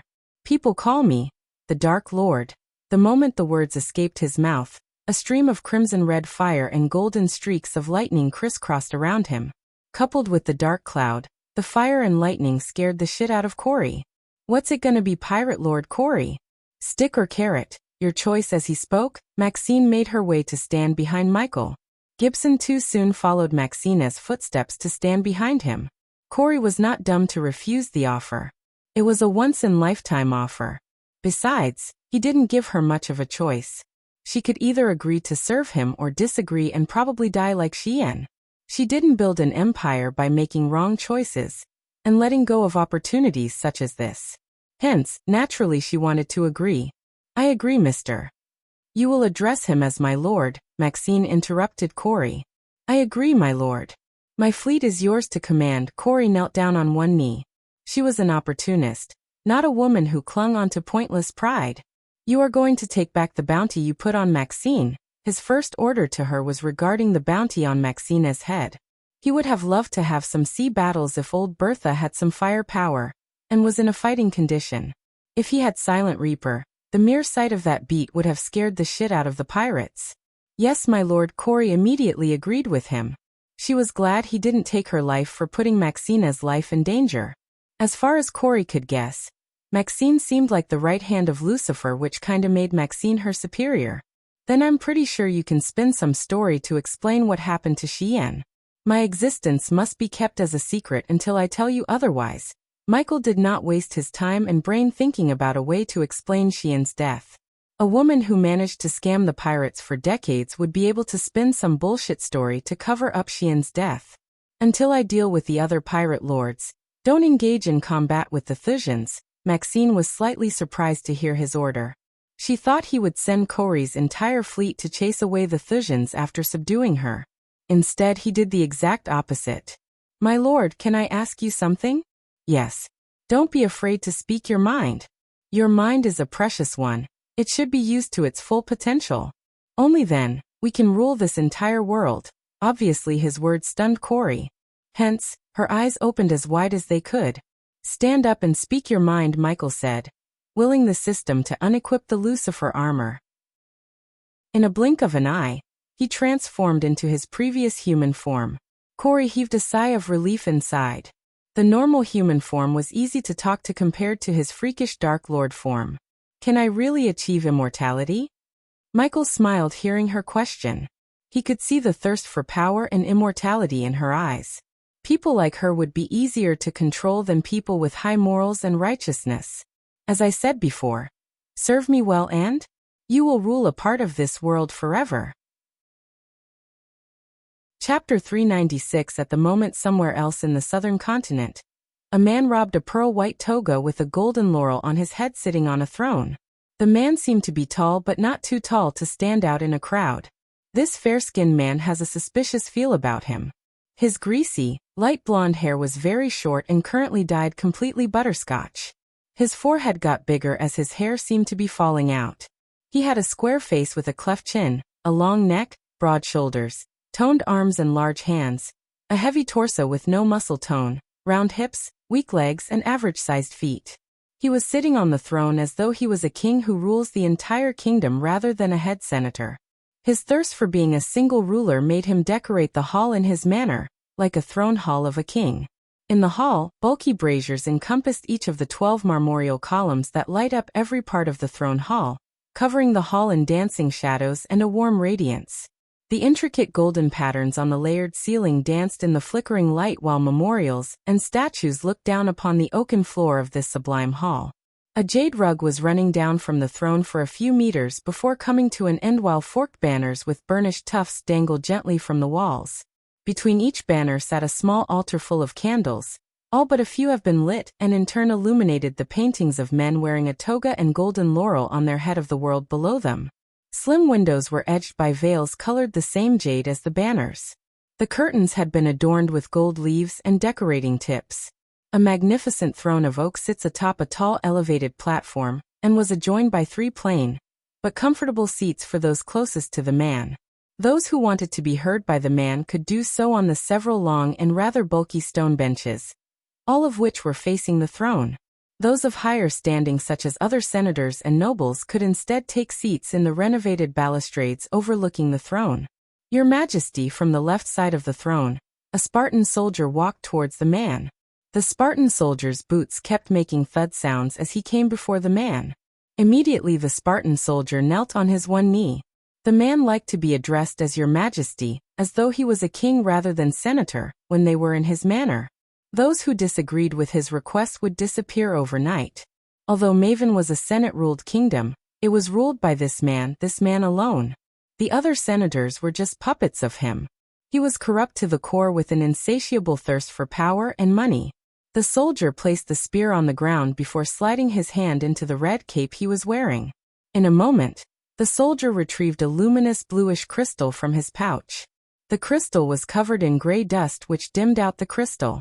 Is that? The man's eyes glistened in excitement.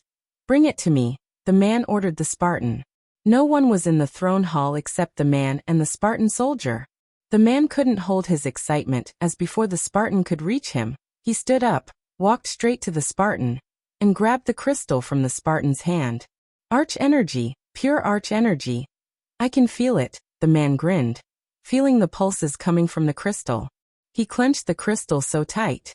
The longer he held the crystal in his hand, the louder his laughter became. It's true, Stormvale Mountain really has arch energy crystals within. Ha ha ha ha. His mad laughter echoed through the empty throne hall. Several minutes later, the man finally stopped his mad laughter. Spartan hostess, how many crystals those slaves mined? The last time I counted, they had mined 100 stones, Your Majesty. If you give me the word, I can hire the scholars and engineers to build a pulley system which would speed up the mining process, Your Majesty. The man rubbed his chin for a few moments after hearing the Spartan. You can do that. But after they build everything, kill them and bury them in the mine. The man said without any remorse and hesitation. What about the slaves, Your Majesty? Should I recycle them, or make sure they never leave the mine until they die? The Spartan soldier was not much different than the man. Spartan Hostus had been serving Senator Vibius Caelius Serius for more than a decade. In this decade of time he had killed more than 100 people including slaves, nobles, and senators for Senator Vibius. Senator Vibius had been spending millions of gold to increase the military power of Maven in secret. No one had a clue that Kingdom Maven had 2 or 3 times the size of other Senate-ruled kingdoms such as Giselle. He was amassing the military power to conquer the Stormvale Mountain. Even if all the Senate-ruled kingdoms formed an alliance to take the Stormvale Mountain from him after they conquered it, Senator Vibius had enough military power to defend the mountain for years. Those idiots have no idea what they have in their hands, Senator Vibius mumbled under his breath with an evil grin on his face. How many slaves working in the mine? Senator asked. 120 slaves, Your Majesty. Killing all of them and buying a new batch of slaves might raise a few eyebrows. Still, mining is a dangerous task. 10 or so slaves could die every month and new slaves could replace them. As he said, the senator made his way back the throne.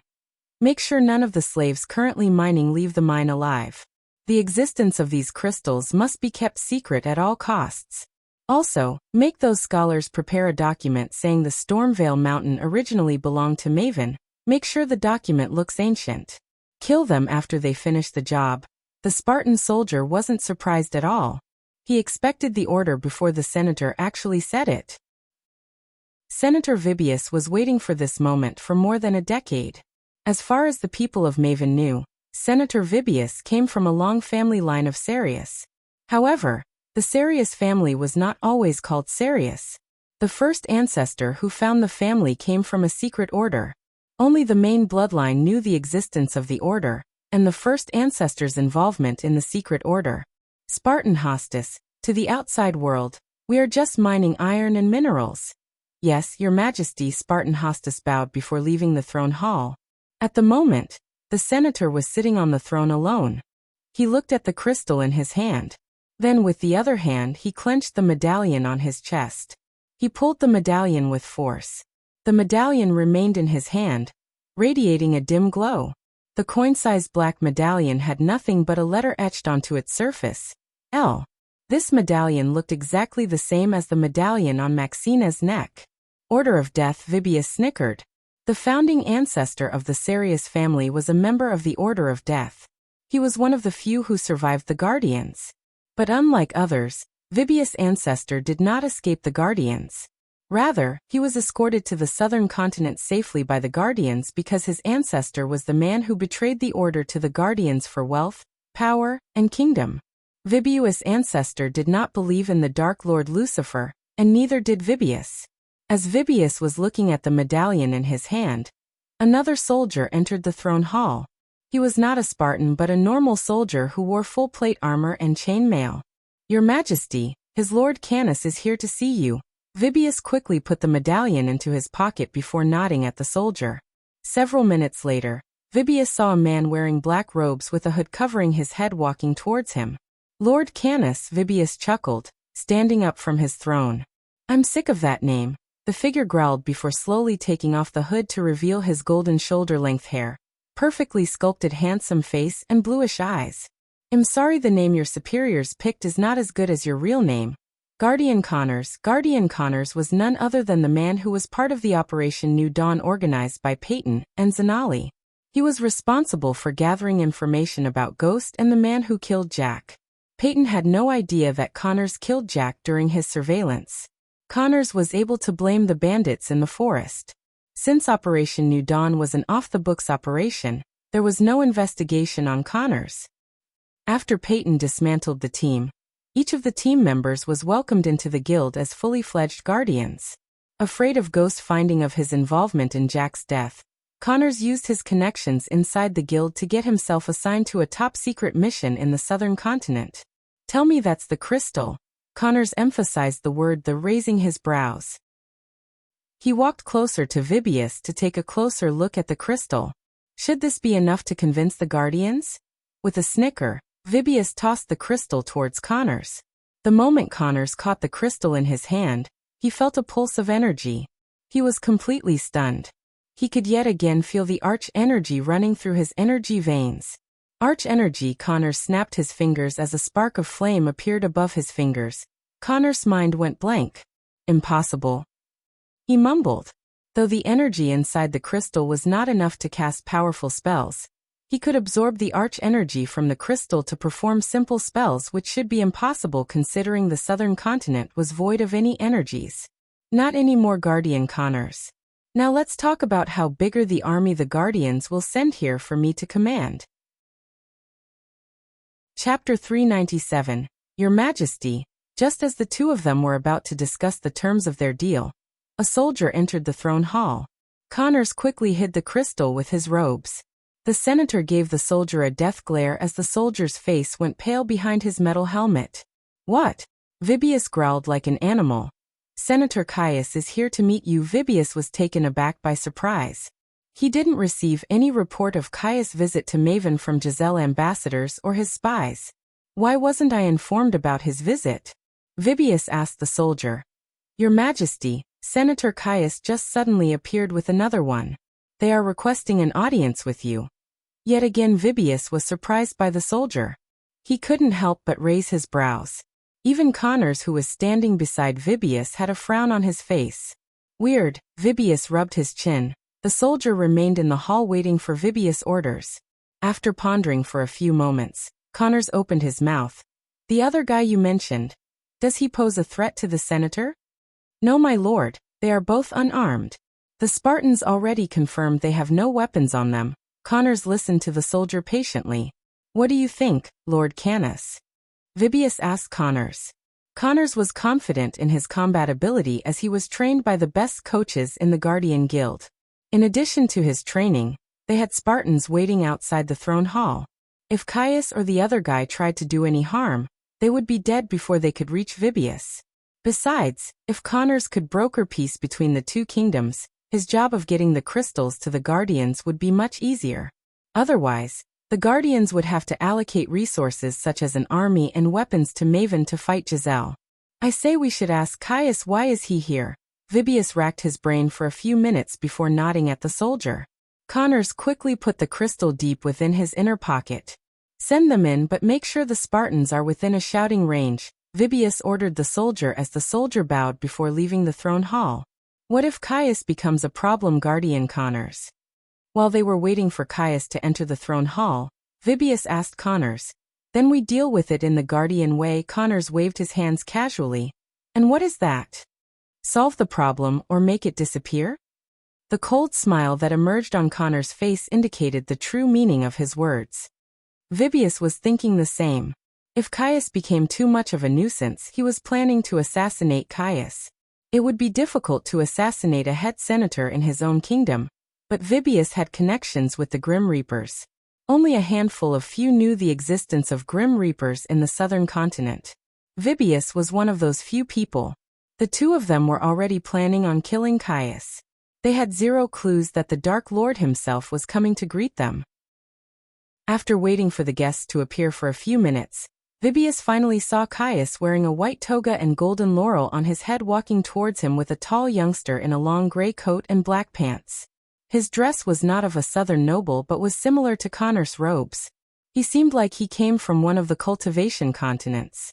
Nonetheless, Vibius paid little attention to the youngster because no matter who he was or where he came from, when he stepped inside the void line, he was nothing but a mere mortal. Vibius put on a fake smile to welcome Caius. Vibius noticed the fake smile on Caius' face as well as the cold sweat drop on his forehead. Senator Caius, I didn't expect you to visit me suddenly. Vibius and Caius shook their hands as Connors stared at the youngster behind Caius. He had an uneasy feeling in his gut. Connors noticed the youngster looking at Vibius, but soon, his gaze slowly turned towards him. Ouch! When Vibius was shaking Caius' hands, he suddenly let out a muffled cry. Connors was shocked. Still, before Connors could react, he saw the youngster behind Caius suddenly disappear. His mind went blank as he felt a sharp pain. Within a second after he felt the sharp pain, everything around him turned dark. Connors let out a moan, slowly regaining his consciousness. He tried to move his arms and legs, but he simply couldn't. He opened his eyes, fighting the pain in his head. Finally, he's awake. Connors was not sure what he just heard. The voice he just heard didn't sound like a human. Struggling to move his body, he opened his eyes to see nothing but an endless ocean around him. The half-moon and the millions of stars in the sky were the only light source. He looked down at his hands to see his hands and legs are tied up with ropes. He gritted his teeth trying to get himself out of the ropes. Don't bother. While Connors was trying to get himself out of the ropes, he heard a voice from behind. This time the voice sounded human. HRGGH, Connors growled as he turned back to see a Spartan soldier behind him. The Spartan soldier was in no better shape than him. His hands and legs were tied using ropes too. If it wasn't for the red cape, golden chest armor as well as a crimson-red tunic, Connors wouldn't have recognized the man as a Spartan. The red feather-covered helmet indicated that the man was not a mere soldier, but someone who held high rank in the Spartan army. At the moment, the Spartan's ranking didn't help him as he also remained a prisoner. Connors then turned his gaze away from the Spartan and saw several other figures kneeling on the floor with their hands and legs tied. Looking at their togas and golden laurels on their heads, Connors could tell all of them were nobles. Vibius, Connors mumbled when he saw Vibius among the nobles. However, Vibius didn't notice Connors as all the nobles had their eyes covered with a cloth. Except for him and the Spartan, everyone had a cloth around their eyes. What happened? Connors asked himself.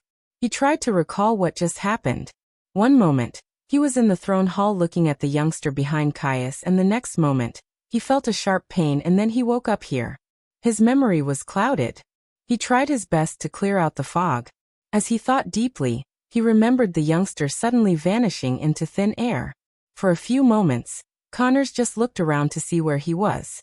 Even though they were on the upper deck of a ship, Connors saw no crew members. In addition to the lack of crews, he also noticed the lack of cannons around him. The upper deck was void of any cannons. Where are we? Connors asked the Spartan. The Spartan soldier looked around before sighing. The better question is, how did we end up here? Where were you before this? The Spartan soldier asked. Connors didn't immediately answer the Spartan. Despite the confusion of how he ended up here, Connors was able to tell that he was either poisoned to lose consciousness and transported here, or he was teleported. But the latter possibility seemed impossible as no one could use teleportation within the void line.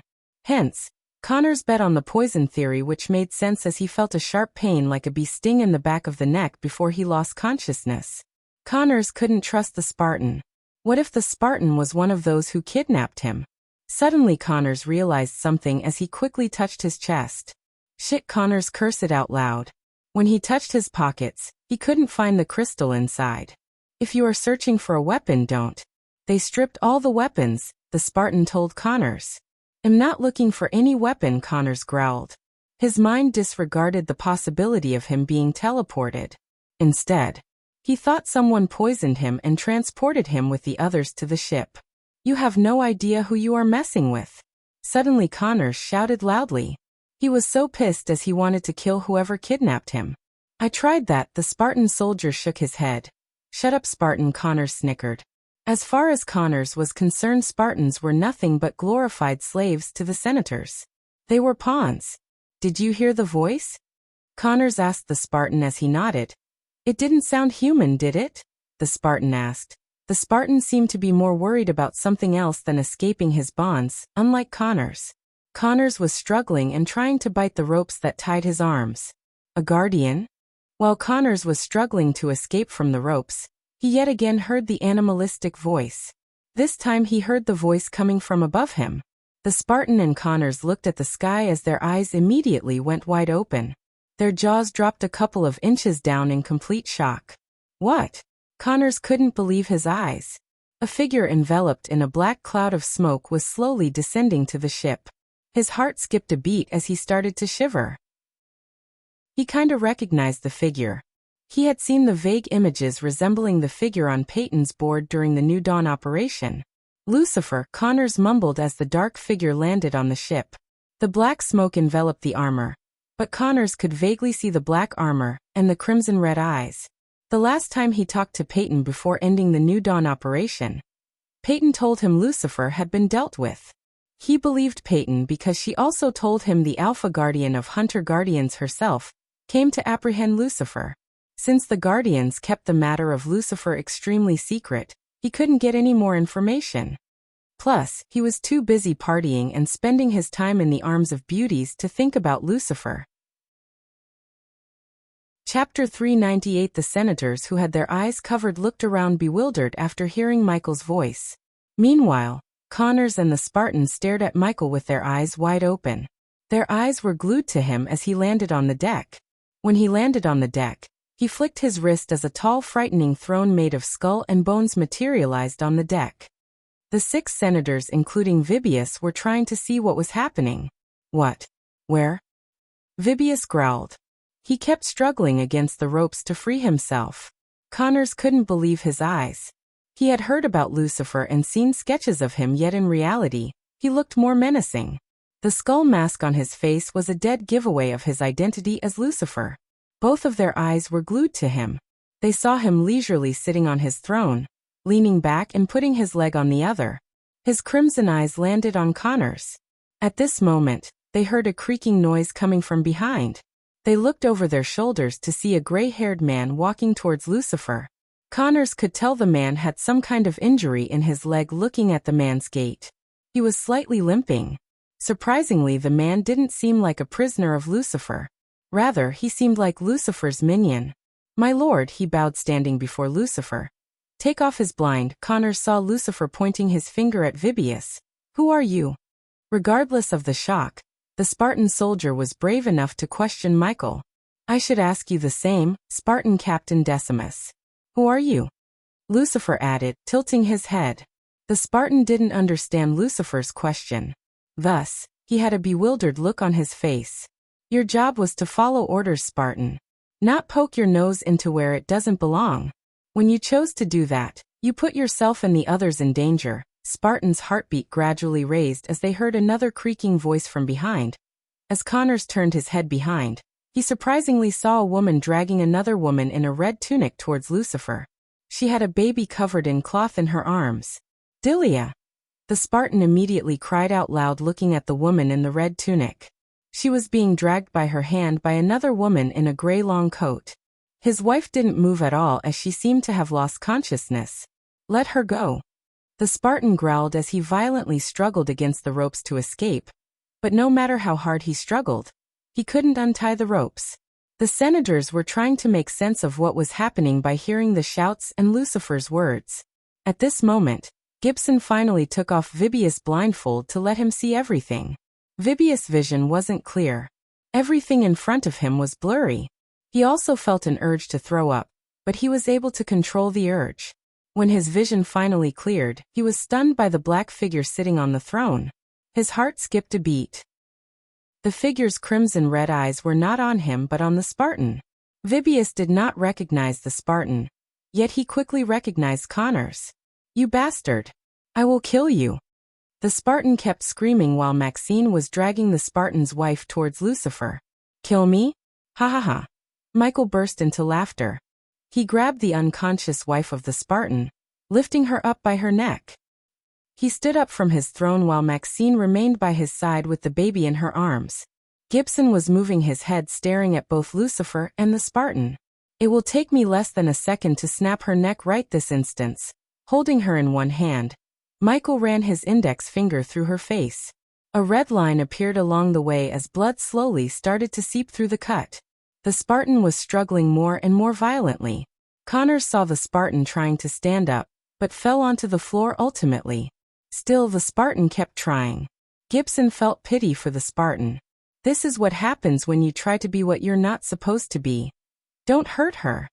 The Spartan's rage in his voice disappeared completely when he saw Lucifer take the baby in his arms.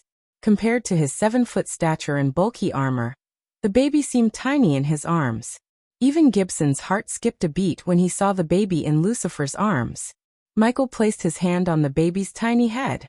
Everyone could tell the baby, and the mother was sedated as they remained without moving a muscle. "Tell me, Spartan, is the investigation more important than the lives of your beloved wife and the newborn child?" Connors had no idea about what the hell was Lucifer talking about.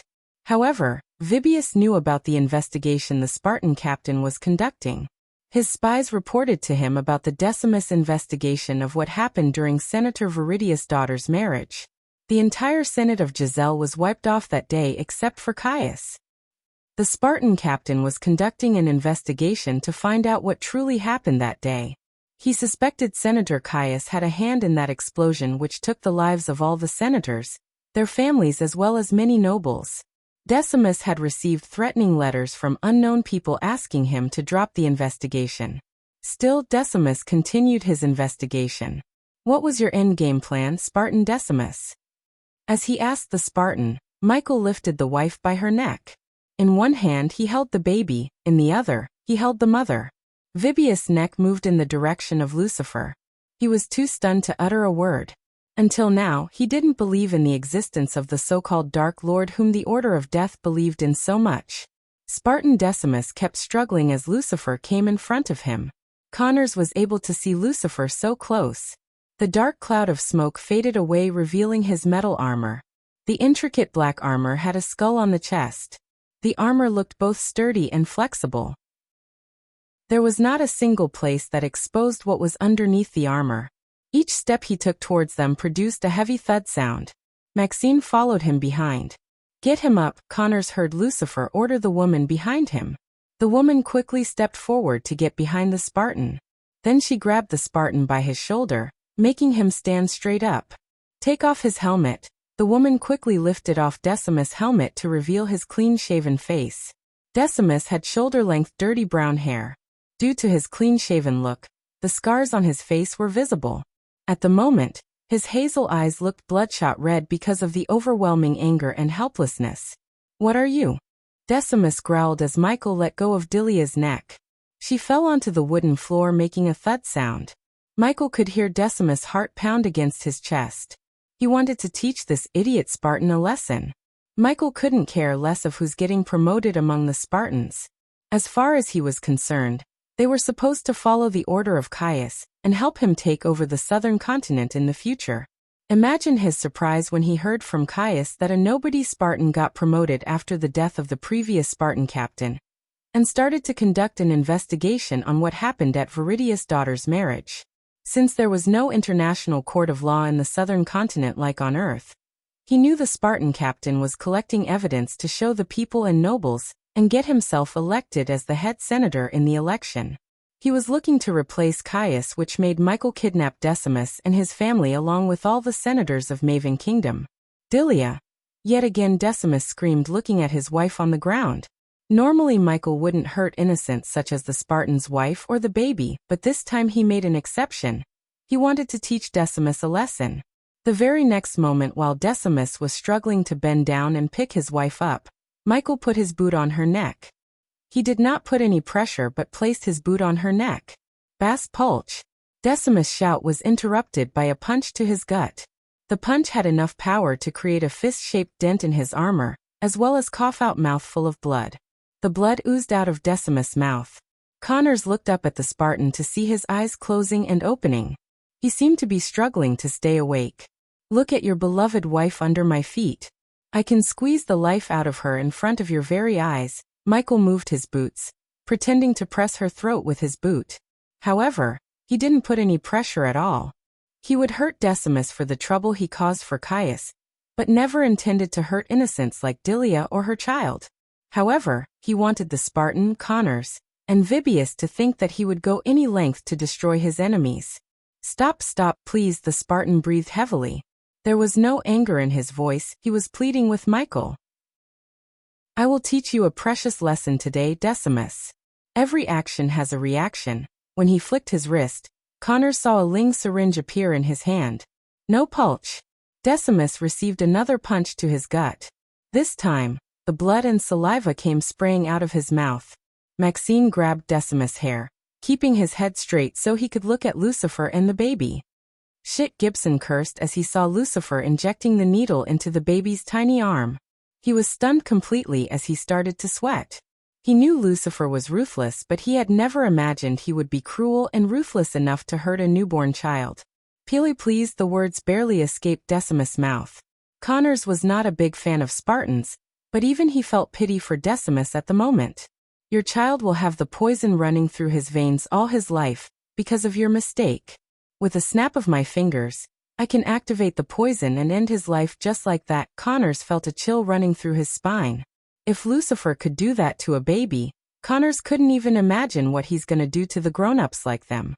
"As for your wife," Michael looked down at Delia before turning his gaze back at the Spartan. "She will make a great snack for the sharks, Pulch." Before even the words could sink into Decimus' mind, Michael punched him so hard on the head, immediately knocking him out. The senators who heard his words, including Vibius, shivered in fear. Gibson's legs kept shivering. Gibson never thought Lucifer would suddenly turn back to look at him. When his crimson red eyes landed on his entire body shuddered. "Clean this up," Michael gave a simple order before walking back to his throne. On his way to the throne, he could see the fear in Vibius' eyes. By the look in their eyes, his tactics worked. For them, the wife's gonna end up as shark food, but in reality, Maxine would drop Decimus, his child, and the wife in a faraway kingdom from Giselle with enough gold coins to start a new life with a warning from Lucifer. Of course, Decimus would be placed under surveillance. Nonetheless, he would never be able to step on Giselle ever again or show his face. Hi, my wonderful readers.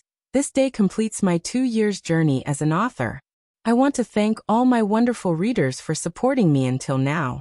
Your comments, reviews, and criticisms not only boosted my happiness, but also made me a better writer. I am extremely happy and honored to announce that my third book, Rise of the Legendary Emperor, will be released 23rd of this month. And I'm happier to announce that my next adventure, Dictator with a Badass System, will be released this month. I hope every one of you would continue to lend me your support. The schedule of HBS will not be affected in any way by the new novel. Please show me your support by leaving your comment under this chapter. This is my life now, so I hope everyone will stick with me and support me. Always your goofy author, Don_Awful. You're tuning in to the Lee May's Sword of Destiny YouTube channel. We're so grateful for your support, and don't forget to subscribe to join us on this incredible journey through captivating stories. Your generosity through donations truly makes a world of difference, as it's the primary source of revenue that allows me to expand and enhance this channel for you. Thank you from the bottom of my heart for being a part of this adventure.